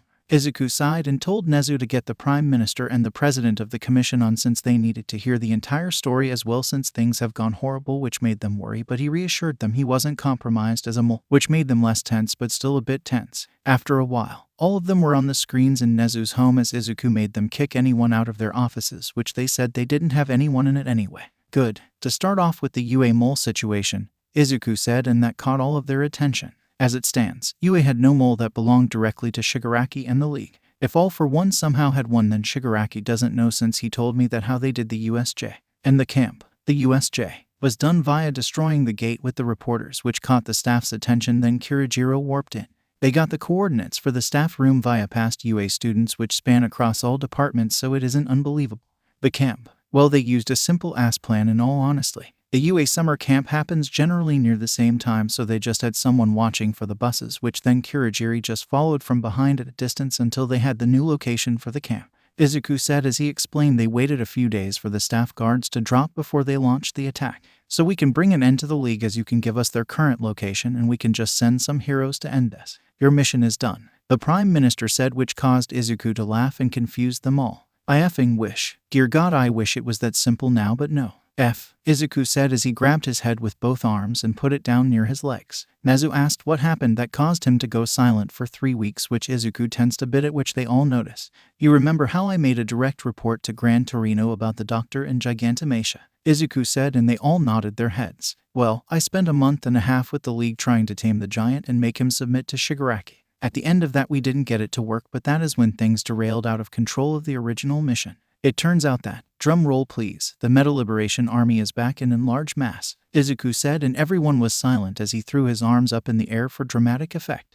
Nezu at this point had dropped his teacup from the surprise and shock of what he just heard, while the others were staring at him with wide eyes. You have to be kidding," asked the Prime Minister, which Izuku said he wasn't kidding. Sadly, they obtained Jurin, the information broker, which forced the League's hand as they wanted to destroy the League. It was either the League goes and arrives at the MLA location to get destroyed in a fight, or they would leak the League's location to the government. The League chooses to take the fight to them, and you have all seen the result of that, Izuku said, and they looked confused until Nezu spoke up. Deku City, Nezu asked, and Izuku said he was correct. That was the result of the battle between both sides. Any guess on who won? Izuku asked, and Gran Torino said the League of Villains, which Izuku confirmed. Indeed, against an organization with over 116k members, the League of Villains won. We also tamed Gigantamacia as well due to the fight, and many changes have happened. Twice has overcome the physiological barrier, and would now be classified as an S-rank villain, as he can make clones of himself which can clone themselves and so on. He's a nearly unstoppable army. Toga can now use the quirks of anyone she has gained the blood of if she is transformed as them, and Shigaraki now can decay things without all 5 fingers, as well as decay anything touching anything he was decaying to start with. If you all noticed the big hole in Deku City, well, that is from him going all out with his decay quirk in one large blast, Izuku said, and they were terrified of the information they had received. There is also the fact that the doctor is giving Shigaraki even more power now. He has the scientific research to transfer quirks into new bodies, but he has to strengthen the bodies via painful surgery and experiments to allow the body to house the new quirk. Shigaraki is currently undergoing said process to receive All for One's quirk, since he had a copy made a while back and the original will be placed inside of Shigaraki. So we need to find the location of the lab itself, which I know he works as a doctor somewhere in Japan, since he made an offhand comment about running the hospital he worked in. So he is still actively practicing, and he looks the same age as he did when he saw me at the age of 4, so he likely has a quirk not declared on the quirk list. It's likely how All for One has lived for so long, Izuku said, and the president of the commission spoke up as she said they would need to start gathering all of the heroes, which Izuku stopped her from acting on, which confused her. So heroes are compromised. I don't know how many, but the Meta Liberation Army, which is now called the Paranormal Liberation Front due to the merger, has pro-heroes, cops, and many others on their payroll. Slidden Go is one example of a pro-hero that works for the PLF. Redestro, the former leader, is the CEO of Detonaret, while Feel Good, Inc. is also connected to the PLF as well due to one of their board members being a part of the PFL, Izuku said as he explained all of the people and companies that he knew that were connected to the MLA or PLF. Izuku explained that we'll need to build up a force and ensure no spies were placed inside of the ranks, otherwise the PLF would learn of it right away. It's why I didn't make contact, because of their network abilities. I can't risk making contact as much as I would wish now. The League wouldn't suspect me of anything, but some of the others that are a part of the PLF are more skeptical, like the villain known as Skeptic, who is the board member of Feel Good Inc.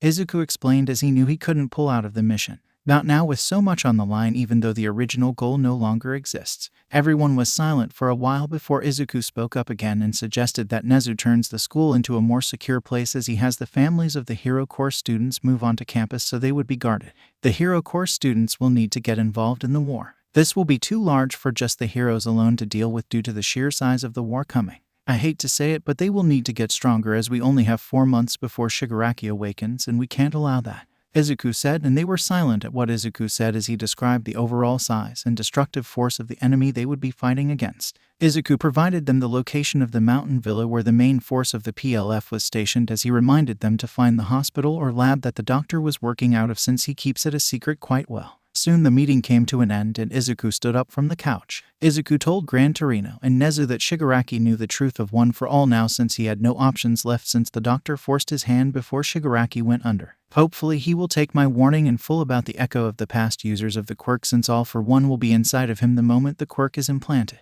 I want to save Tenko, but I don't know how to anymore. I see so much of myself in him and him in me due to the parallels in our lives that I would go so far as to call him an actual friend, even though we are on opposite sides. Though I know what will need to be done if push comes to shove, since I will not let him end those I care about here at UA, which is a goal of his, since he wants to finish everything All Might stands for in this society, which he has the right to blame for his creation, since no one helped him for so long before All for One came around, Izuku said, and Gran Torino only reminded him that everyone can reach a point of no return. Izuku would need to figure out if Shigaraki has already passed that point or not, which Izuku didn't know if he had. Deku City, and everything he heard so far made him believe he was at the edge and not yet fully over it, for Izuku at least, but for others, it may already be past the line. Izuku moved around a bit and grabbed some water to drink as he asked how everyone was doing at UA. Nezu informed him how the entire class of Wano was still looking into him being forced into his situation, which made Izuku laugh a bit but felt warm about it. They did talk about how they are getting more aggressive in trying to get information out of Gran Torino, and Izuku chuckled at the old man's efforts of hiding away from them.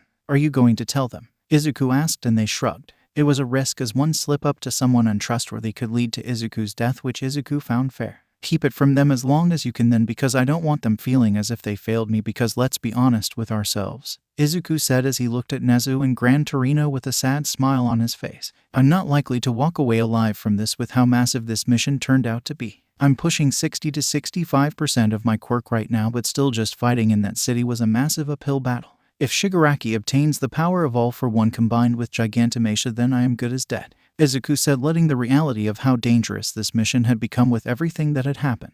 Nezu just lowered his head, and Izuku walked up to him and hugged him slightly, as Izuku knew the principal was blaming himself for Izuku taking the mission. Izuku asked Gran Torino to let his mother know how he was doing, and asked Nezu to move her onto campus, even though Izuku's entire situation was like this, since he didn't want her to be caught in the war without help, which Nezu said he would do once everything was prepared. Izuku said he needed to return soon since it's been a while since he had left. As such, Izuku left UA without being seen and gained some distance before he removed the communications device out of the thick lead box he had with him to hide the device and block communications so he couldn't be tracked or listened into by the doctor. Third POV. While Nezu and those involved in the case started to prepare for the coming war, the students were thrown into new work studies since the Hero Commission issued a request, or rather demand made out as a request, that any Hero student with a provisional license was to be conducting work studies moving forward. This was to help them gain as much field experience as possible before the time ran out, as Izuku was able to give them nearly an entire 4-month warning of the entire situation, since Shigaraki had gone under the process the same day Izuku warned them about the Paranormal Liberation Front. This, however, didn't mean that the students of Wano gave up on trying to find out the truth of Izuku Midoriya.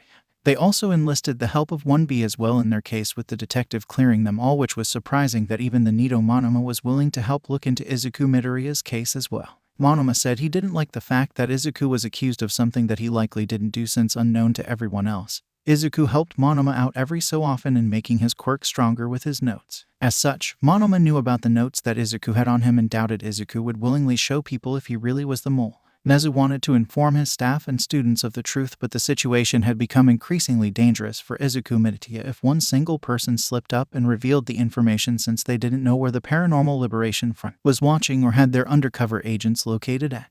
They had discovered quite a few pro-heroes that were across the ranks that had connections to the PFL. As such, after talking about it amongst everyone at the top of the case, it was decided to keep the mission a secret as long as they could. Izuku's life was on the line, and Nezu wasn't going to have him ended because he couldn't take the heat from his own students and staff. No, he owed Izuku Midoriya too much to bow under any pressure from them. In other news, the search for the hospital was progressing well, as they have likely located the said hospital itself, and as it turns out, the hospital was located in Deku City, which was roughly 80 kilometers away from the Paranormal Liberation Front villa. This was overall good, since it would allow them to start planning on how to deal with the civilians near the battle sites, but there was slightly some trouble, as Izuku had warned them in a coded message that he sent in an analysis that he did on some of the pro-heroes of UA at Nezu's request to make it seem like he was giving out information to villains.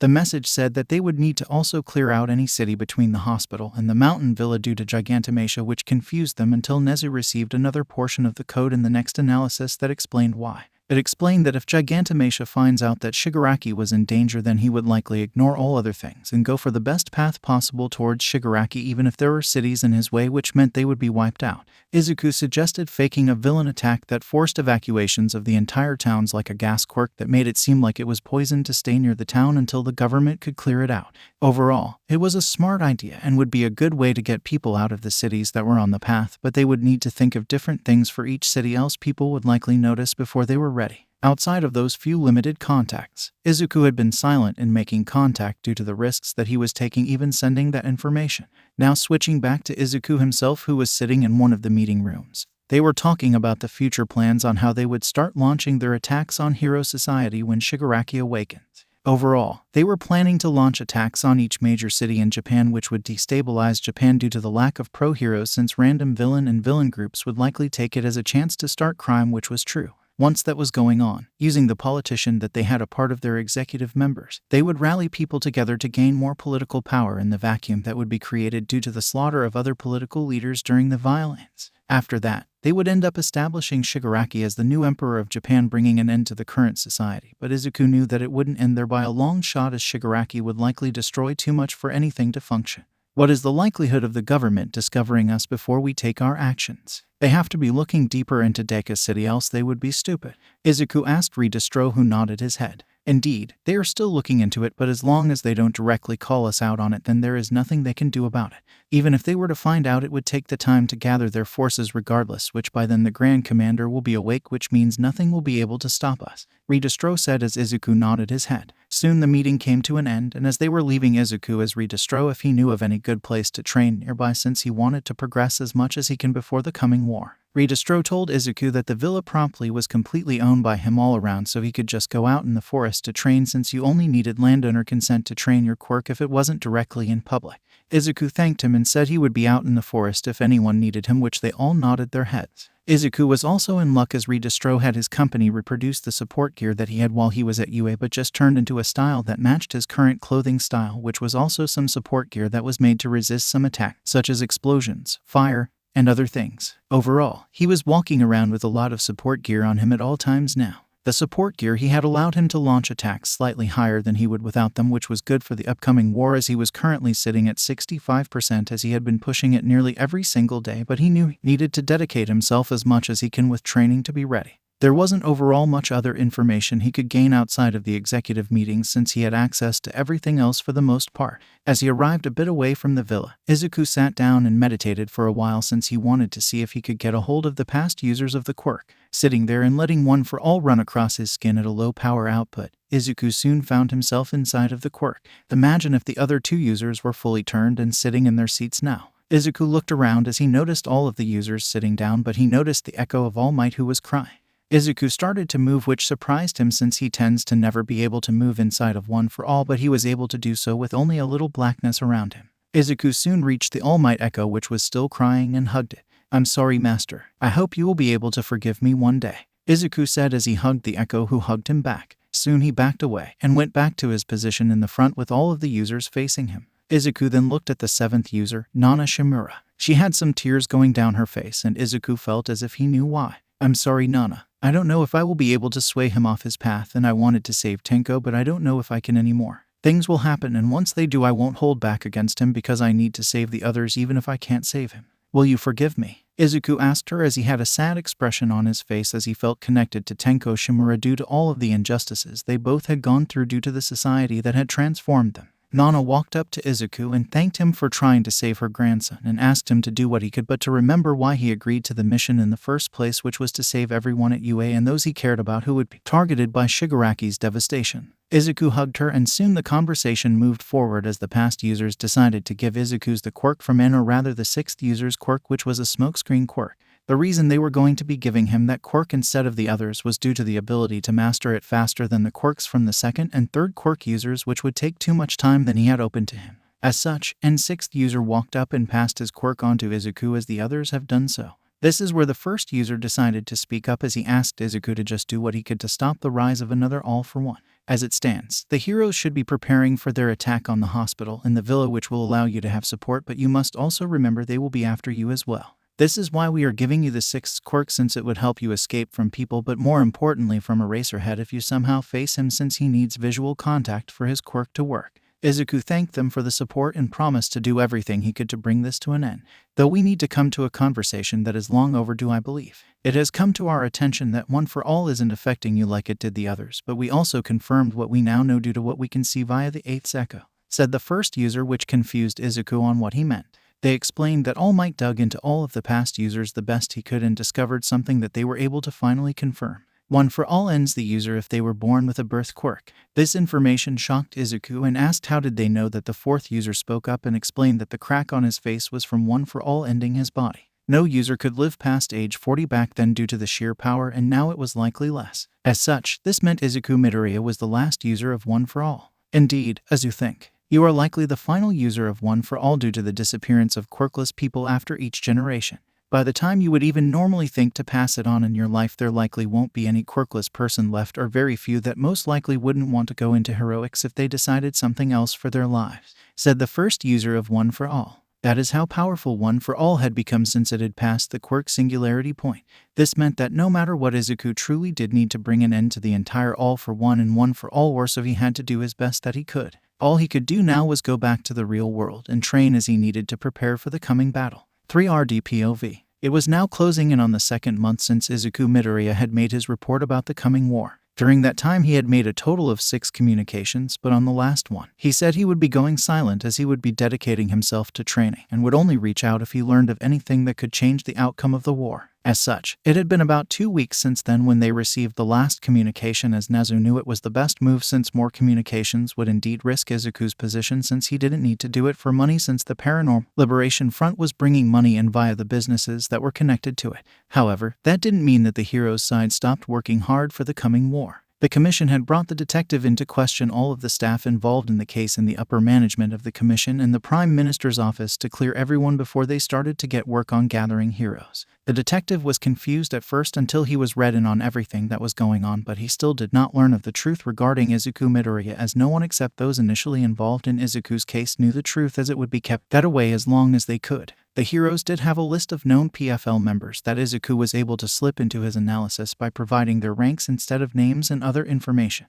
This was also a part of one of the last messages that Izuku had ever sent to them as well, but it was still a large amount of information that they were thankful for, since it made clearing out the heroes much easier to do as they needed to prepare their war force. This was how all of the main heroes of the attack force were gathered in a briefing room together, where the detective was reading everyone into the current mission. As it stood, they were able to gather their forces and would be launching the assault soon within the next few weeks, which would be about the middle of the 3rd month stage for the procedure that Shigaraki was going under. They hoped interrupting it would prevent him from gaining the power, or at least only partial power. As everyone sat around the table, which did include Nezu since he was a part of the planning for the war, the heroes and some police were told what was going on with the targets they would be going after. As it stands, the commission has been gathering a large number of heroes for a war that they have discovered that will start soon. They are hoping to attack first to have the upper hand, but we still will be fighting an uphill battle. The enemy is the Paranormal Liberation Front, which is a merged group of the League of Villains and a return of the Meta Liberation Army. As it stands, from what the commission had gathered, they believe the forces amount to over 116,000 individuals, though we will be attacking the main base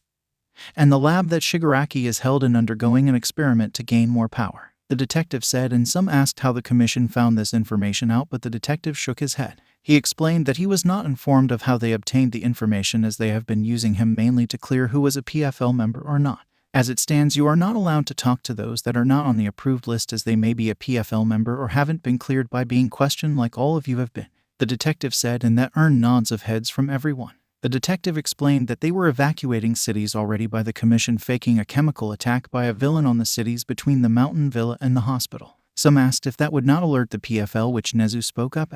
We've planned it quite well, as we are going to have it covered by the media as it happens, so the PFL will learn about the attack as heroes will chase the staged villain down. It will be staged as a group that aims to cleanse the earth of people with mutations, which several of the cities in the path have a larger population of said quirks. Nezu explained as he said the attacks would happen on the same day so as not to arouse suspicion, and nothing will be prepared in advance, so it looks like a real rush to secure the citizens and move them away from the chemical attack. The citizens would then be moved to a few cities over where they knew it had enough places to hold the people long enough. Soon the topic came to that anyone with a provisional license would also be pulled to help evacuate the cities, for the most part, with some being on the front lines to help counter some quirks of known PFL members that they found out about. Otherwise, the students would all be on the back lines while the pro-heroes would take the front stage in the war. Some wanted to reject the reason, but Nezu reminded them that if they pulled too many pro-heroes from other places, then there wouldn't be enough to keep crime and problems from arising in other cities behind their backs, which shut them all up. They realized they needed to have the numbers to fight in this battle, and it was a scary fact.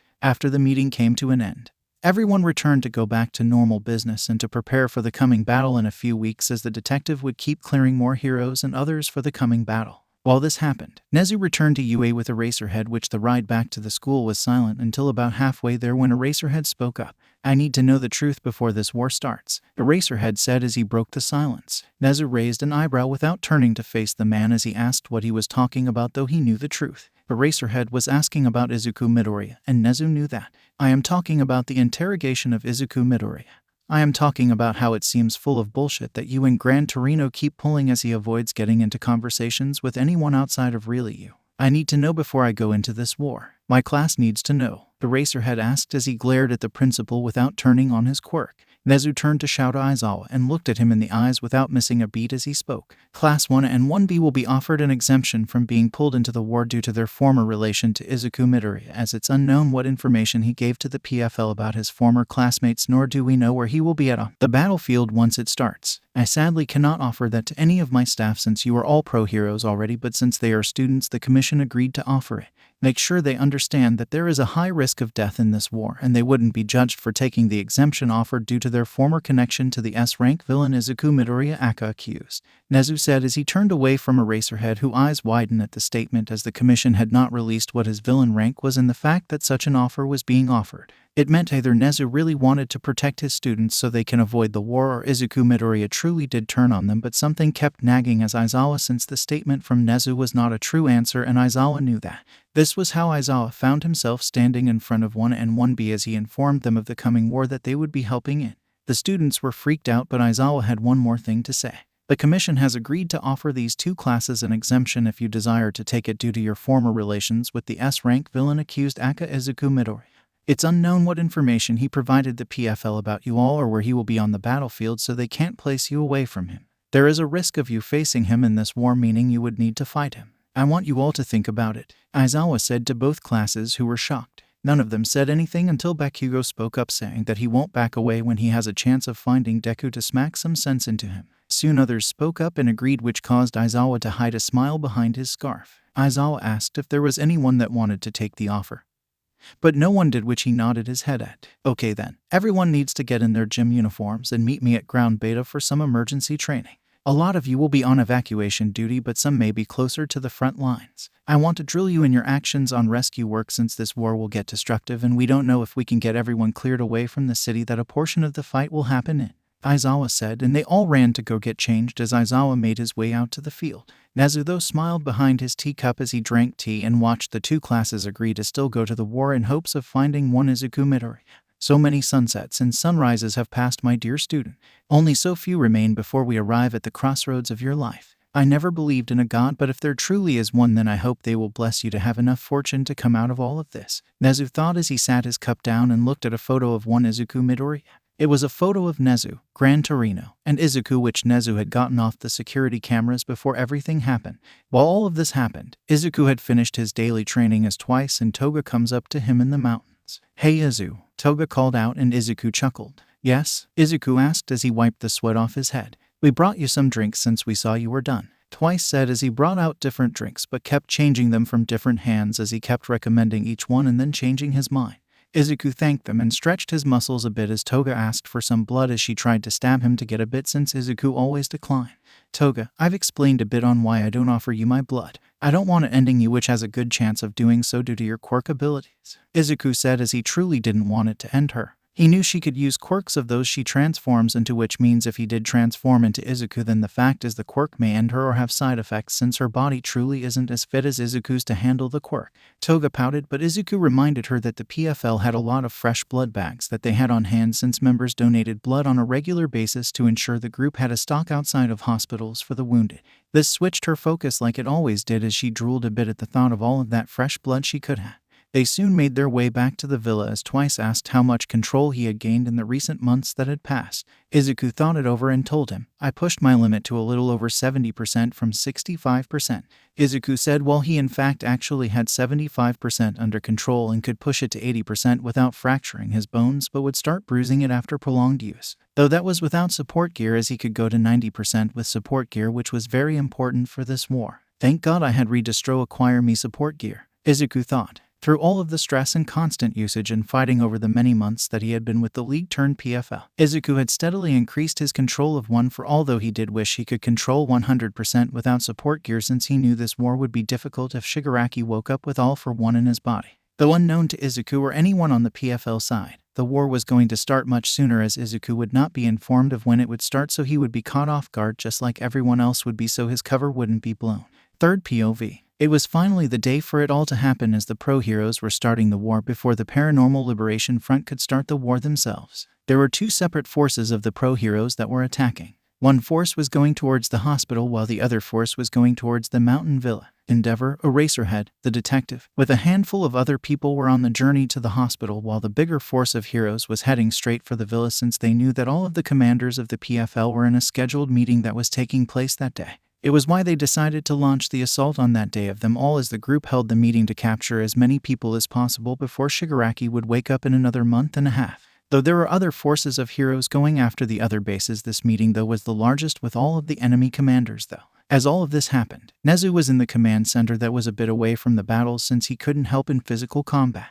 The Hero Commission decided not to call Redistro for a meeting like initially planned, as Nezu had reminded them of the clones that Twice could do, as they had no way of ensuring it would really be the actual Redistro, and the commission would be left more or less defenseless since all major heroes and a lot of the others were on the task forces for the war. As all of the task forces started to move around, Izuku was sitting in a meeting room with the other executives as they were about to head down to the basement area for the large gathering meeting. Izuku felt as if something was off but couldn't place it, so he just ignored it. Hopefully, the attack will happen soon since Shigaraki will awaken in about another month and a half, Izuku thought as he stretched his muscles and stood up. It's time to go downstairs, everyone, Izuku said, and they all nodded as they headed downstairs. While they moved downstairs, they were unaware of what was coming as we switched to the town of Jaku, where people had started to notice the lack of pro-heroes. Though there was one pro-hero in the town, which was Slidingo, who looked confused about the lack of heroes until Death Arms locked the man's head and slammed him into the ground so he couldn't escape, as he called him out on being a part of Liberation, shocking the Liberation member. It was at that moment that heroes flooded the city as the main group with Endeavor, Eraserhead, and others entered the hospital in search of the doctor and Shigaraki. Apart from the last few communications Izuku had done a few months ago included the fact that the first doctor they find would likely be just a clone, since Twice had made clones for the doctor as the real one dedicated his time on Shigaraki.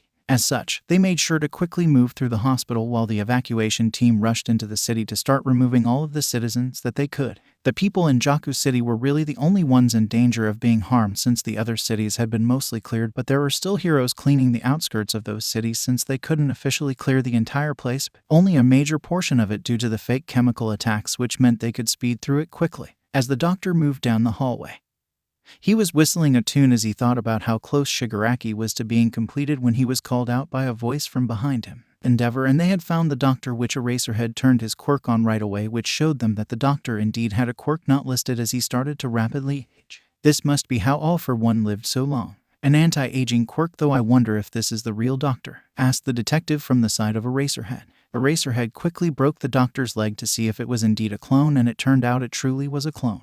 Damn, keep moving, Endeavor called out as they hurried, since the doctor likely found out about the clone being destroyed. The rabbit hero, Maruko, though had already sped off aiming for the morgue, since she knew the chances of the first doctor being a fake was high, so she took a lot of heroes to head off towards the underground lab.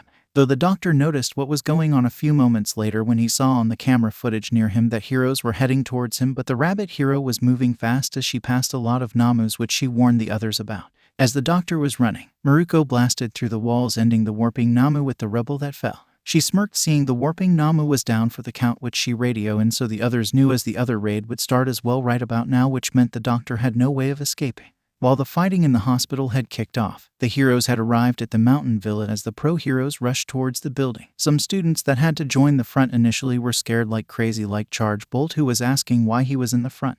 Though, the heroes made a dramatic entry as Cementos jumped ahead of everyone and slammed his hand on the ground, controlling all of the cement that was used in the building as he warped it, as he strained himself to provide a large opening so that enough heroes could get in without a bottleneck happening, which would be dangerous for their side. As the different divisions of the PFL moved forward to fight the pro-heroes, one PFL member who was a leader of one of the teams moved forward with his electrical quirk as he sent out an attack he called the Supreme Discharge Thundernet, but it got blocked and absorbed, but none other than provisional hero Charge Bolt, who got encouraged to act by Midnight and his classmate as he was told to fight for those that he cared most about. This allowed all of the pro-heroes to keep pushing forward without the big-scale attack that got launched, and even pro-hero Hawks flew in as he was given a target to hunt down. Hawk's target was none other than Twice himself, as Twice presented a huge threat to the overall battle. As such, the pro-hero sent feathers across the mansion to locate Twice as quickly as possible.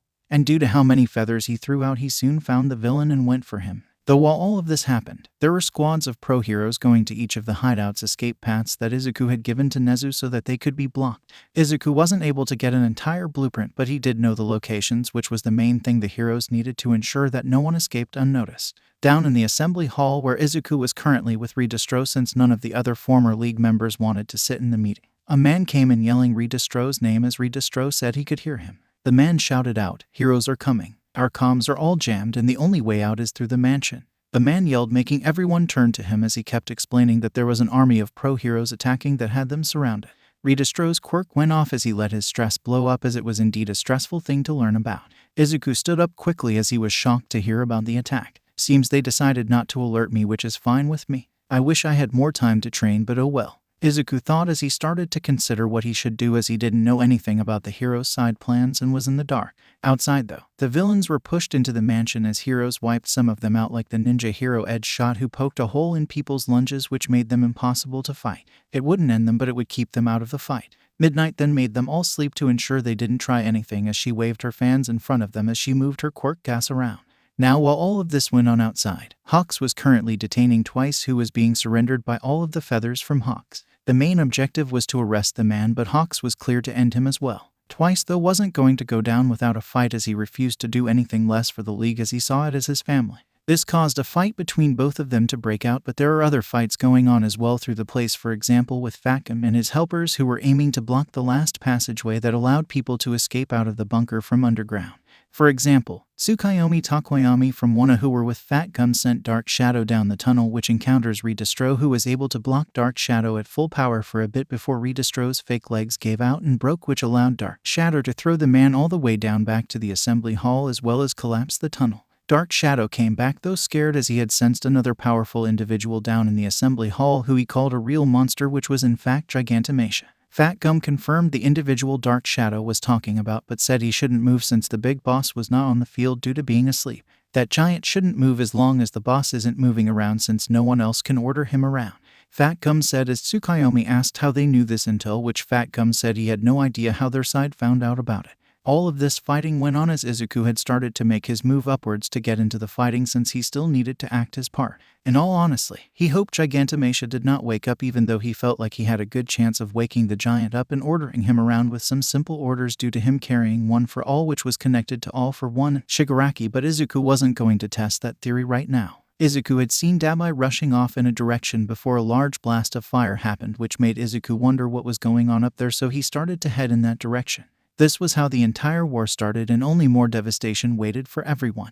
Third POV. As Izuku pushed forward to where Dabai had gone, he was shocked to find the current number 3 pro hero Hawks fighting Dabai, but what shocked him even more was that Twice was badly hurt, which made Izuku feel horrible. Damnit. I hate the fact that I connect with nearly all of them due to our pasts that share common points. Izuku thought, as he was meant to be a hero, but he still had grown some care towards each of them, though Izuku realized he was still playing the part of the villain, so he might as well keep it up, as his part was not meant to come to an end until Shigaraki was detained, from what he was told in the last physical meeting he had at UA. Flashback. As you are aware, due to the sheer scale of the threat, we can't have you pulling out unless you believe you are compromised or you believe you are in mortal danger. I'm sorry it has come to this point, but if we fail to stop Shigaraki from gaining power and defeat him in this war, then you are to continue your mission, even if it means staying with the PFL for years. We will likely never get a chance of having such a mole in such a high-level position ever again. As such, even if the heroes lose, you are not to break your role, so do what you must as a villain. Do you understand?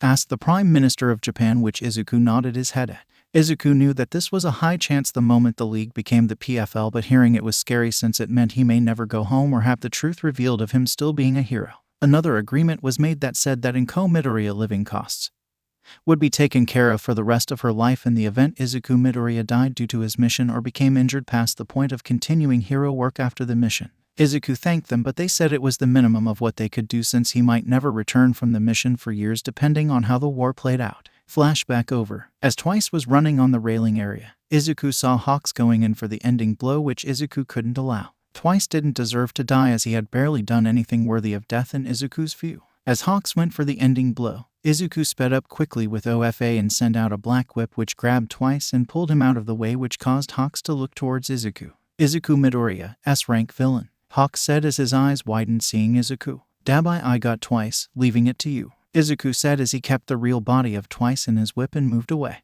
Good job, accused, Dabai said with a grin on his face as he and Hawks went at it again. Izuku ran with Twice and soon found Twice and Mr. Compress being detained by a pro hero, so he jumped down to them and knocked the man against the wall, which forced him to release them. He then moved behind Toga and lowered Twice down but kept him in his hold. Twice isn't in combat shape anymore. We need to get out of here, since if they know about this location then they might have discovered the hospital, which isn't surprising since that damn lab takes a lot of energy, Izuku said as he grabbed the pro hero that he had knocked out and thrown him across the pathway so that he hoped the hero wouldn't get ended. Even though I play the villain part, I can at least try to avoid needless deaths on the hero side or those from the league, Izuku thought. While they regrouped, a student on the outside known as Tsukuyomi had decided to leave the safety of Fat Gum and head back as he believed his mentor Hawks was in danger for some reason in his gut, and he was right. Tsukuyomi arrived just in time to stop Dabai from ending Hawks at the last second. But more importantly, back at the hospital things were heating up as the heroes were pushing through closer and closer to where the doctor and Shigaraki were currently located. The rabbit hero Mirko was fighting her way through the high-end Namus as she was getting closer and closer to them, but she knew the high-ends had fully awakened and weren't in their sluggish states anymore. Damn it, got to do what you got to do, Mirko thought as she changed her plans and left the Namus where they were at as she charged forward into the lab. She went deeper and deeper as she ran as fast as she could, even though the Namu landed more blows on her. Endeavor and the others were pushing as fast as they can to come to support her, but she had finally found the tube that Shigaraki was in, and at that moment, from just glancing at Shigaraki, she felt overwhelming fear due to his existence. She landed a kick on the chamber holding Shigaraki, but before she could fully complete it, the chamber only cracked slightly, releasing some of the water and pressure inside of it. The Namu that had stopped her from fully destroying the equipment pulled her back as she was tossed out of the deepest part of the lab, where she was thrown into Endeavor, who had been closing into the lab area. Mirko, who was being held by Endeavor, screamed out for them to finish it off. Shigaraki is in there. So is the old fart. We can't let him wake up, she yelled out to everyone near her. Eraserhead and the others kept pushing forward as they knew backup would be only a few moments away, but he knew by the tone of Mirko's voice that those few seconds were still highly important. As such, he told X-Les and Mike to run into the lab and finish it as Crust and Eraserhead dealt with the Namus. As they arrived, they could see that the doctor was preparing to wake Shigaraki up as he pressed a button. The same moment, Present Mike destroyed the container that held Shigaraki. As Present Mike punched the doctor, X-Les checked Shigaraki and found no heartbeat, but the doctor spoke. He's in a death-like state to better withstand the process. The capsule was for facilitating the procedure while preserving and reviving him, the doctor said as he cried. In those moments, more heroes arrived and started to wipe out the remaining Namu that were in the lab, as the heroes believed they were within the grasp of victory. As Present Mike grabbed the doctor and started to leave, X-Les saw a machine that was still running. But what he didn't know was that leaving Shigaraki where he has only screwed them over. The reason for this was due to the fact that inside of Shigaraki's mind, he was currently seeing his past family who he had ended up ending, but also his grandmother. Though there was one more individual, his master All For One. Shigaraki pushed away his family as Nana Shimura asked him not to forget and not to reject who she was, but that still left All For One in his mind. All For One called out Shigaraki to come to him, which made him start walking to him, but before he fully reached the man, he froze as words suddenly came to his mind. Tenko, I don't understand All For One and your relationship as best as I can, but be careful. Since the doctor is passing his quirk to you, then it means that All For One has an echo inside of the quirk, which will be inside of you, which means he can directly influence you like the past users have been trying to do against me since I've turned away from All Might. It's all about who will is stronger and more directed that determines who is in control, so don't let him just take your body. Please, Tenko, Izuku asked back in the lab, which made Tenko Shimura Akatamura Shigaraki freeze. All For One was displeased as he ordered Tamura Shigaraki to come to him again in a bit more forceful tone, but Shigaraki had another idea. As he came up to All For One, he suddenly attacked the man and decayed the echo. What are you doing? All For One yelled. I won't let you take my body over. You've had your turn in the world, now it's mine, as I will choose what I do without you controlling me, Shigaraki said as he remembered Izuku Midoriya's words. The words from a person who was so similar to himself, who had spoken it honestly and concern, which Shigaraki had done in genuine for so long, as he knew that if he gave in to his master here, then he would not be the one controlling his body anymore, like Izuku had warned him about. Thank you for everything, but I will walk my own path even if it gets me ended, Shigaraki said, and then suddenly in the real world his body was shocked with electrical currents from the machine that Shigaraki had been in. The machine had been broken, yes, but power was still going through it to complete the process of waking him up, and with one electrical shock it had completed its task as Tamura Shigaraki had started to wake up. While this happened in the hospital, we go back a bit in time as we go back to the situation with Hawks as Tsukuyomi was protecting the injured hero. Dabai asked the student from 1 why he was here, which he responded that he was concerned about his mentor, but Dabai only smirked as he told the boy that the pro heroes had their hands far dirtier than most villains as he sent a blast of fire. Hawks informed his mentee that Dabai couldn't rapid fire his quirk since it was tweaking with each attack, so he told his student to go, which caused Tsukuyomi to jump over the railing and use Dark Shadow to hold on as they went down several levels, before dropping down due to the Dark Shadow being weakened by the flames. Though as they were escaping, Dabai tried to end it with Antoher Blast as he dropped down as well, but sadly the Ice User Getten caused a large blast that got into Dabai's way of finishing it off as Getten freed the people that were being pushed back to allow them to have a fighting chance. Though this had given the student Fumikage Takoyami enough time to use Dark Shadow to escape with Hawks. As this happened, many things changed due to the situation at the hospital where Shigaraki had woken up. Izuku, who was currently moving with Twice, Toga, and Mr. Compress, suddenly froze as they were pushing their way through some fighting. They looked at him and asked what was wrong as he shook his head and spoke. Tenko woke up. The heroes failed to stop him at the hospital, and now he woke up, though incomplete, I believe. It's time for us to leave and meet up with him, as Gigantomachia should be ready to move now, Izuku said, and they were stunned as they didn't know how he knew this. It's part of the legacy that connects me to Tenko now that he has All for One in his veins. I can somewhat sense him, and he likely can sense me. Please accept that statement, okay? Izuku said as he asked them to, and they nodded their heads since they were just glad Shigaraki woke up. Toga did ask why Izuku kept calling Shigaraki by the name of Tenko since they didn't know his real name.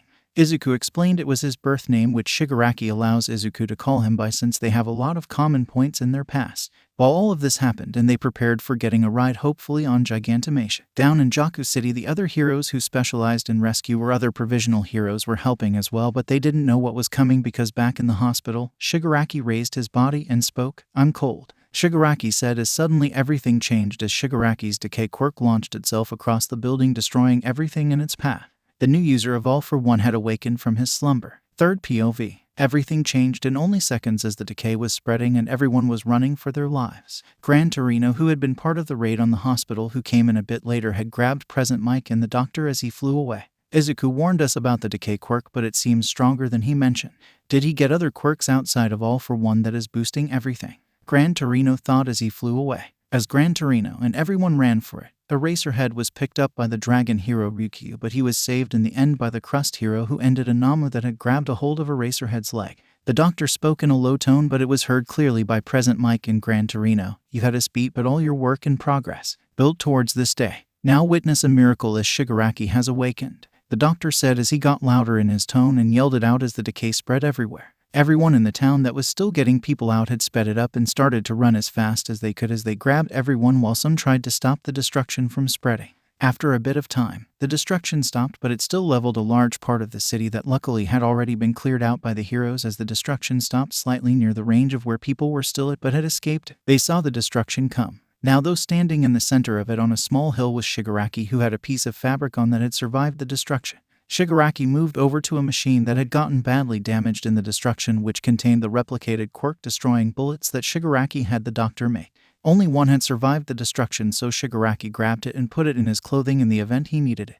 As he looked around, he knew the war wasn't going in their favor, but that didn't matter to him as it was time for him to get involved. He picked up a phone without turning decay on since he now had control of it and radioed to Gigantomachia, who had already stood up when he sensed his master's awakening. Come to me, Gigantomachia, and bring the others, Shigaraki said as he wanted the members of the League brought to him to be near his side. Now, though, we switch back to the mountain villa where the fighting was still going on strong. Dabai had jumped to where Izuku and the other members of the League were at. What is the situation? Dabai asked, and Izuku said Shigaraki had woken up, so they needed to get to him, which Gigantomachia should start moving soon. When he gets up here, we will just get a ride on him to make sure we can get to Shigaraki. Don't aim to end, but just get people out of our way since we need to move fast, and the longer we speed, the longer we are away from Shigaraki since he isn't completed in the procedure, so he should be weaker than what we had planned for, which will be critical for us to get there in time, Izuku said, and Dabai nodded his head, and as Izuku said, Gigantomachia started to move around as a large hand blasted through the ground from the basement of the villa. As such, they had their ride, but while they had gotten their ride, the hospital's situation had once again turned into a battle as the number one pro hero Endeavor was not planning to let Shigaraki off the hook as he came flying in as he sued several large attacks to burn Shigaraki. Sadly, Endeavor didn't take into account that even though Shigaraki wasn't fully complete, he still had more power now than before as he now could regenerate.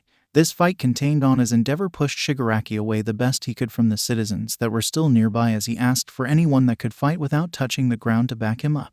Though some like the students from One like Katsuki Bakugo and Shout Todoroki ignored the order to leave the area and decided to go back Endeavor up as they knew that wherever Shigaraki was at there was a chance Izuku Midoriya would be nearby as well. The others knew they didn't stand a chance currently and had to retreat but were waiting for knowledge if Izuku Midoriya was near Shigaraki, as unknown to others the students from One had agreed to head to wherever Izuku Midoriya was at if he was found on the battlefield to try and stop him themselves. Back at the fight between some of the heroes and Shigaraki, Shigaraki smiled a bit and spoke out. "You really are cool, Eraserhead," he said as Eraserhead had stopped him from decaying the dragon hero when he touched her, which caused him to get blasted into the air a bit.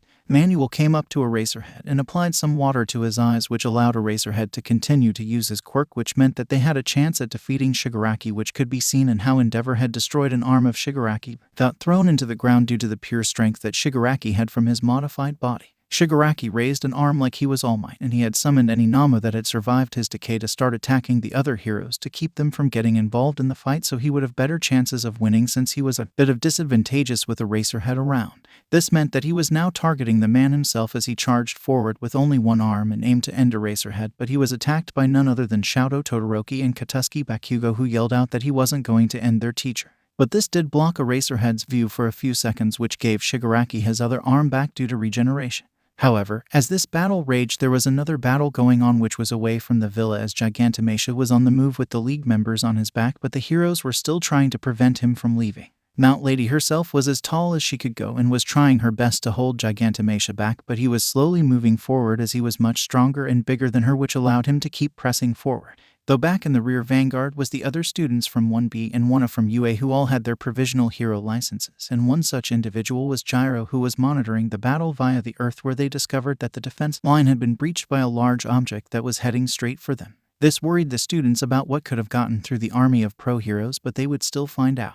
As Izuku stood on the back of Gigantomachia, he saw Kamui Woods holding Midnight on his back and knew what they were likely attempting to do, which he felt scared for her as he was one of his teachers and he didn't want her to die. "They don't know we are up here yet, so when she tries to do something I will grab her with a black whip and stop her, because Gigantomachia will easily end her with one smack," Izuku thought, as he didn't want his teacher to die even if he was on a mission. As Izuku was thinking, he watched as Gigantomachia threw Mount Lady out of the way since she was annoying him. As Kamui Woods and Midnight got closer, Izuku noticed Dabai was about to attack, so he attacked first. "Hello SENSEI," Izuku called out, which drew her attention as her eyes widened in shock, but it was too late as Izuku grabbed them both with a black whip and tossed them down to the ground. "Stay away, sensei, or else you will get ended," Izuku thought. "Welp, there she goes. I wonder how she will fare mentally having seen me," Izuku thought out loud as he smirked, though inside he was sad that he had to do that to his teacher, but the past users reassured him since they had been able to contact him a bit more since he grew his powers stronger. They reassured him it was better than her dying. Unaware of what Midnight was doing when she and Kamui Woods landed on the ground alive, luckily due to Kamui grabbing Tree, she contacted Creati, who was with the other students further ahead of Gigantomachia's route. She asked her if they were aware of what was going on, which they confirmed they heard and could see due to Gyro and Shoji. It was at this point that Midnight warned them that they would need to try and put the monster asleep. "However, I need to warn you. Izuku Midoriya is on the back of the monster. I know you guys have some sort of plan to face against him, but he is strong and took us out with one attack of his black whips. Your main focus needs to be on stopping the giant before you work on Izuku Midoriya.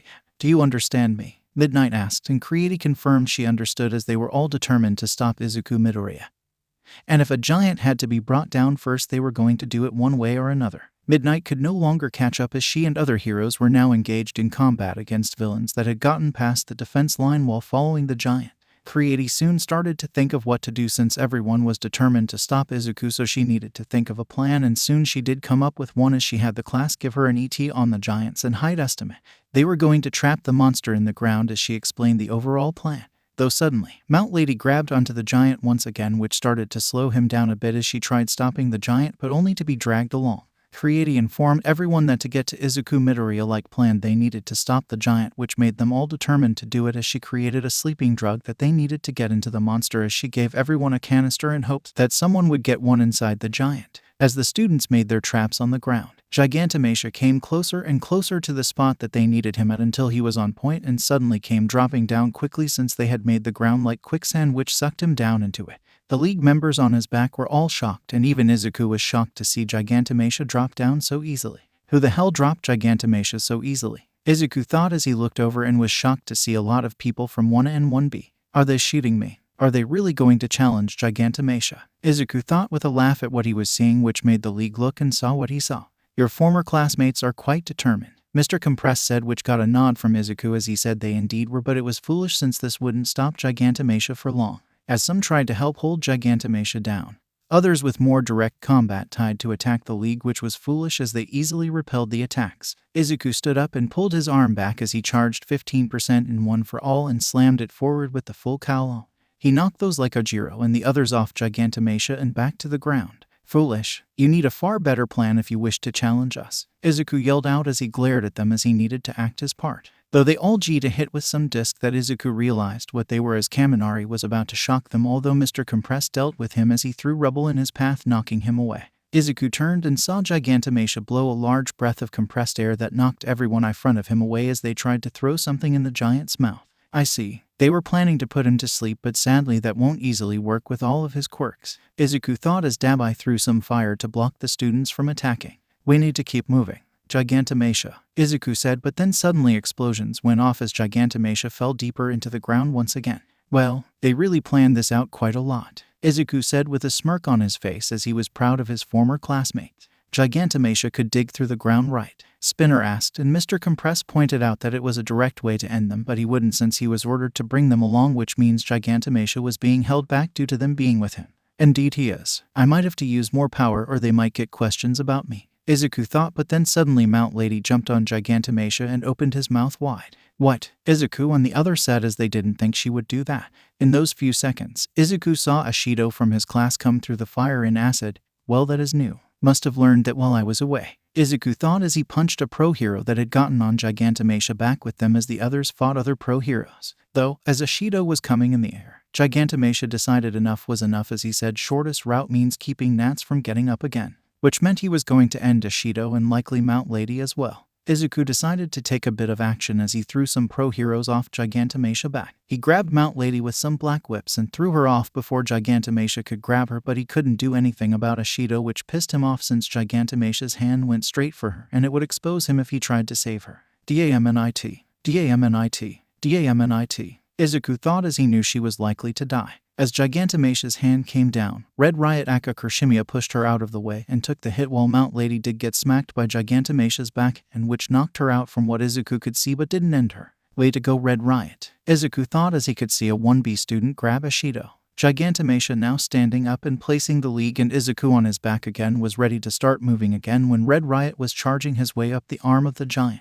Izuku saw Kirishimiya throw a vial of the drug, but Toga broke it with one knife, but he had another one which Izuku pretended to try and stop as he sent a black whip at it but missed by a small margin as it went right into Gigantomachia's mouth. Way to go, Red Riot, Izuku thought as he cursed out loud. That isn't going to affect the big man, is it? Izuku asked as he saw the vial go into the giant's mouth, but no one knew as they said they didn't know. Izuku, though, while talking, had used the black whip that had missed the vial to attack Red Riot as he grabbed him and threw him in the direction that Takage was in, though Izuku made it look like he went for the end as he did put some force into the throw that knocked them both towards the ground, but not enough that Takage didn't recover from. This is annoying now. We need to. Izuku was starting but got cut off as explosions happened against Gigantomachia's front side. Everyone looked and saw artillery pieces on the ground. Are you effing kidding me? When could she make things such as that since it should have destroyed her fat reserves? Izuku yelled out as he was actually shocked seeing 3 big-ass guns shooting Gigantomachia from the ground. Your former class is far too much at doing the plus ultra work, Dabai yelled out as he prepared to shot fire out towards the pro heroes that arrived. Indeed, they are a bit too plus ultra right now as they are delaying us too long. Time to end this, Izuku said, and no one liked the tone he took as he raised his arm and powered up his quirk. Down on the ground, Creati saw what Izuku Midoriya was doing and felt dread as she told the pro heroes to dodge his attack, which they did just in the nick of time as the blast carved up the ground but still sent them flying in the air. Gigantomachia, get us out of here now, Izuku Midoriya yelled, and the giant followed what Izuku said as he yelled out and changed a bit as his claws expanded and tore up the ground and anyone standing in his way as he charged forward, completely ignoring the students from UA. Back in the distance part of Jaku City, the doctor was yelling out how the heroes would lose. Don't you see? With Shigaraki's awakening, it changed everything. Gigantomachia is a calamity who lives and dies for his master's sake. The Namus were created in his image, and then you fool of heroes pushed one of the only people, Izuku Midoriya, away from heroics into the new king's hands. If you had Izuku Midoriya, then you might have won this war, but you don't since you forced him to join Shigaraki, which even All for One was incapable of doing, but thanks to you heroes we win." The doctor yelled out as he laughed. Present Mike only stared at the doctor in shock as he heard the doctor say that Izuku Midoriya was one of the only people that were capable of turning the tide of the war, but they had pushed him away. What have we done? Present Mike wondered if the enemy considered their former student, even though Present Mike thought he was being forced, was considered that highly by the enemy. 3RDPOV. Izuku sat down on Gigantomach's back as he rubbed his muscles as he had put a bit more power into that punch that carved up the ground. "Did you overdo it with that punch?" Twice asked, who had regained his senses a bit from all of the wounds as Toga had patched him up somewhat, but he still wasn't combat capable anytime soon. Izuku nodded his head. "Indeed. Even though I've pushed my limits more and more, it still stresses my body out at the upper limit since I haven't used it much in battle and just overall to the point my body can withstand it easily. We needed to get out of there, so it was worth the stress on my body doing such a powerful punch," Izuku said as he relaxed on Gigantomach's back and looked at all of them. Dabai was doing something with Skeptic which Izuku couldn't hear about since they were a bit further away, but Izuku didn't think much of it. Though Izuku did look at Toga, who wore an unusual expression on her face. Izuku asked her what was wrong because he had to admit he genuinely had cared for them, even though they may hate him when they learn the truth, but that didn't mean Izuku would stop caring for them. He also refused to end any of them unless he had zero options. Toga turned to her and asked him if they didn't have a right to live due to how they were, which stunned Izuku for a bit, but he shook his head and spoke. "It's not that we don't have a right to live. This society needs to change since it created this mess. Each of us in the league, though I don't know about Dabai, comes from backgrounds filled with pain and suffering because we didn't fit society's normal standards, even though quirks are abnormal to start with. Humans had lived for so long without quirks, but in the last 100 years or so we have all forgotten about that. We have the right to live just like the next person does. Our quirks or former lack of a quirk doesn't define our right to life, but our actions we do define that. Do you understand what I am getting at?" Izuku said as he looked at her in the eyes with genuine emotions, which she nodded her head at as she believed she understood. Too many people went into heroics for things outside of saving people. If they wanted fame, money, or something else, then that is fine as long as you truly wish to save people above all else, but I know of heroes that don't care about that, like Endeavor," Izuku said, and Dabai chuckled at the mention of Endeavor, which made Izuku raise an eyebrow, but Dabai said he would understand soon why he hates Endeavor so much, which Izuku just accepted. "Not like I can warn the hero side of anything that might happen. I need to maintain my cover as long as Shigaraki walks free," Izuku thought as he continued to rest until Mr. Compress said they were approaching the cities. This caused Izuku to stand up and look out since he wondered if the government was able to clear it all out. "Well, this is going to be quite destructive," Izuku muttered out as he watched Gigantomachia slammed into the city and start tearing through it without stopping. As they were moving through, Mr. Compress pointed out there was no one in the city from what he could see, which Izuku looked around and noticed that was indeed true. Seems like they did indeed get everyone out, which is good, Izuku thought. It seems those villain attacks with the chemical weapons were likely staged attacks in preparation for these battles, Izuku said, and Toga asked what he meant. Izuku pulled his phone and showed a news article about chemical attacks by radical groups aiming to target cities with higher populations with mutation quirks. Based on the news article from last week, they cleared out the affected zones without clearing the rest, but it seems they did it to decrease the numbers of people in all of the cities that were around any of the battle site. Most likely in the event that we were able to break their armies down, as it would give them a buffer before we hit any major city. They most likely, though, didn't account for Gigantomachia waking up since he wouldn't move without Shigaraki, though their planning had saved many lives that would have died due to Gigantomachia's rampage. Oh well, they are just delaying everything since the moment Gigantomachia's arrive at Shigaraki's location is the moment we turn the war back in our favor, Izuku said as he just held onto Gigantomachia's back as rubble from all of the building flew up and around them. Izuku turned to Skeptic and asked if he had visual on the battle where Shigaraki was at, since Izuku knew he wouldn't go down without a fight, though it seems the heroes had been doing a lot of work. But what Izuku didn't think of was that all of his other classmates that weren't at the mountain villa were now helping fight Shigaraki. There are students, I believe, that are helping Endeavor and the others fight Shigaraki. The Grand Commander is having some trouble due to Eraserhead, who is quite hurt with a damaged leg. It seems a hero is keeping Eraserhead's eyes open via liquids around the eyes from what I can see on the images. Anytime the Grand Commander goes to dust everyone, they throw him up in the air. We need to get there, Skeptic said, and Izuku nodded his head as he moved back to them to look at the images while Dabai was laughing, which confused him until he saw it. Well, you were right, Dabai. They are going quite far for a normal plus ultra. What is driving them to do so much more than the normal pro heroes? Izuku wondered out loud as he thought of what would be driving them. Izuku knew they wanted to get him back, but he refused to believe they would try to get him back on a damn battlefield in the middle of a war. Oh well, no matter what it is, and they can't win against overwhelming power. Izuku said as he returned to where Toga and Twice were at his spinner and Mr. Compress were standing in another area. Izuku sat down with Twice and Toga and just prepared himself mentally because he was going to be facing off against his former homeroom teacher and nearly half of his class, since the other half is somewhere near the villa right now. As Izuku prepared himself mentally, we switch back to the fight with Shigaraki, who was getting more and more annoyed at the people he saw as bugs in front of him since they were putting up so much of a fight against him. As Shigaraki was fighting against all of them, his body suddenly started to break apart, shocking everyone. Shigaraki was even confused since he shouldn't have a limit to where his body would start breaking down like this since he had a hyper-regeneration quirk inside of him, so he looked up at the heroes and asked him what day it was, but none of them answered. It was at this point Shigaraki realized the procedure wasn't fully completed, which meant he was only half-backed and his body had an actual limit on how much power he could use before it started to break down before the regeneration quirk kicked back in. "No matter, I will still win," Shigaraki said as he again went to try to dust everyone by touching the ground, but Gran Torino appeared once again and kicked him up into the air before backing away as Shigaraki had repeatedly tried to end him. Others like Uravity would also use her quirk on him from time to time to keep him in the air even longer, which annoyed Shigaraki as Bakugo would launch explosions onto Shigaraki while Eraserhead would end up blocking Shigaraki's quirks again whenever he could get a clear view of him, but he couldn't keep it up forever even with Manuel's help as he still had his limits, so there were moments where they had to fight Shigaraki with all of his quirks, which was destructive, and a lot of the class and pro heroes had injuries on them due to the fight. As the fight contained, Endeavor was able to get a hold of Shigaraki to the point where he launched a massive attack he called Prominence Burn, which started to burn Shigaraki's body completely, but Shigaraki was able to force Endeavor off after a few moments as the regeneration quirk barely kept up with the burning fire. Endeavor did get skewed with some of the rivet stab quirks, which acted as part of Shigaraki's body. Overall, the regeneration quirk was slowly starting to heal his body, but he still was heavily damaged due to all of the large attacks he had received from the pro heroes and provisional heroes as well.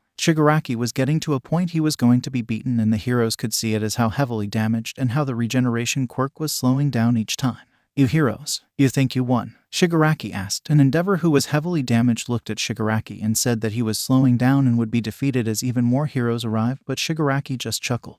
"I may be near defeat, but you forgot who is on my side, didn't you?" Shigaraki said, which confused them all until they hear a large roar from the distance. As they turned towards the direction of the sound, they saw it as Gigantomachia had arrived.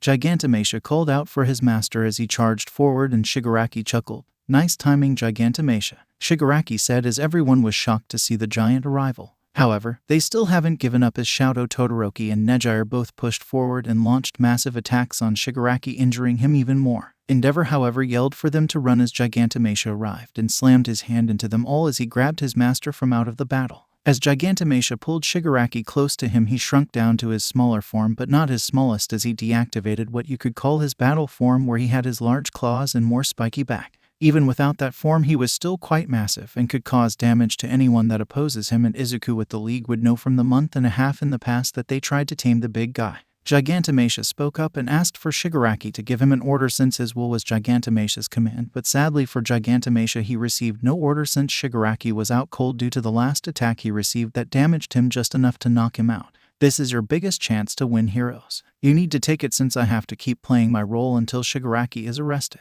Izuku thought as he watched Dabai move to the edge and called out to Endeavor and Shoto Todoroki. "Ooh, there you are. You all look like ants from all through eye up here, and what do I see? I spy shoot too." "Perfect," Dabai said, which made Izuku confused on why Dabai would call Todoroki by his first name. Then it suddenly hit Izuku on why Dabai had such a large grudge against Endeavor and was so stuck on the man while calling Shoto by his first name. Blue fire, large grudge against Endeavor. Dabi your. Izuku thought as he watched Dabai poured something on his hair which turned it a different color from black. "I have a great name, so why call me Dabai when it's Toya?" Dabai said, shocking everyone. Though while this happened, Skeptic had played a video that he hacked into all news channels, which was a video of Toya Todoroki as he explains his life, as he talked about how he ended over 30 innocent people in cold blood and what drove him to it. The video was even played in Rei Todoroki's room, who the staff at the mental hospital were unable to stop it from playing in time as she listened to what her son talked about. The entire country listened to the video that was playing on all news outlets. Back at the battle, Dabai talked about how he was so happy when Endeavor claimed the #1 spot since it provided him a much better way to tear him down, as he could bring everything out in the open instead of just ending Shoto Todoroki Endeavor had put so much work into. As Dabai talked, he finally reached the climax point in his speech as he said, "The past never dies," which Izuku found so true, as even though he was separated from Bakugo, And those that harmed him in the past, the memories and scars across his body never go away. They are with him forever as he had to suffer through all of that pain which dulled over time but never truly died away. The past truly never does die, and it's why society had come to the breaking point right now, as those it threw away still remember all of the pain it inflicted on those it had abused. Izuku thought as he rubbed his arms, remember his years in middle school. And when he was younger, as no one would help him. Third POV. Well, that explains a lot, Izuku said as he muttered it low, since the others haven't seen him yet, nor did he want to get seen just yet, as Spinner had moved Shigaraki up to Gigantomasia's back with Izuku looking him over. The others were trying to get Shigaraki to wake up so he could give Gigantomasia an order, since he was really the one that needed to provide it. Izuku was sure that Gigantomasia might listen to him as well on some small orders like retreating, but Izuku wasn't going to test it out. The reason he believed this was due to how Gigantomasia reacted back during the encounter with the students from UA, as the other pro heroes had arrived, since Gigantomasia did react to Izuku's words, but the others seemed to have forgotten about that, as Endeavor tried denying Dabai's claim that he was his son. Dabai just said that the results he had done with their DNA were being released publicly as they spoke, though he was free to do his own DNA test if he wanted, which Dabai laughed after saying. The video showed online showed how Hawks also tried to end twice, as well as he was crying and running away, which made people shocked to see it.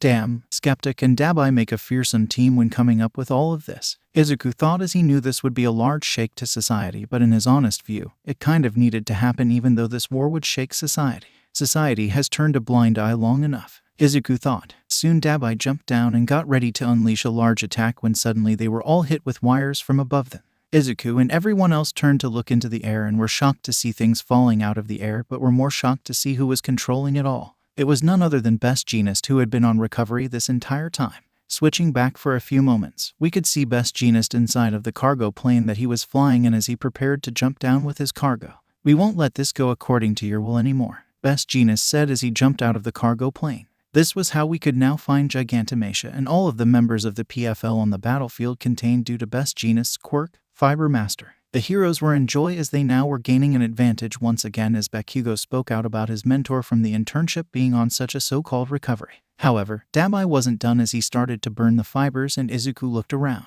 "I need to start acting or they will know I am holding back. It's time to play my role as best as I can without trying to turn the tide of the war," Izuku thought as he listened to Mr. Compress and Spinner talk. Spinner pointed out that Gigantomasia was panting once he arrived, as his orders had been satisfied, which made him release that Gigantomasia was tired out, and it was how Best Jeanist was holding Gigantomasia right now. Spinner tried to hell for Shigaraki to wake up, but he wasn't doing so. Spinner then looked at Izuku, who looked back and nodded his head. "Time to put more effort in," Izuku said as he stretched his muscles out, and Best Jeanist realized someone was breaking free outside of Dabai. "Who the hell has the strength to break free?" Best Jeanist said, capturing everyone's attention as they looked over to where he looked, and a lot of them were shocked at who they saw, since they didn't pay close attention when the villains had gotten captured. "Now, do you honestly think you can hold me?" Izuku asked with a wide grin as he broke out of the fibers, startling Best Jeanist. "Izuku Problemchild Midoriya was all called out by people that recognized him in shock.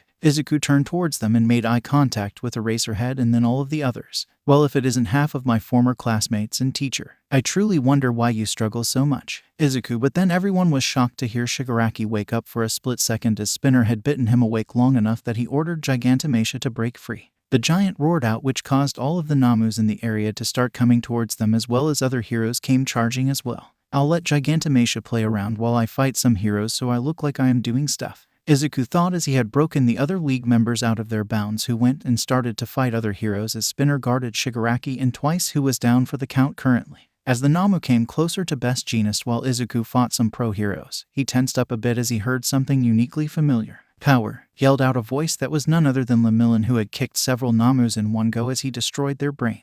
"Well, if this isn't a shock. I thought your quirk was still gone unless..." Eri must have been trained to use her quirk a bit, Izuku said with a smile on his face, which others thought was a twisted smile, and probably was, but Izuku was happy that Eri had started to get her quirk under control. Izuku suddenly dodged an attack thanks to Danger Sense, as Bakugo had suddenly attacked him, while others from UA like One members helped defend Best Jeanist, who was still containing Gigantomasia. As Best Jeanist saw Bakugo fighting Izuku Midoriya Aka accused, he called out to Bakugo and asked if he had a hero name yet. Bakugo smirked as he tried to land an attack on his former classmate and childhood friend. "Yay, I've been saving it to reveal. God of explosive destruction, dynamite," Bakugo yelled out, which Best Jeanist thought was a dud and others criticized it. though no one expected a laugh from Izuku Midoriya.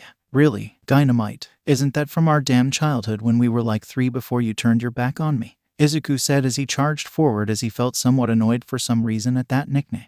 Indeed it is, as it was the one you gave me when we played heroes and villains, Bakugo said, and Izuku found out the reason it annoyed him a bit, as it was indeed the name he had given Bakugo before he turned his back on Izuku at the age of 4 when Izuku's quirk didn't come in. I know Nezu and Gran Torino said they wanted to get me back, but that kind of ticks me off for some reason, Izuku thought as he powered up to 50% and grabbed Bakugo by his face as he screamed out towards Eraserhead.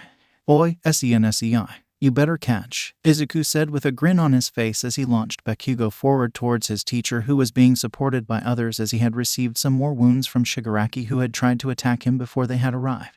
Izuku could see the claw marks on his face from Shigaraki. I'm surprised Sensei was even able to dodge the quirk bullet that Shigaraki tried to us from what we saw on the video feed Izuku thought, as the man had barely dodged in time earlier in the day. Izuku though did make sure to grab the others that Shigaraki had when he had freed Shigaraki and Spinner without Spinner knowing about it.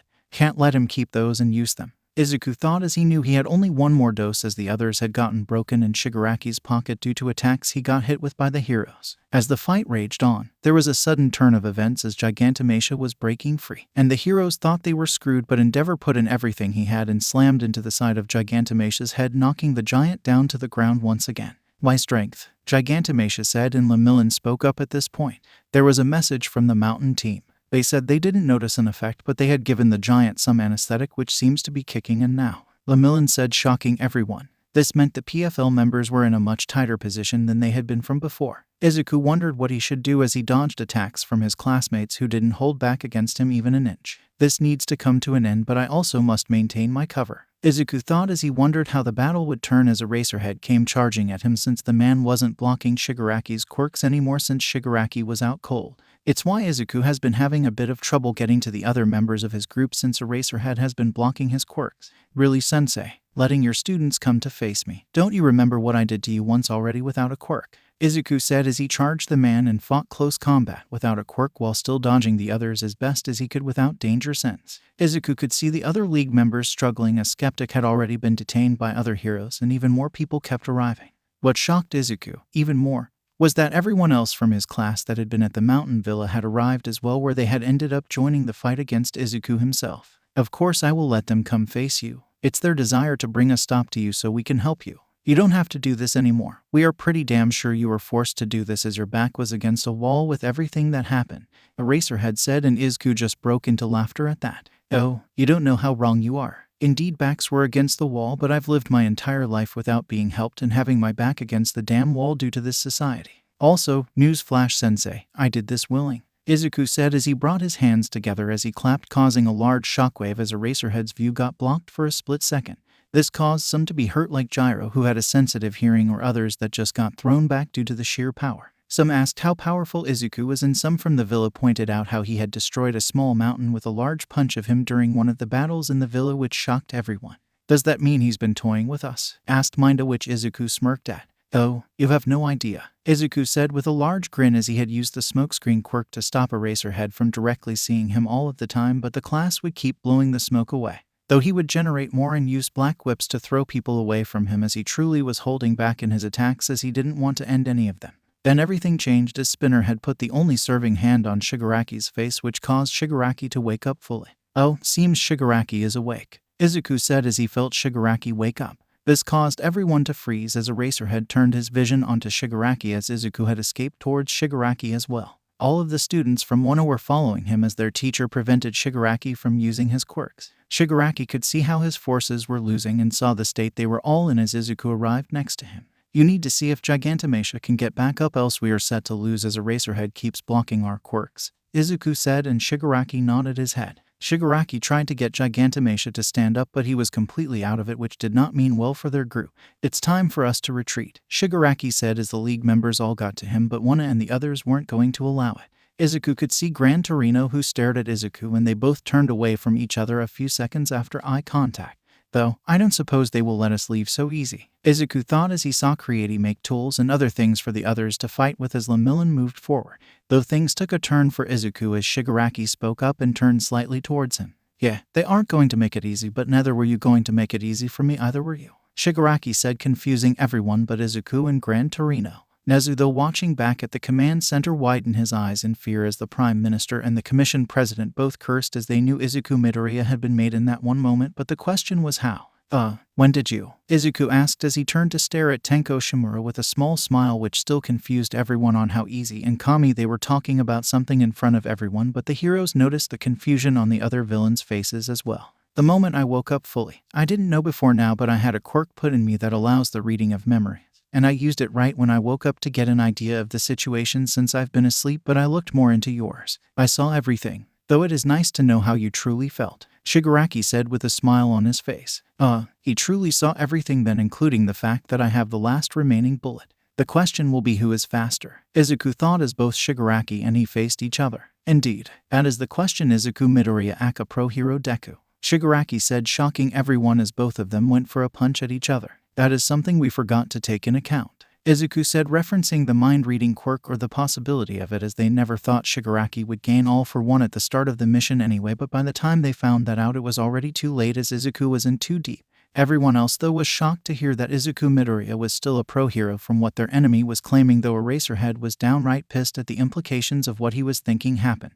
I am going to end that rat, Eraserhead thought as he turned his quirk onto Shigaraki, who noticed it. Shigaraki turned to deal with Eraserhead, but Izuku wasn't having it.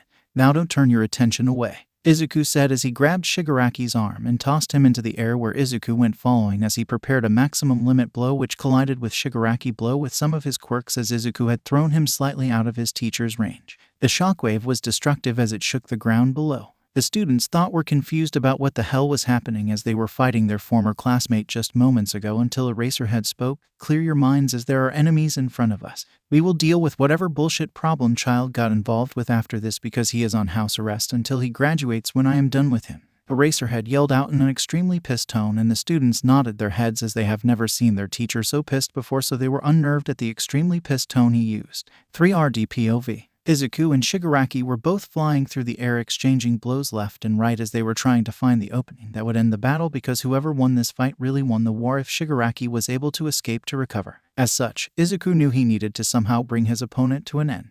There's no way you will just surrender to me as their Tenko? Izuku asked as they both jumped away from each other after a fierce blow between them. Nah, you know I won't give up that easily. It's not the game over screen yet, as I can still win, Shigaraki said with a small smile as he removed the hand that covered his face. Both of them looked at each other in the eyes before charging at each other again. While this went on, the fight down below got fierce as more pro heroes were arriving and started to overpower the remaining PFL members while having to deal with the Namus that had come at Shigaraki's order, since he knew he needed to deal with his former teammate who was really a mole in his organization. Do you think you could have truly joined me? Shigaraki asked, and Izuku kept fighting while thinking about an answer to that question.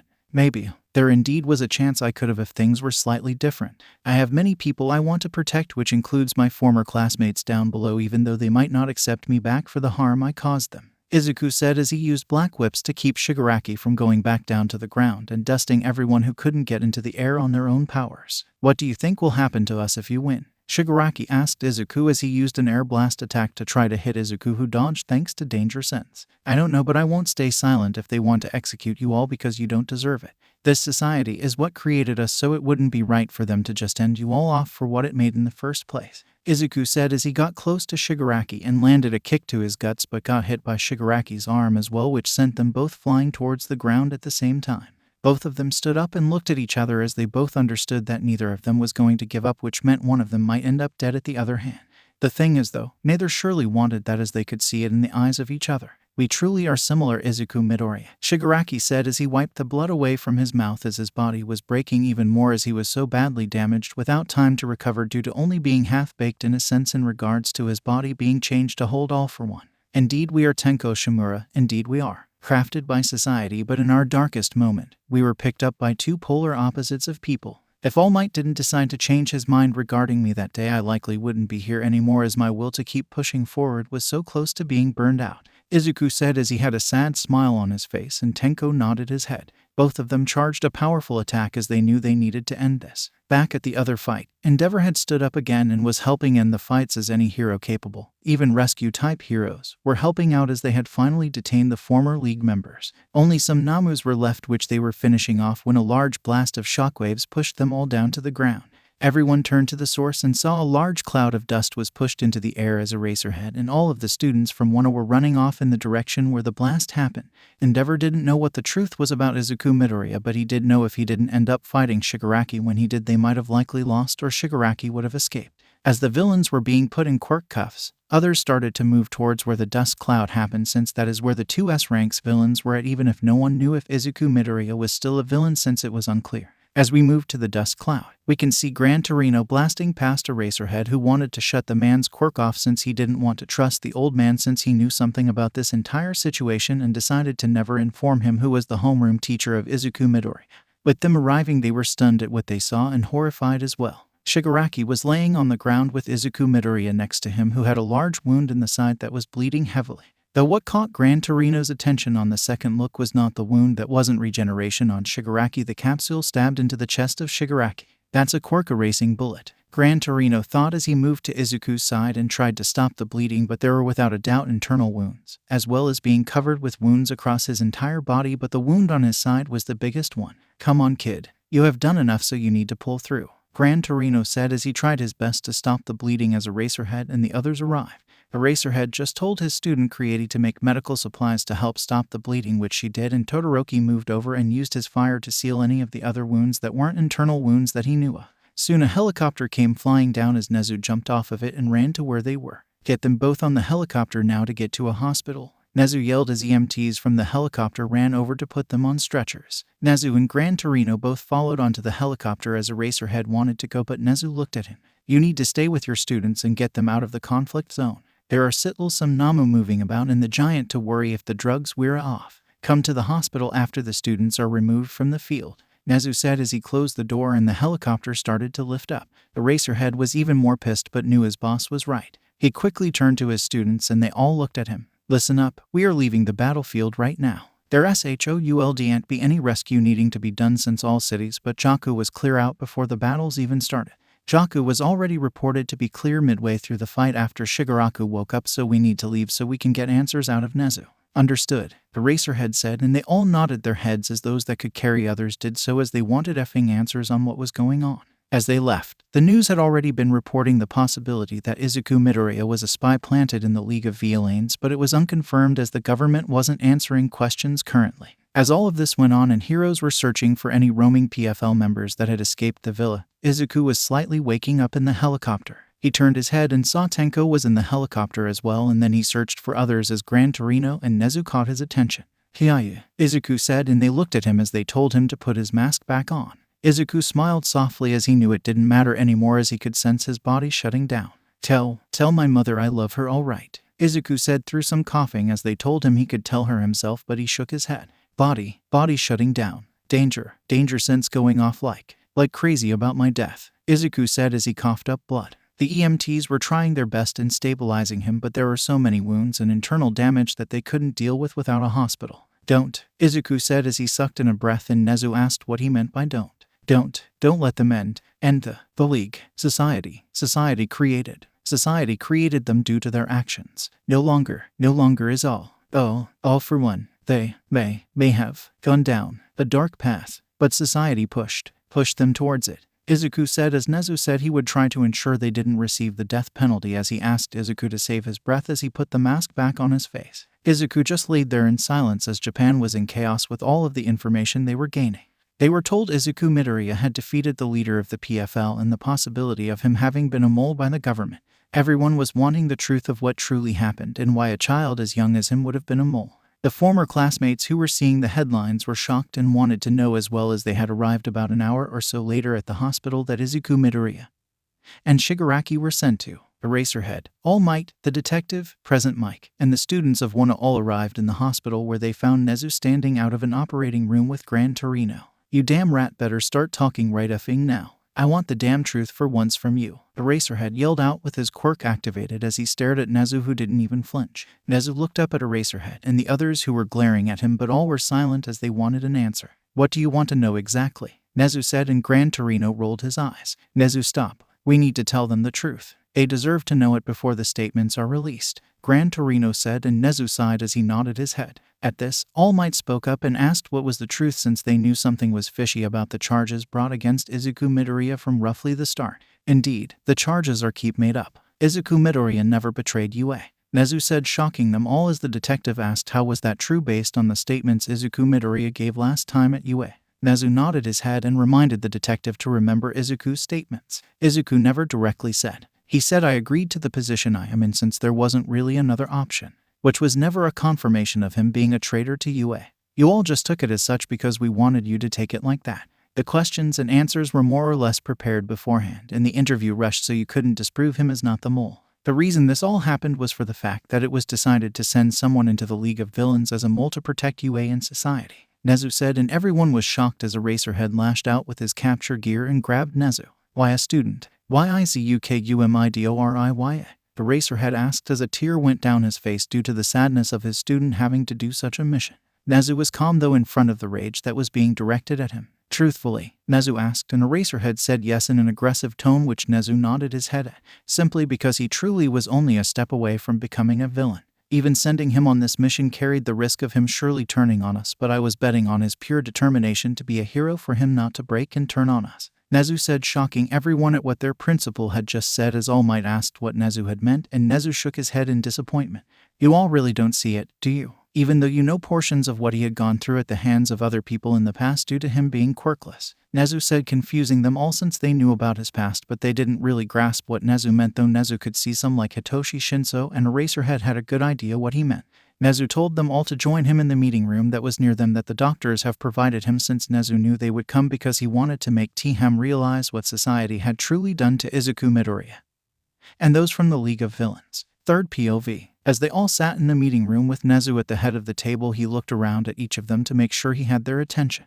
Nezu took a breath in before starting to talk about the life of one Izuku Midoriya. As you all know, Izuku Midoriya was declared quirkless at the age of 4, and I am sure you have an idea on how he was treated by the description of what Katsuki Bakugo had told you all. Nezu said and asked them all, which they nodded their heads while Bakugo was silent. Nezu noticed that Bakugo was silent but pushed forward. Indeed, at the age of 4, he was told to give up his dreams because he was quirkless. This was also the start of when everyone around his age started to turn their backs on him due to his lack of quirk. It started out with schoolyard taunts like all innocent things children do, but children are also horrible creatures as they can be truly cruel. As he grew older, dehumanization started to happen as those around him wanted to strip him of his humanity. They started out by providing a new name for him that was a screwed-up reading of his name, Deku, which meant worthless or wooden doll. Nezu said, and Bakugo flinched as Kirishimiya put a hand on his shoulder. With the start of the dehumanization starting, others turned their backs even more as they joined in on it. The people responsible for stopping the actions of the other children don't do it or even join in it, as they call him Deku, as well reinforcing it in the young child mind that he is worthless. This continues for years, as even when he is physically beaten black and blue, he is not provided medical care by the school staff or other adults, as the child hides it from his only parent, the mother. This is due to pure survival skills that the child had gained, as he knows the father left due to him being declared quirkless. One parent is gone, and the one that remains causes unintended damage as well. Moving back towards the child being declared quirkless, the mother only apologizes and nothing more, as the child needs reassurance that he has some form of life ahead of him but never receives this. The mother, though loving, is unsupportive and unknowing, treats the child as less than human as well, though the child never blames the mother. Why blame the mother when the child believes that everything is his fault by the age of 6 or 7 most likely? Also, asking for help from said mother is a dangerous risk in the child's mind, as they had already lost one parent due to them being quirkless, so they don't want to risk pushing the only sources of love away by adding more stress on the mother's shoulders. You think that is foolish, but in the child's young mind, it is the smartest thing to do and logical as well. The said child knows that the mother is pushed away from others due to keeping the said child, so he keeps his mouth shut and places a false sense of happiness and being okay on their face. Said child knows that the story of the father just working overseas to support the family is partially full of lies, as he had accidentally seen the divorce paperwork that shows the father paying child support. Moving forward, the child has been trying to accomplish anything that could help them survive in the world and chose analysis of others and their quirks, but this results in increased ridicule from his peers and other adults. even though from a younger age the said analysis rivals that of an adult, which is a fearsome skill, but in the child's mind it's just a pathetic hobby due to conditioning that others put him through via physical and mental abuse in the schools. Even though the said child still tries to hold on to the only realistic dream possible for the said child due to everywhere else having laws or regulations that block the said quirkless child from obtaining a job in any other field, he is still hated for it and beaten. By the time he is in middle school, the child had statically received death threats and suicide baitings nearly every few days of the week, even if others don't know about it. This child's only friend, at least in his mind, is one of his main tormentors because he knows really nothing else but physical and mental pain from others, so he doesn't know how to react to others showing kindness or care outside of his mother, who is still unsupportive at this point of the childhood dreams. The child knows that his dream is unrealistic for the most part in his mind, which results in him not working out or conditioning his body, since he knows it would likely result in more abuse at the hand of others, since it could be perceived as challenging them. This is due to all of the conditions that the schools have done to the child, as they would alter his grades to be lower than quirked children, since a quirkless child should never be higher than a quirked child. As such, that influences the child's self-worth greatly and makes them always try to position themselves lower than others out of deep-rooted fear and conditioning of the child. Now, moving forward, this treatment keeps going on, and one day the child is attacked by a villain, though he is saved by a high-ranking hero. This high-ranking hero is one that has gone routinely on TV and interviews, as he claimed that anyone could be a hero, but when the child asked on a rooftop with the hero, well, the said hero destroys the children's dreams as they tell him to be realistic, as they don't believe a quirkless person could ever be a hero, as they then tell the said child to be realistic. They tell him to consider being a police officer or a detective, but unknown to said hero there are many things blocking that from being possible, even though that said hero should know about that, but they had spent too much time at the top and never saw the issues at the bottom of society. This said child, though stands on the roof, have had their dreams crushed with only having been suicided baited not even an hour before that moment. Thankfully, they didn't consider taking their life, but their self-worth is destroyed even more at this point as they leave, but their mind, without them realizing it, takes them to a villain fight like normal to take notes of fighting styles and quirks. This child sees a hostage, and this hostage is one of their main tormentors, which without thinking the boy goes to save the tormentor, even though they have caused the boy so much harm. Hero from before saves both boys, but the boy himself gets chewed out while the tormentor is praised, even though the other heroes did nothing to help the hostage. Moving a bit after that, the tormentor shouts at the boy before leaving, and then the boy ends up meeting the same pro hero from the rooftop. This pro corrects their statement a bit because they believe the boy can be a hero with a quirk, as the boy needed to acquire muscles to activate the new quirk from what the hero said, unknowingly to the hero. This causes the self-worth of the boy to be damaged a bit more, but some are rebuilt in a twisted way as their self-worth has now become tied to the quirk. The boy passes the hero school exam even though he breaks his bones with the quirk, which gets him scolded all of the time by his future homeroom teacher, who tells the boy he can't be a hero as he was, which was true in some form, but it also reinforces the fact that the boy is worthless without the quirk being controlled in the boy's mind. Though this was unknown to others since they can't read the boy's mind nor knew the truth of the boy's entire past, even though the pro-hero who trained him should have, since the said hero knew the boy had been quirkless up to that point. Though the school screws up by allowing the tormentor to be placed near the boy, which means the boy undergoes more verbal and physical abuse but disguised as training in front of the staff and others. This only decreases the boy's self-worth as he believed things would have changed with a quirk now, which some did, as he did gain some friends, but it does remind him he only has them due to a quirk being in his body at that point, unknown to the boy. Though is that his actions are what earned him those friends, but the boy doesn't know that due to his twisted mind, which was created by society. The boy goes on to live his life at the hero school, where they are attacked multiple times by villains, but during all of this, he finally gains control of his quirk without the assistance of the boy's mentor or staff of the school, who should have helped by the principal could have clued them in slightly, but respected the boy's mentor to do the job tough he didn't. The boy gained control of the quirk by going to the mentor's mentor, who trained the boy in 3 days to gain some control of his quirk. This allows events to move forward to the future point as he has more friends and has done amazing feats while destroying his body a bit too much. Though this really happens since the boy has no real self-worth inside of himself due to the actions of society.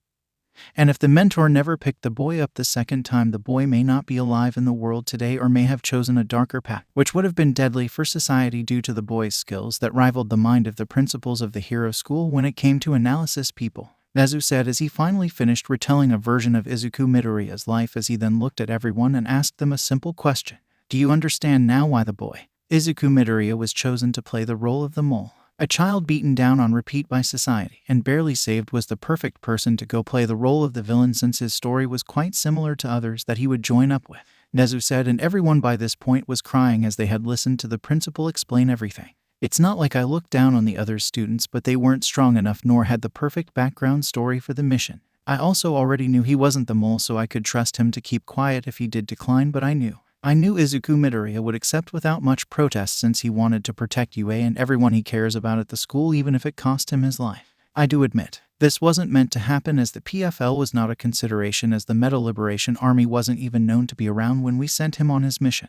Things happened, and even when he confirmed they had no mole in UA, it was too late to pull him out as his orders had been changed. Izuku Midoriya wasn't allowed to pull out unless he was made or feared he would be directly ended. If we had lost the battle, then Izuku Midoriya would have continued to stay with Shigaraki for the rest of his life if he had to, so we could ensure some way to keep a track of Shigaraki and his forces. That is how dedicated to this mission Izuku Midoriya was, to ensure you all walked away alive, because let me tell you this, he held back in fighting all of you, as he could have ended many without having any problem, which was hard not to do without risking his position.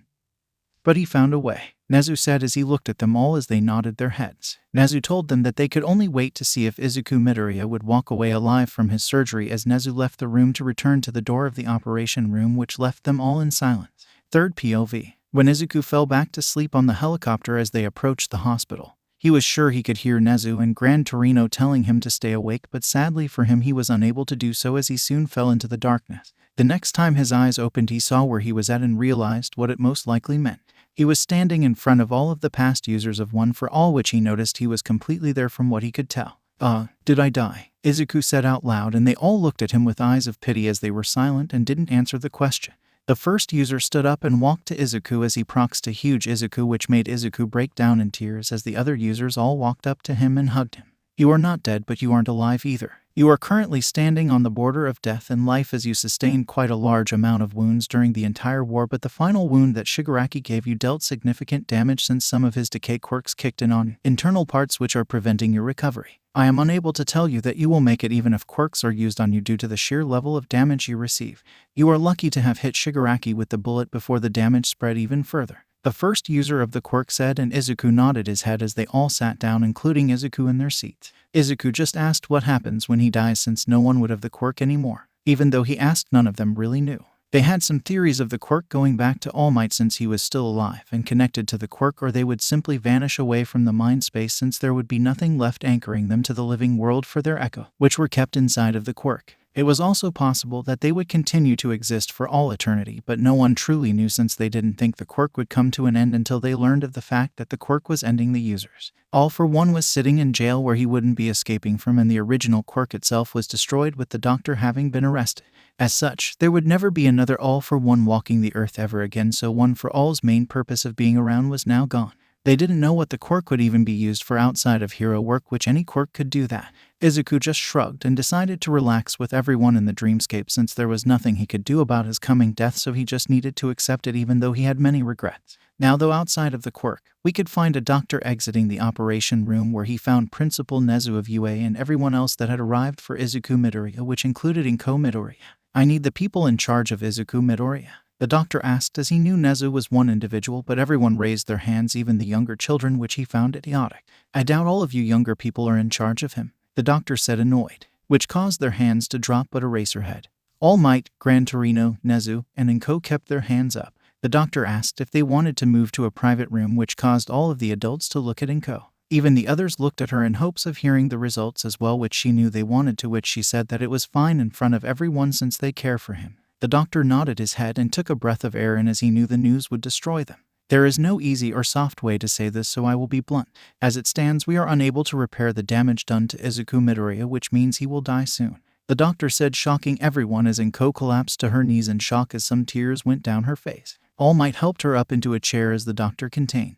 "There is damage that appears to be done via Shigaraki's decay quirk, which damaged a lot of his organs. Unless all of this could be reversed somehow, then he has no chance of surviving." "I'm sorry," the doctor said, and the room was devastated. Into Mirio spoke up to Eraserhead and the principal. "Sirs, what if we ask Eri to try and use her quirk on him while Eraserhead turns it off after the damage is undone? She was able to give me my quirk back," Mirio said, and everyone had a rise of hope at hearing Mirio say that, but the question was, should they subject Eri to seeing Izuku in the state he was in? Nezu spoke up as he looked at Eraserhead. Aizawa, the decision is yours as she is your daughter, but you must consider the risks of it failing, which will traumatize her, though I believe she should have the right to decide herself in the end, because if she knew it was an option, then she may question her quirk for the rest of her life if she had the chance of saving the person she saw as an important individual in her life. Nezu said, and Eraserhead nodded his head. Eraserhead said he would go to UA to see if she would be willing to do it, but even if she wasn't, she deserved to be at the hospital for his last moments due to how close she was to him. Nezu told Eraser that a helicopter was on the roof that he could use to get to UA and back, which he accepted and went off. This was how he found himself landing at UA as he went to the staff room to find Eri with Hound Dog, who had stayed back on the campus since he ran security operations for the school. Eri saw her father and asked what happened to Mr. Deku, which Aizawa knew she needed to know the truth. Eri, I need you to sit with me as I explain the situation, okay? He asked, and she nodded her head and sat down next to him on a couch. Eri, problem Izuku got hurt. He was hurt really badly, Aizawa said, trying to make this as easy as he could for her, but knew it would be near impossible. Eri asked him if he was going to be alright, and Aizawa tensed up but sighed as he shook his head, which made tears come to her eyes. As it stands, he isn't going to survive based on the words of the doctor, Aizawa said, which caused her to ask if she could use her quirk since she was able to give Emirio his quirk back, which Aizawa nodded his head, which made her happy. Eri, that is why I came here. There is the option of you trying to use your quirk, but there is the risk of it falling as well, so I need you to know that even if it fails, his death isn't your fault, okay? Aizawa said, and she nodded her head but said she still wanted to save Mr. Deku as he saved her, which he picked her up and said they needed to head to where he was at then to save him. As Aizawa and Eri got into the helicopter, Aizawa texted Nezu to have the medical staff cover as much of Izuku's body as they could so she wouldn't see it, as they only needed to know when the major wounds ending Izuku were healed so Aizawa could turn her quirk off just in case. Nezu said he would have it prepared before they arrived so Eri wouldn't see all of the open wounds and blood. Both Aizawa and Eri spent the time in the air silent as she had her hands tightly on Aizawa, who only carefully held her as he tried to just reassure her via rubbing her back. I hope this works, problem child, or so help me I will find a quirk to bring your soul to me so I can tear it to shred. Aizawa thought as a certain green-haired boy in a quirkscape realm had a shiver go up to his back as he asked if anyone else felt the cold shiver, which they said no. Time passed and the helicopter arrived at the hospital, where Aizawa escorted Eri to the hospital room where Izuku had been moved to. He moved into a hospital room that had the viewing room that medical students tend to go into, but instead of medical students it was filled with everyone from 1A, Nezu, Inko, All Might, the detective, and Gran Torino, while Aizawa and Eri were in the operating room after scrubbing, and since Izuku still had open surgical cuts that were hidden behind the fabric that the doctors had put up. Okay, sweetie, we've been informed of your quirk, so we want you to sit on this chair next to his head so Eraserhead can still see you, okay? The doctor said as she showed her the chair next to Izuku's head that they had placed. It would hold her in but allow her to touch Izuku to use her quirk, while Aizawa was on the other side looking at the damage to make sure it got healed before he turned her quirk off. And if it didn't fully heal, then Izuku's chances of living dropped since the damage might be still too much for them to fix, so Eraserhead had to be careful to turning her quirk off at the right time since she wouldn't know when to turn it off since they weren't going to show her the actual damage, which was horrifying to even Aizawa, who was an adult. Everyone was silent and waiting as the doctors all positioned themselves at the medical equipment and said they were ready. The man doctor told Eri she could start when she was ready, which made Eri nod her head and activate her quirk before touching Izuku Midoriya. Her quirk spread to him and she slowly undid the damage as she had gotten good at the speed in which she undid things, so she slowly undid it, which Eraserhead could see the damage being undone.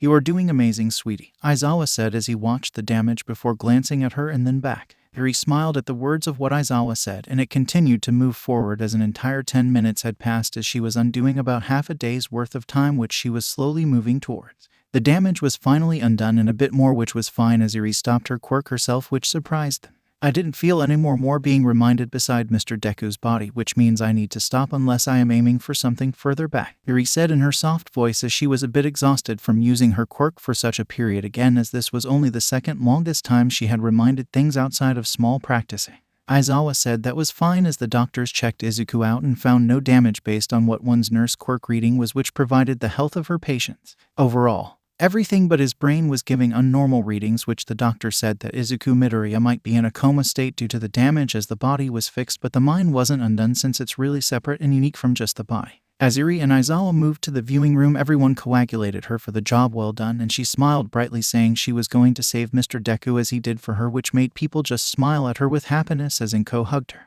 Though unknown to everyone at that moment, Izuku wasn't in a coma but inside of his quirk. The past users all realized what happened except Izuku Midoriya. And they realized why he wasn't waking up. It was because Izuku had already accepted his death, which was causing his mind to not awaken back to the real world and trapping it inside of One for All. Damn it, Nana thought as she whispered to the first user on a plan that they could try doing via slightly pushing some communication to the 8th user who was still living, which would be a struggle but should be possible for them to do if they work hard enough at it.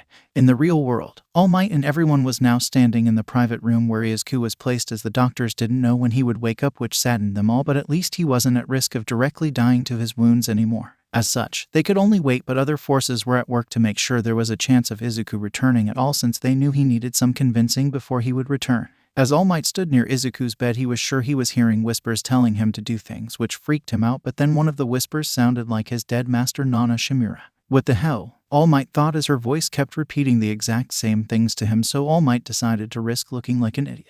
He looked at everyone as he called out for their attention. Everyone. At the risk of looking stupid, I need you all to trust me for a bit, okay? All Might said, and they all looked confused but nodded their heads as they waited for him to talk again. He looked at Izuku in the bed and then looked back at all of them. I need you all to hold on to each other in some direct skin contact. Just please trust me, because I may have gone crazy, but if I didn't think I would regret not doing this. All Might said as they looked at him like he indeed had gone crazy, but those that knew the truth of the quirk and how it was sentient in some form had an idea where he was heading with this. Inko was the first to offer up her hand to All Might and then her other hand to Aizawa. They both grabbed her hands and everyone did just as did she, with even Eri holding on to someone. As they all looked weird out of making a connected semicircle for no apparent reason, All Might lean over and touched the forehead of Izuku while he envisioned connecting to One for All inside of Izuku, since he held it before in the past. Everyone was wondering what he was doing except those that knew the truth of the quirk, until All Might's eye glowed and Izuku's quirk turned on by itself, though in truth it was the past users turning it on. After a flash of light, they suddenly appeared in a different location, no longer holding hands, which confused them all. Where the foo fudging are we? Bakugo was yelling but stopped himself from cursing in front of Eri. Bakugo remembered the last time he did that is when Eraserhead, Izuku, and many others threatened to end him with various means after Eri was staying at UA for good. Everyone looked around and they could only say it looked like a random alley in some city of Japan, but no one really knew where. As they tried to figure out where they might be and watching out for any possible dangers, they started to hear someone walking from one direction of the alleyway they were in. As such, Eraserhead and a few others who could do better in tight combat spaces got out in front while everyone was on guard. As the walking got closer and closer, Eraserhead yelled out for the individual to identify themselves, but they made no sound.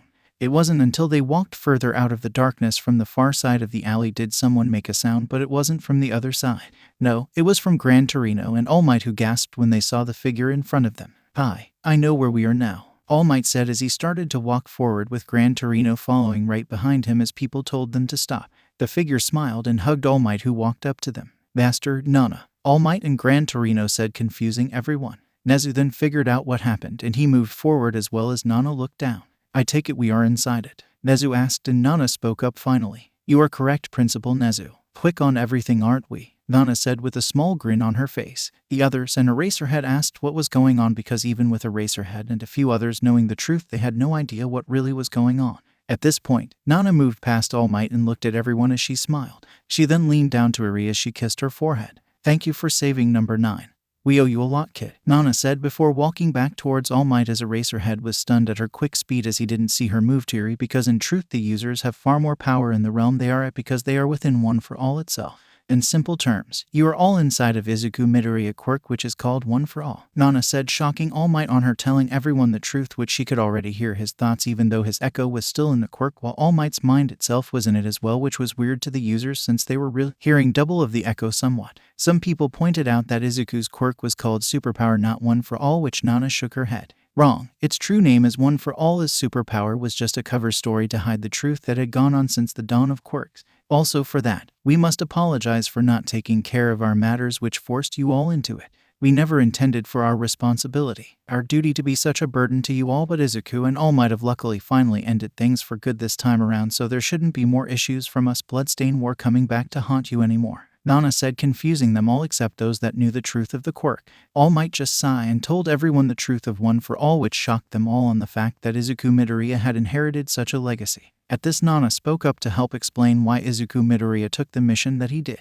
As you are all aware now, Izuku never betrayed UA or any of you, as he was on a mission to stop the League of Villains by being a mole in it. The legacy played a part in the issue, as Tamura Shigaraki was my grandson who all for one took in after the death of my family due to the quirk awaking from my grandson.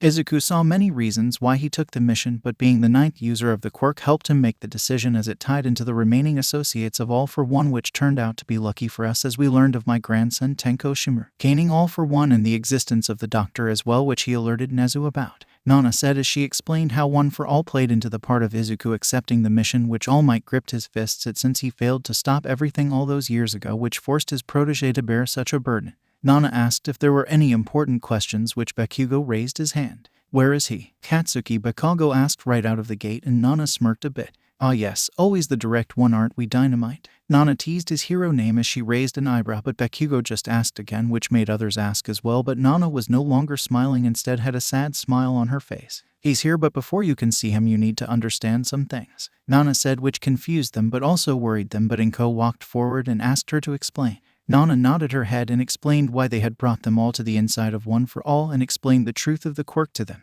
Third POV. Nana looked at Inko and nodded her head as she began to explain why they were all brought inside of One for All and told the truth of the quirk. Izuku Midoriya, most likely one of the best users out of all of us, but yet he is also the most destroyed of us, Nana said, which none of them liked how she worded that statement. As you are all aware, when Nezu gave you a history lesson in regards to the 9th user of our quirk, you learned how much damage society had done to Izuku Midoriya, but that is hearing about it without seeing it as we do. We see the pain he hides and we see the sadness and destructive thoughts he has about himself. All of his worth had become tied to the quirk due to how this society treated him before he had a quirk compared to how he has treated afterward, which have put us in this position that we now find ourselves in.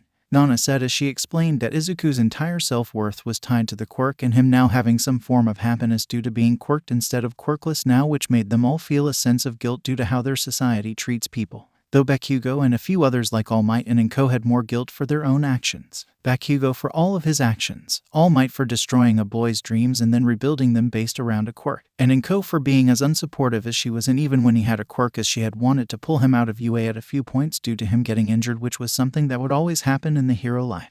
Itoshi chooses to ask the next question on what Nana meant by the situation that they were now in, which she smiled sadly. As you all know, you are inside of One for All, but what you don't know is that this is where the deceased users of One for All come to rest. We are echoes as far as we know and are not truly a soul, or we may be the true souls of the past users. All we know is that Izuku Midoriya is refusing to leave as he has accepted his death, as we did not take into account the possible involvement of Eri when we informed him of his incoming death before Eri undid the damage. As such, even though his body has been healed, his mind has refused to leave the realm of the dead where we reside currently. And if he doesn't accept living again, then he will never return with you all to the land of the living, Nana said as she laid out the truth of the situation and how Izuku's entire self-worth was tied to the quirk, and that since he had completed what One for All was meant to do in addition to what he knew of his condition before Eri undid it, he had chosen to accept death, which forced his mind, or rather soul, to stay trapped inside of the quirk itself. Everyone was stunned and shocked to learn of this and asked what they could do to help, which she smiled as everyone wanted to know how they could help.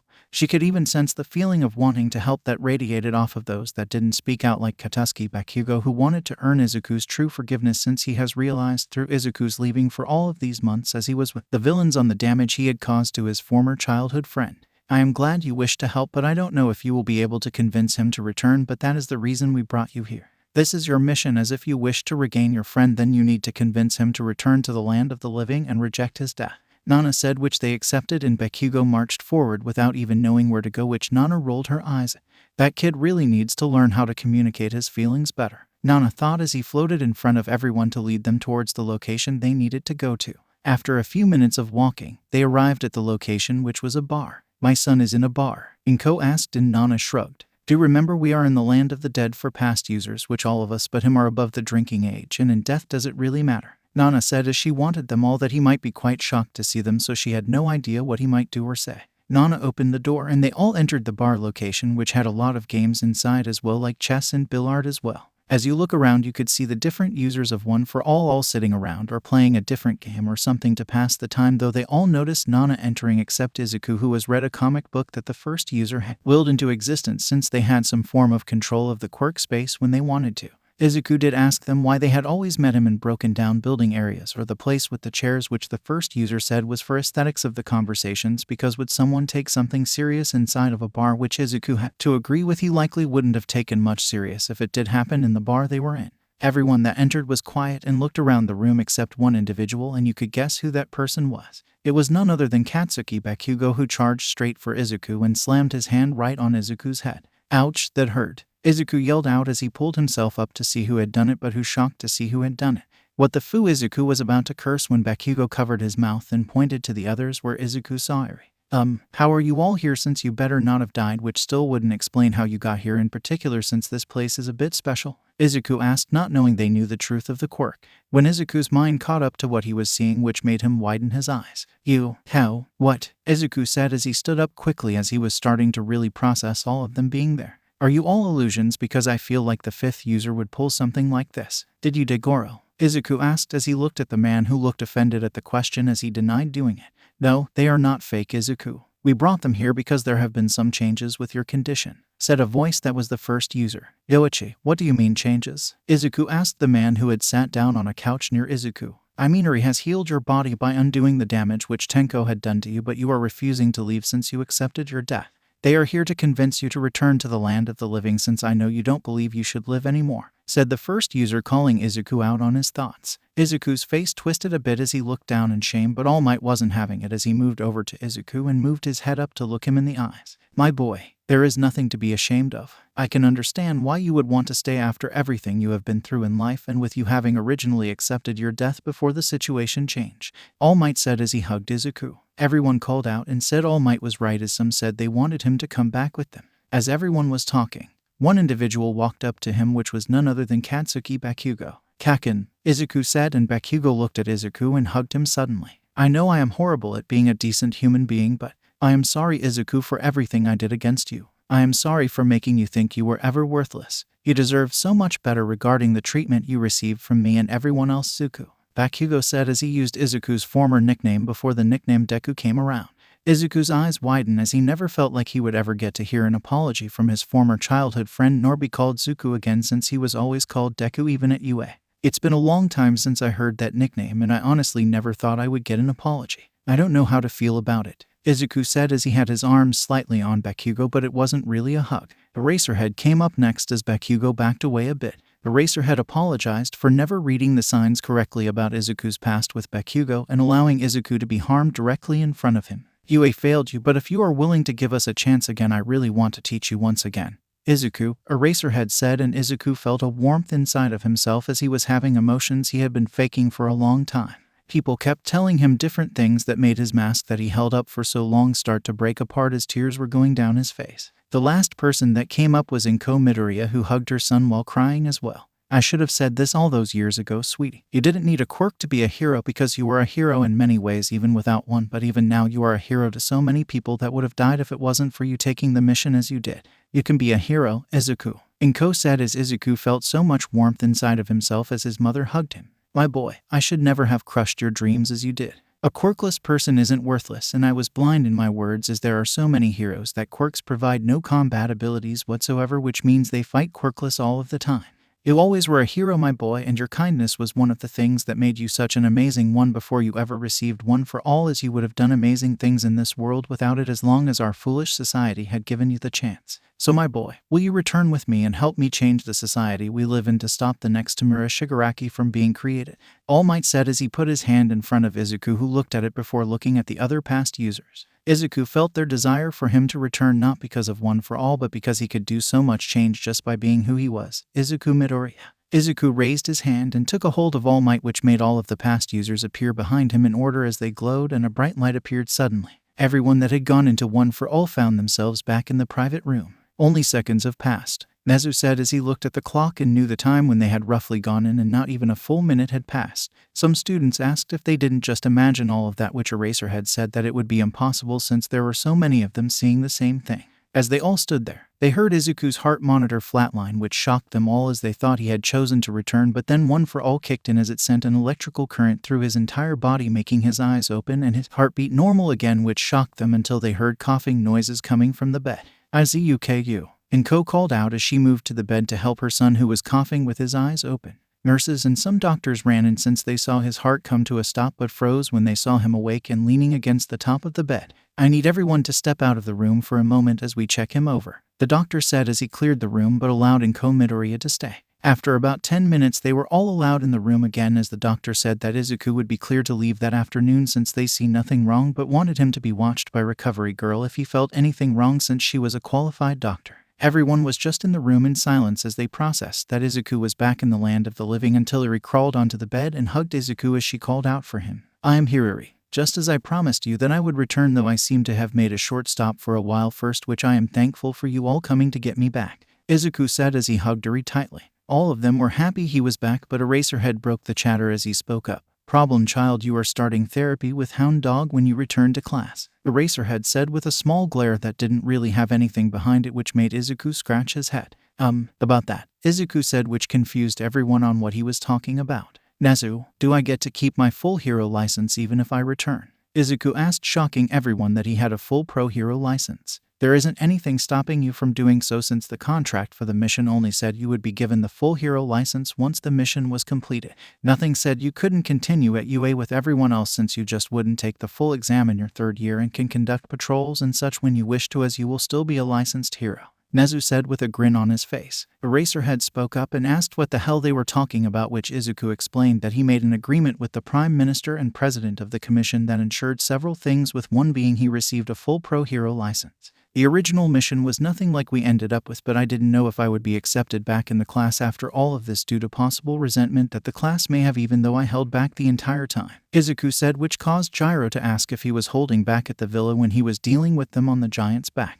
You are talking about when I launched that big attack which everyone dodged since I gave them enough time in my charge up when I didn't need to do so, and it was where you all got the drugs into his mouth, which good job by the way," Izuku said and asked, and Gyro nodded her head. Izuku smiled at her and nodded his head. "Yeah, I was holding back even during that time when I launched that attack at the heroes. I used about 70%, which I can go up to 80% without support gear. With the gear I had in the war I could do 90%, which is far stronger than All Might's prime 100% by the way. If I directly hit anyone at 60%, then there is a good chance of death, which is why I use air pressure a lot of the time like All Might does, since people survive it easier than direct contact," Izuku said with a huge-ass grin on his face, which All Might even have a grin on his face at his protege's progress. Some people were saying how having one for all would be amazing, which Izuku cut off right away. "No, it wouldn't be," Izuku said with determination in his voice, shocking everyone but All Might, who had an idea on why. "So it's true, All Might said, and Izuku nodded his head. "Yeah, the past users confirmed it, as they were 100% sure after you did some digging and compared it to us. One for all. I don't know if All for One truly did plan it or if he just got lucky for such a downside to the quirk to be present. I think it wasn't intended, since he didn't plan F or One for All's creation to start with," Izuku said, as everyone was confused, as even Nezu was confused but knew it wasn't good, as All Might had his head in his arms. "Please tell me you aren't suffering any effects. You are technically breaking the rule of One for All," All Might asked, and Eraserhead spoke up and asked what they were talking about, as Izuku looked at him and sighed. "One for All. There is a reason humans can't wield multiple quirks. It ends them, which One for All has done to each user since they were born with a quirk, unlike All Might and myself. We can see this in the fourth user who decided to dedicate his life to powering the quirk up instead of finding All for One, as our quirk started to end him by destroying his body, as he already had a quirk. All Might was fine since he was born quirkless, and All Might I am fine as well, since the other quirks are still connected via One for All itself, which alerted my body to hold them from what I've gathered. However, as the past users told me, I am the last user of One for All, since there likely aren't going to be any more quirkless people being born by the time I would actually pass the quirk on," Izuku said as he explained the situation of the quirk, shocking everyone. Izuku explained that if anyone had gained One for All outside of Izuku or another quirkless person, then they would have likely died in a year or two, since the quirk had grown even stronger since the fourth user, who had died at age 40 due to the quirk. Soon everything calmed down, but it was also time for the truth of what Izuku was doing to be released, as a press conference was scheduled for that night since Izuku was cleared to leave the hospital. The government wanted everything out in the open about Izuku's position so people would be clear about what he was doing. This was how Izuku found himself sitting on a stage answering questions to reporters who wanted to know everything that went on.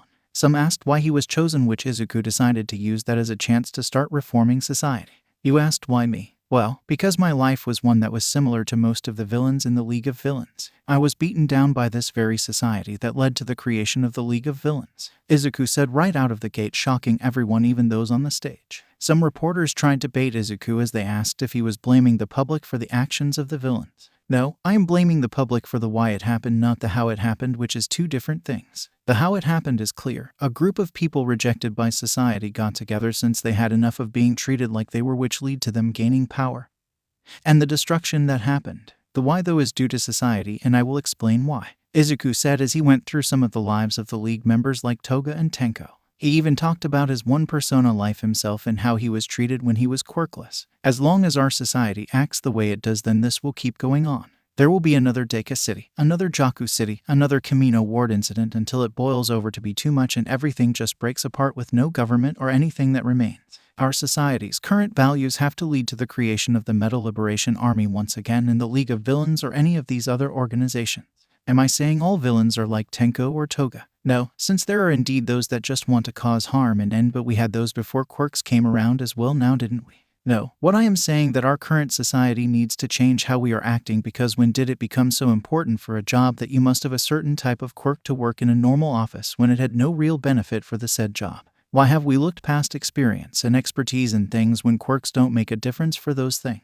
There is no such thing as a villainous quirk, weak quirk, useless quirk, or anything bad about being quirkless. The human race was quirkless for so long before quirks came around, but then we slowed down technological advancements because we became so consumed with quirks. So as I look at our current society, I do indeed blame it for why all of this happened, and I won't regret calling our society out on that. Did you all know that All Might was quirkless for most of his early life before his quirk appeared similar to me? Just think about the treatment I went through and he did due to our society.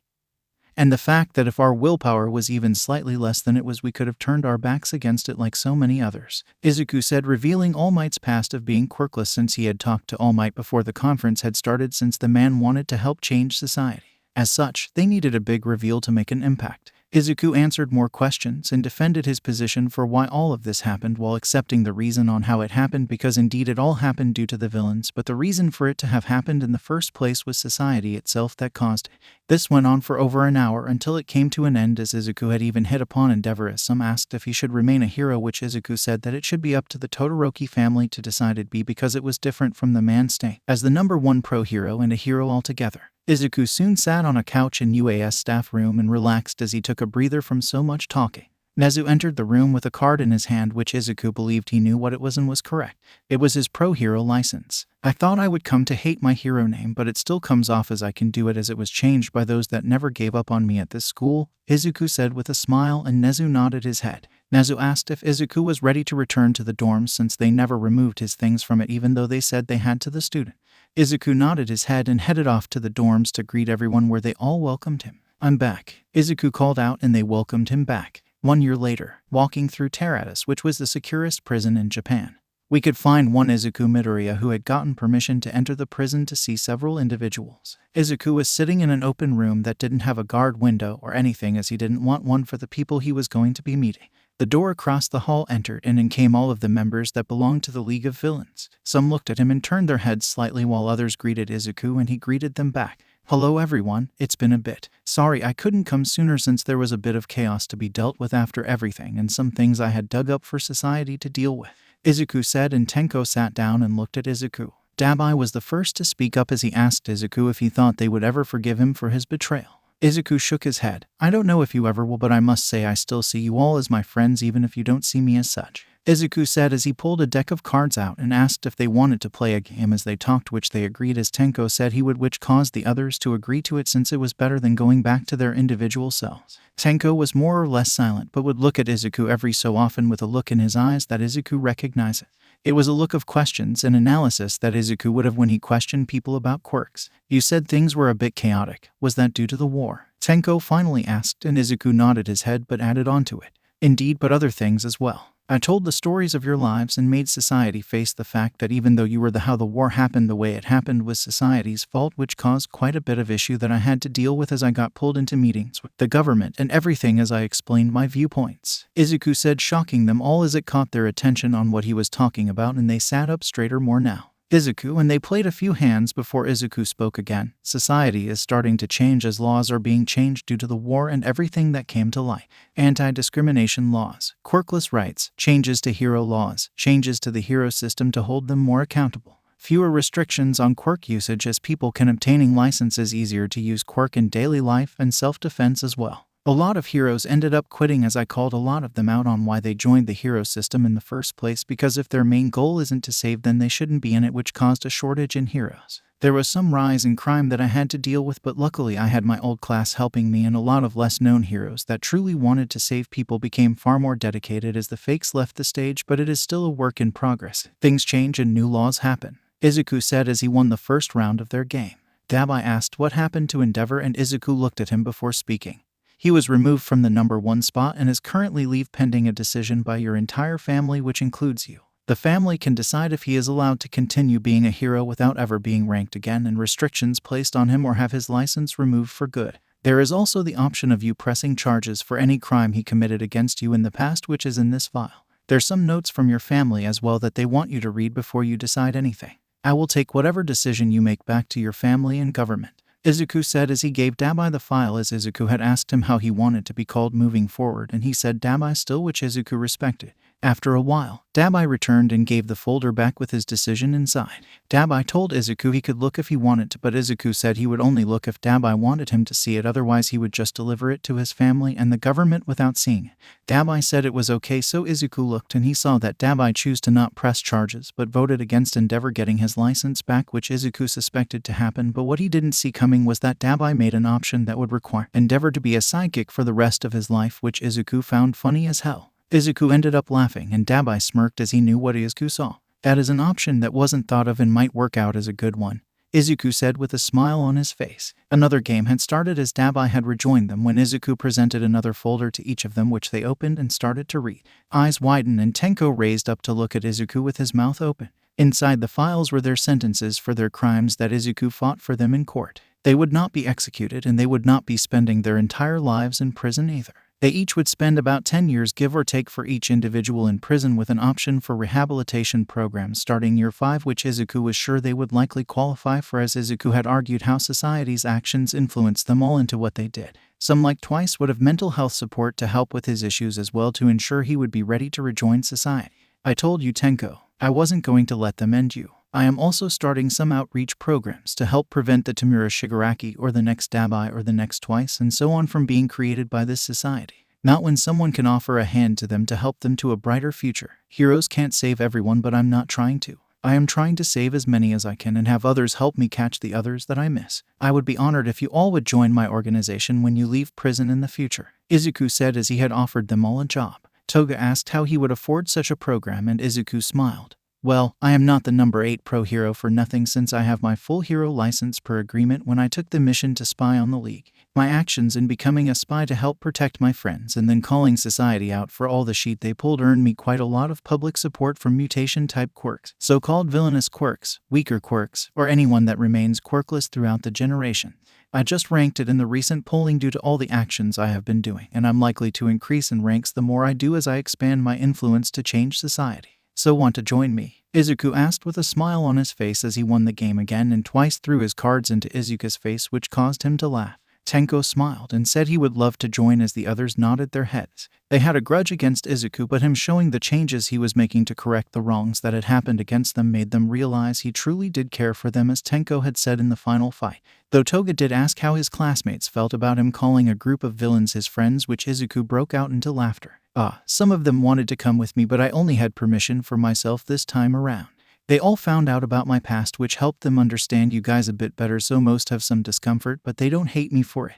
I think they would warm up to you guys pretty damn quickly. A lot of the discomfort comes from the previous attacks the League did, but as I said, I think everyone could get along, as some of them will be joining my organization to help spread it, as a few had what people called villainous quirks, so had some similar pasts to us, Izuku explained, and Toga smiled in the joy of making new friends if they truly could get over their fears of them having been villains. This was how Izuku spent the past year before coming to the prison to see everyone as he fought for the change to start happening in their current society, and had skyrocketed up into the ranks due to the support from the groups he was fighting for. They believed in the changes he would bring and not forget about them, as the previous society and system had done under All Might, who had publicly apologized for not realizing how screwed up the society was under his watch. Though no one really blamed him, he still felt guilty. He also announced how he was supporting Izuku's organization he made, as Izuku had taken control of Might Tower, which would be helping the finances of the group via All Might, as he wanted to help save those he had originally forgotten about. Izuku knew that the changes would be hard to make as quickly as he would want, and society would resist some of it, but he knew it could be done. Izuku had been enjoying his time at UA as well, where he spent portions of his time with the class as he would do patrols and other things mostly after school. There was some tension between the class for the first few weeks before they all had some group therapy with Hound Dog to help understand their emotions and overcome the fears they faced, since some had fear due to the overwhelming power that Izuku had used in the war that was directed at them for a bit, but things did work out, which he was glad about, as they had apologized to him, but he was fine with it as he needed therapy as well for all of the death he witnessed.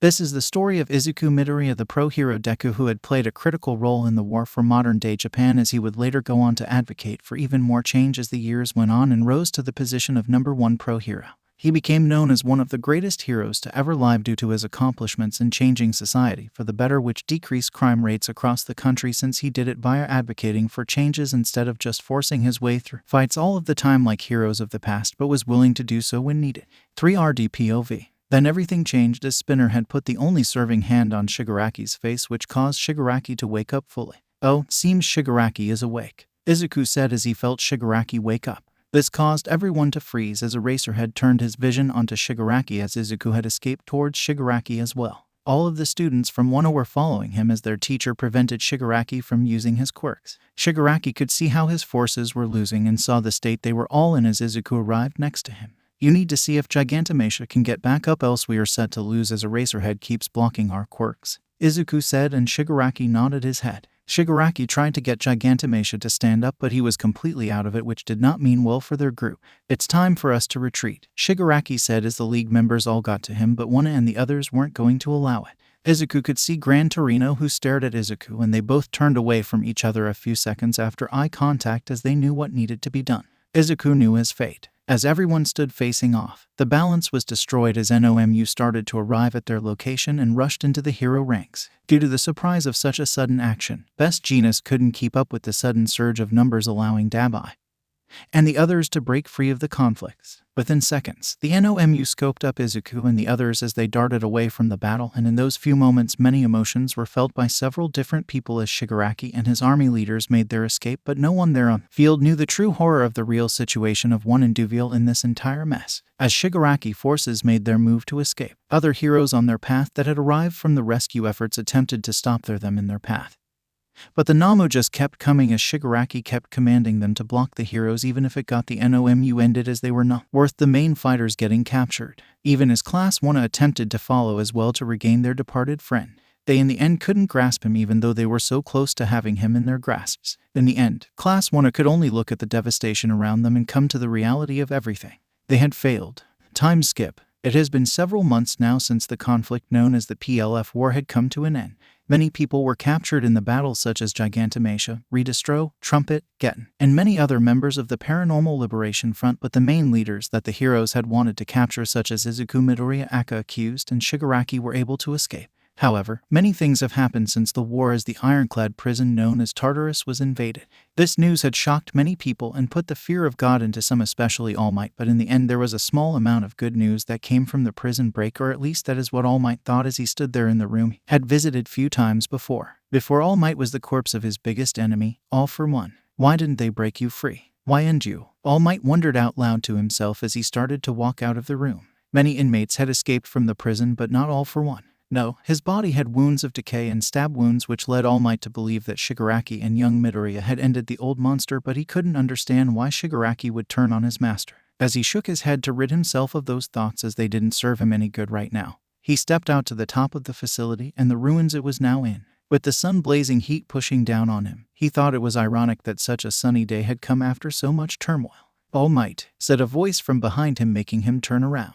Though it was someone that he didn't want to speak to right now, as it was Principal Nezu of UA. Mentally sighing to himself, "Sir," he said as he gave the principal his attention. "It's time for us to head back to UA, as there will be a meeting with the commission and others to speak about all of the recent events," Nezu stated in his normal tone of voice that irritated All Might to no end these days, but never let it show. Even now, All Might didn't believe that his student, Iso, went down this path of his own will. Not willing, at least, even though the boy claimed as such in the battle at the ruins of the hospital. Nodding his head, All Might followed the principal back towards the car to head back to the mainland on the semi-repaired bridge that allowed some controlled traffic to come to the ruins of the facility. Sitting in the car, the silence was not the calm type but the tense one where you would shift around in your seat as you just wanted time to move on quickly, but All Might didn't want to give the creature next to him any sort of information on his state of mind or mood, but it was hard as the trip felt so long even though he knew they were getting closer and closer to UA now. Though, it seems All Might wasn't the one to break the silence first. Tashinori, you know, if there was any way for things to have gone differently I would have done everything I could, right?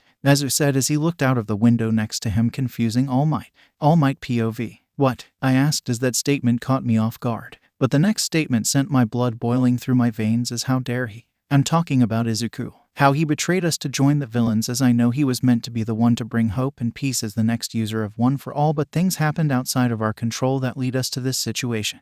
Nezu said in a tone of voice that made me want to scream in anger as he had no idea how I felt regarding this mess, but I know I need to keep my cool. Calming down my anger, I looked at him as I could feel Nezu had turned his eyes towards me. Sir, with all due respect, we could have prevented him from leaving us. You should have brought me into your findings before confronting him. We could have worked something out. He could still have been with us. I said, but cut myself off from saying my final words as even now I've still been looking into everything from before but the fighting. The destruction has stalled matters as Eraserhead has been out of commission and is only now starting to get around again on that fake leg of his. Not even mentioning the students of Class 1 who are driving themselves into the ground as everyone doesn't know what will happen now and they are blaming themselves as well. Nothing else was said as they finally arrived at UA after such a tense silence had developed after that conversation. Pulling up to the school, which had been turned into a shelter for civilians as the country was on fire nowadays as villains from the prison caused chaos around the country, only feeding into others to come out of the woodwork, causing even more villains to appear. Pushing myself out of the car, I didn't even wait for Nezu.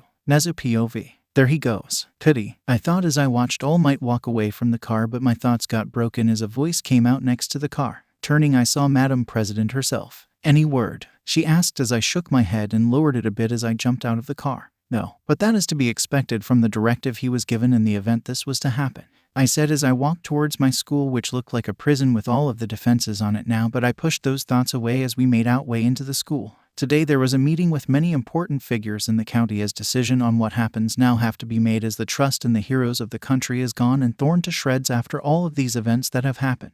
Just maintaining some sort of control on the areas that we do have is hard now. I thought as me and the president of the commission arrived to the meeting room to find all of the current top heroes, rather those that didn't quit in the room, and the prime minister himself as well, who gave me a look, but I shook my head slightly, letting him know the same answer I gave the president of the commission. Izuku Midoriya was still radio silent since he vanished that day with the rest of the PLF leadership that had escaped with Shigaraki. The question really on all three of our minds was if he was alive or did he get made, because who knows what quirks Shigaraki had after the experiment he went through and after ending his former boss. Though those stab wounds on All for One makes us all believe he is alive as they seem like they were made with Black Whip. I thought as I let my mind wander before it was brought back to the conversation that was going on in front of me. The meeting was about getting help from outside forces, foreign heroes. That was the state the country was in right now, but some people were not willing to come to Japan to help for many reasons.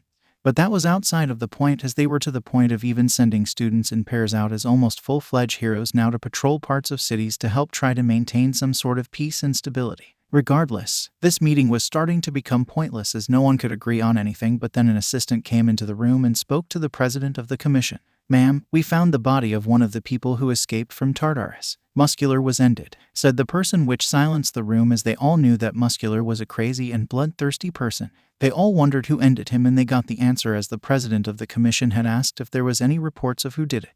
Yes, there was 2 students from Shiksu High Hero Course present that were fighting him but got overpowered. From their reports and some civilians, it was reported a person fitting the description of the man was saying before he worked up the courage to say the name. It was reported that it was accused, ma'am, stated the man as he backed off after he made his report, as the room was dead silent as everyone's eyes were wide. What? I said out loud even though I didn't mean to do so. The others had looked at me before turning back to the main. It's unknown for sure, but the students reported that he stated something on the lines of disgusting creature before he ended the villain. It's unknown if there was a break in ties between him and Shigaraki, stated the man, but as he finished talking my mind went into overdrive at this new information. He's alive, I thought with so much joy, but had to push those emotions to the side as I focused back on the matter at hand as the Prime Minister dismissed the meeting and told people to look into the matter. Third POV. Now though, in a different room with just the three of them as Gran Torino was still in the hospital recovering a bit more before he could be released, Madam President, the Prime Minister, and Nezu all sat at a table in silence as no one wanted to break it because it felt like breaking it would destroy this reality they were in at the news they had just received in the other room.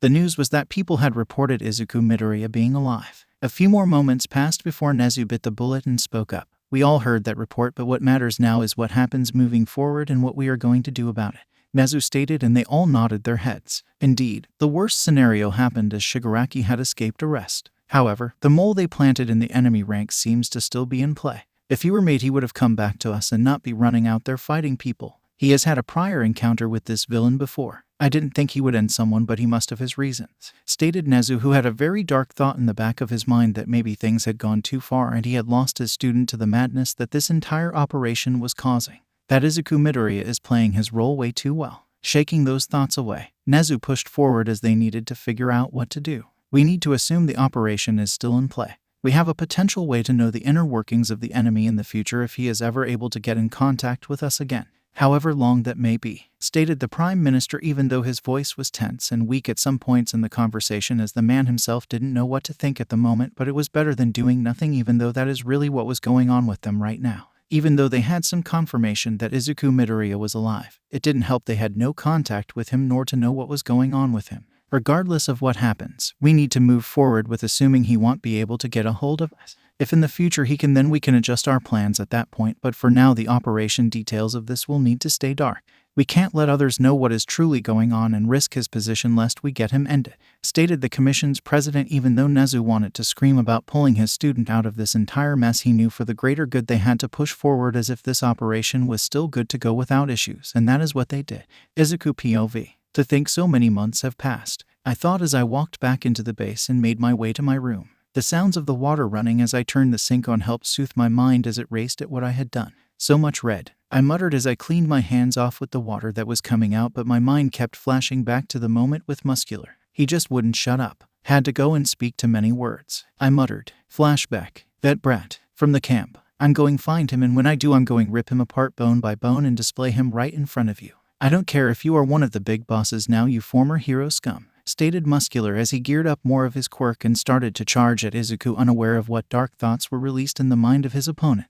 He wants to end Koda, muttered Izuku as OFA powered up, and before Muscular knew what happened he was on his knees looking up at the sky having trouble breathing.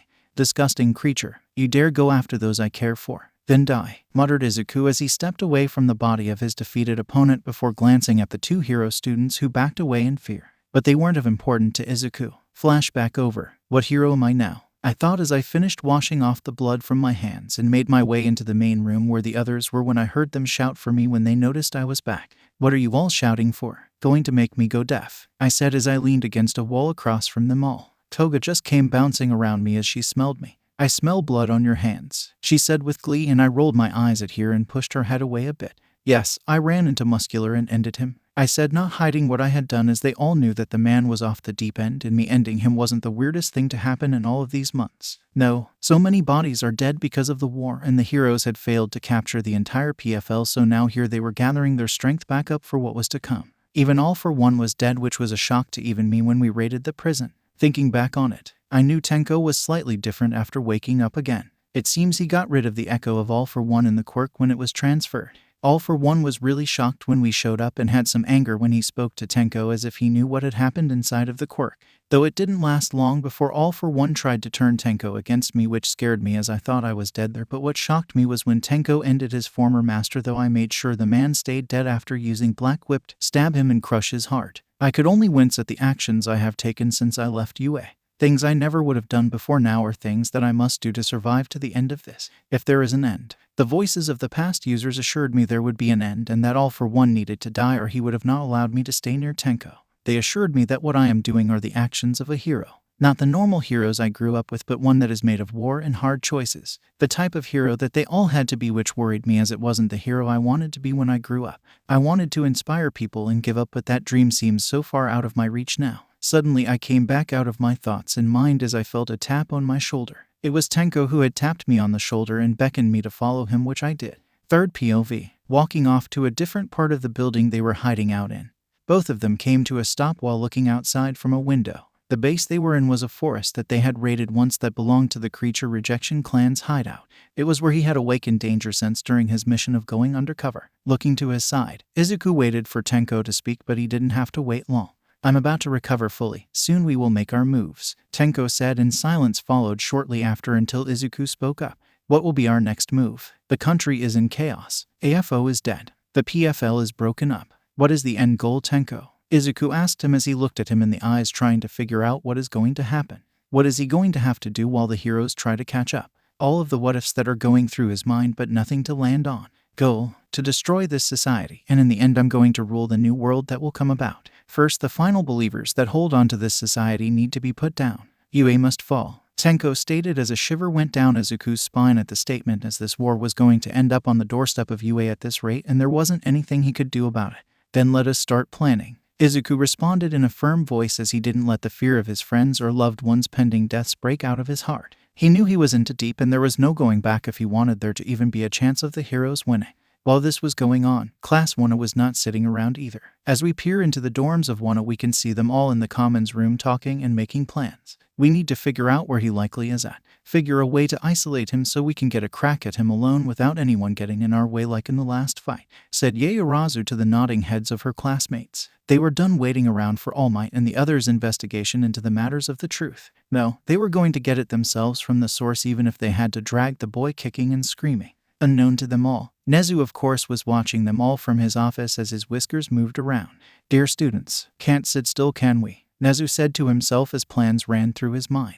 I can work with this, he muttered as he took a sip of his tea. Indeed I can. With a crackle, as he would help his students get what they wanted, but it was going to be on his terms and not theirs, as he can't let them destroy the operation. Time skip. It has been around another several months since everyone started their plans, and things have started to move with so much speed. Tenko had his forces starting to solidify the villains that were running around as he grew another army for the coming fight that he was planning with the heroes. Though things were going at a fast pace, Izuku had been able to slip messages to the heroes via his old system that he had with Nezu. The messages were quick and rough, as he didn't have a lot of time to hide a lot of information into the codes, but the main messages were present.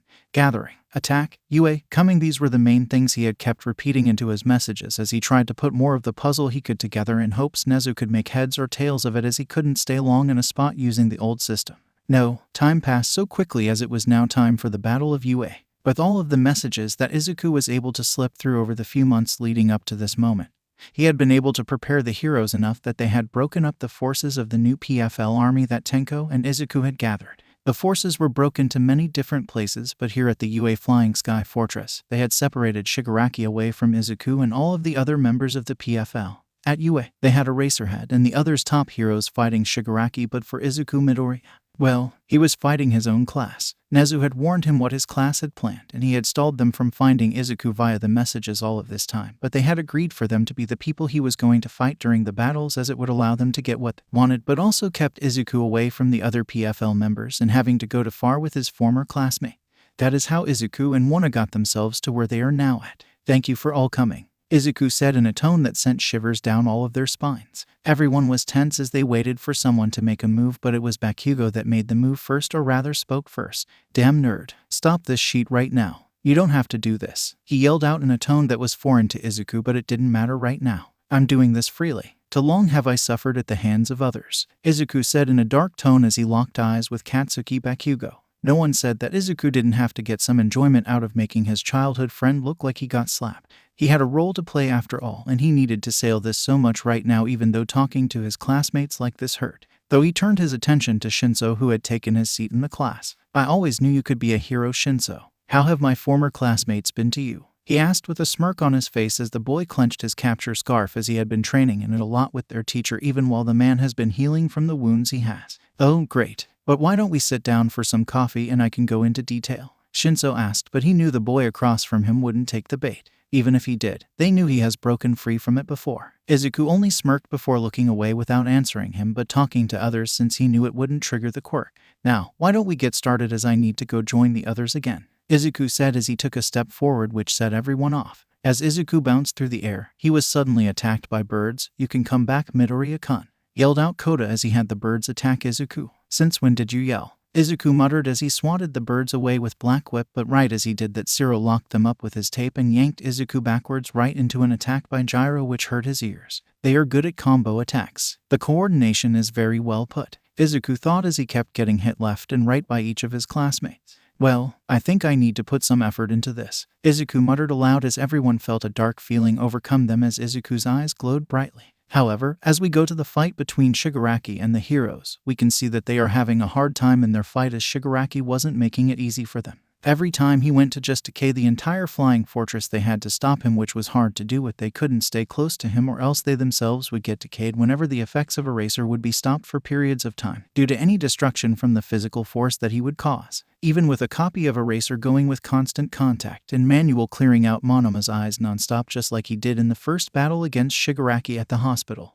You heroes don't give up, do you? Oh wait, many of you quit due to me, right? Shigaraki said with a taunting tone that pissed everyone off, even though he was right on that so many heroes had quit due to the war that he had waged. Though, how about you deal with my friend Twice? Asked Shigaraki in a mocking tone as Twice appeared and stopped the effects of Eraser. Everyone was wondering how he got here as he should have been separated to a different battlefield, but then they realized Kurogiri was teleporting people as he seemed to be glitching in some sort as he kept randomly teleporting empty spaces.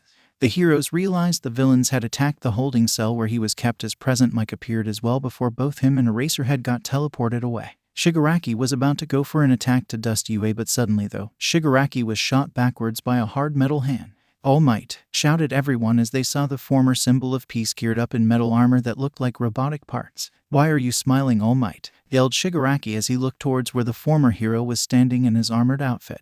Do you think you can beat me, old man? I shall take everything and destroy this society that you built up. Shigaraki yelled out as he charged towards All Might, but the symbol of peace wasn't going to go down without a fight. Just like your master, you are cocky. All Might yelled as he used his gear to start attacking Shigaraki with attacks that he styled after his student.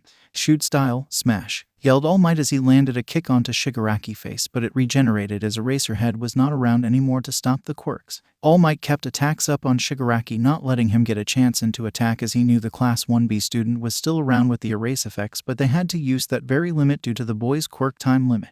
This feels wrong, you know. I'm over 55 years old. I shouldn't be beating up a young lad. All Might yelled as he slammed another shoot-style kick into Shigaraki's body, preventing him from even doing an attack due to how quickly All Might was going, but sadly Shigaraki wasn't having it as he was powered up a large attack and blasted the hero away from him. Shoot-style, just like Izuku's. Don't you feel disappointed, All Might, knowing that your student, the person you trusted most of all, turned his back on you? Shigaraki said as he stood up and spoke to the hero. He wanted to crush the hero's hopes and spurts as he gloated about having Izuku on his side and not with the heroes. As those words went through the hero's mind, flashbacks to his past happened as he thought of his own meeting with his master and then how he met young Izuku. I believe in his heart. I believe in my boy will always do the right thing even if the word turns against. All Might yelled out as her geared up against a fight, but the smirk on Shigaraki's face made chills go down his spine.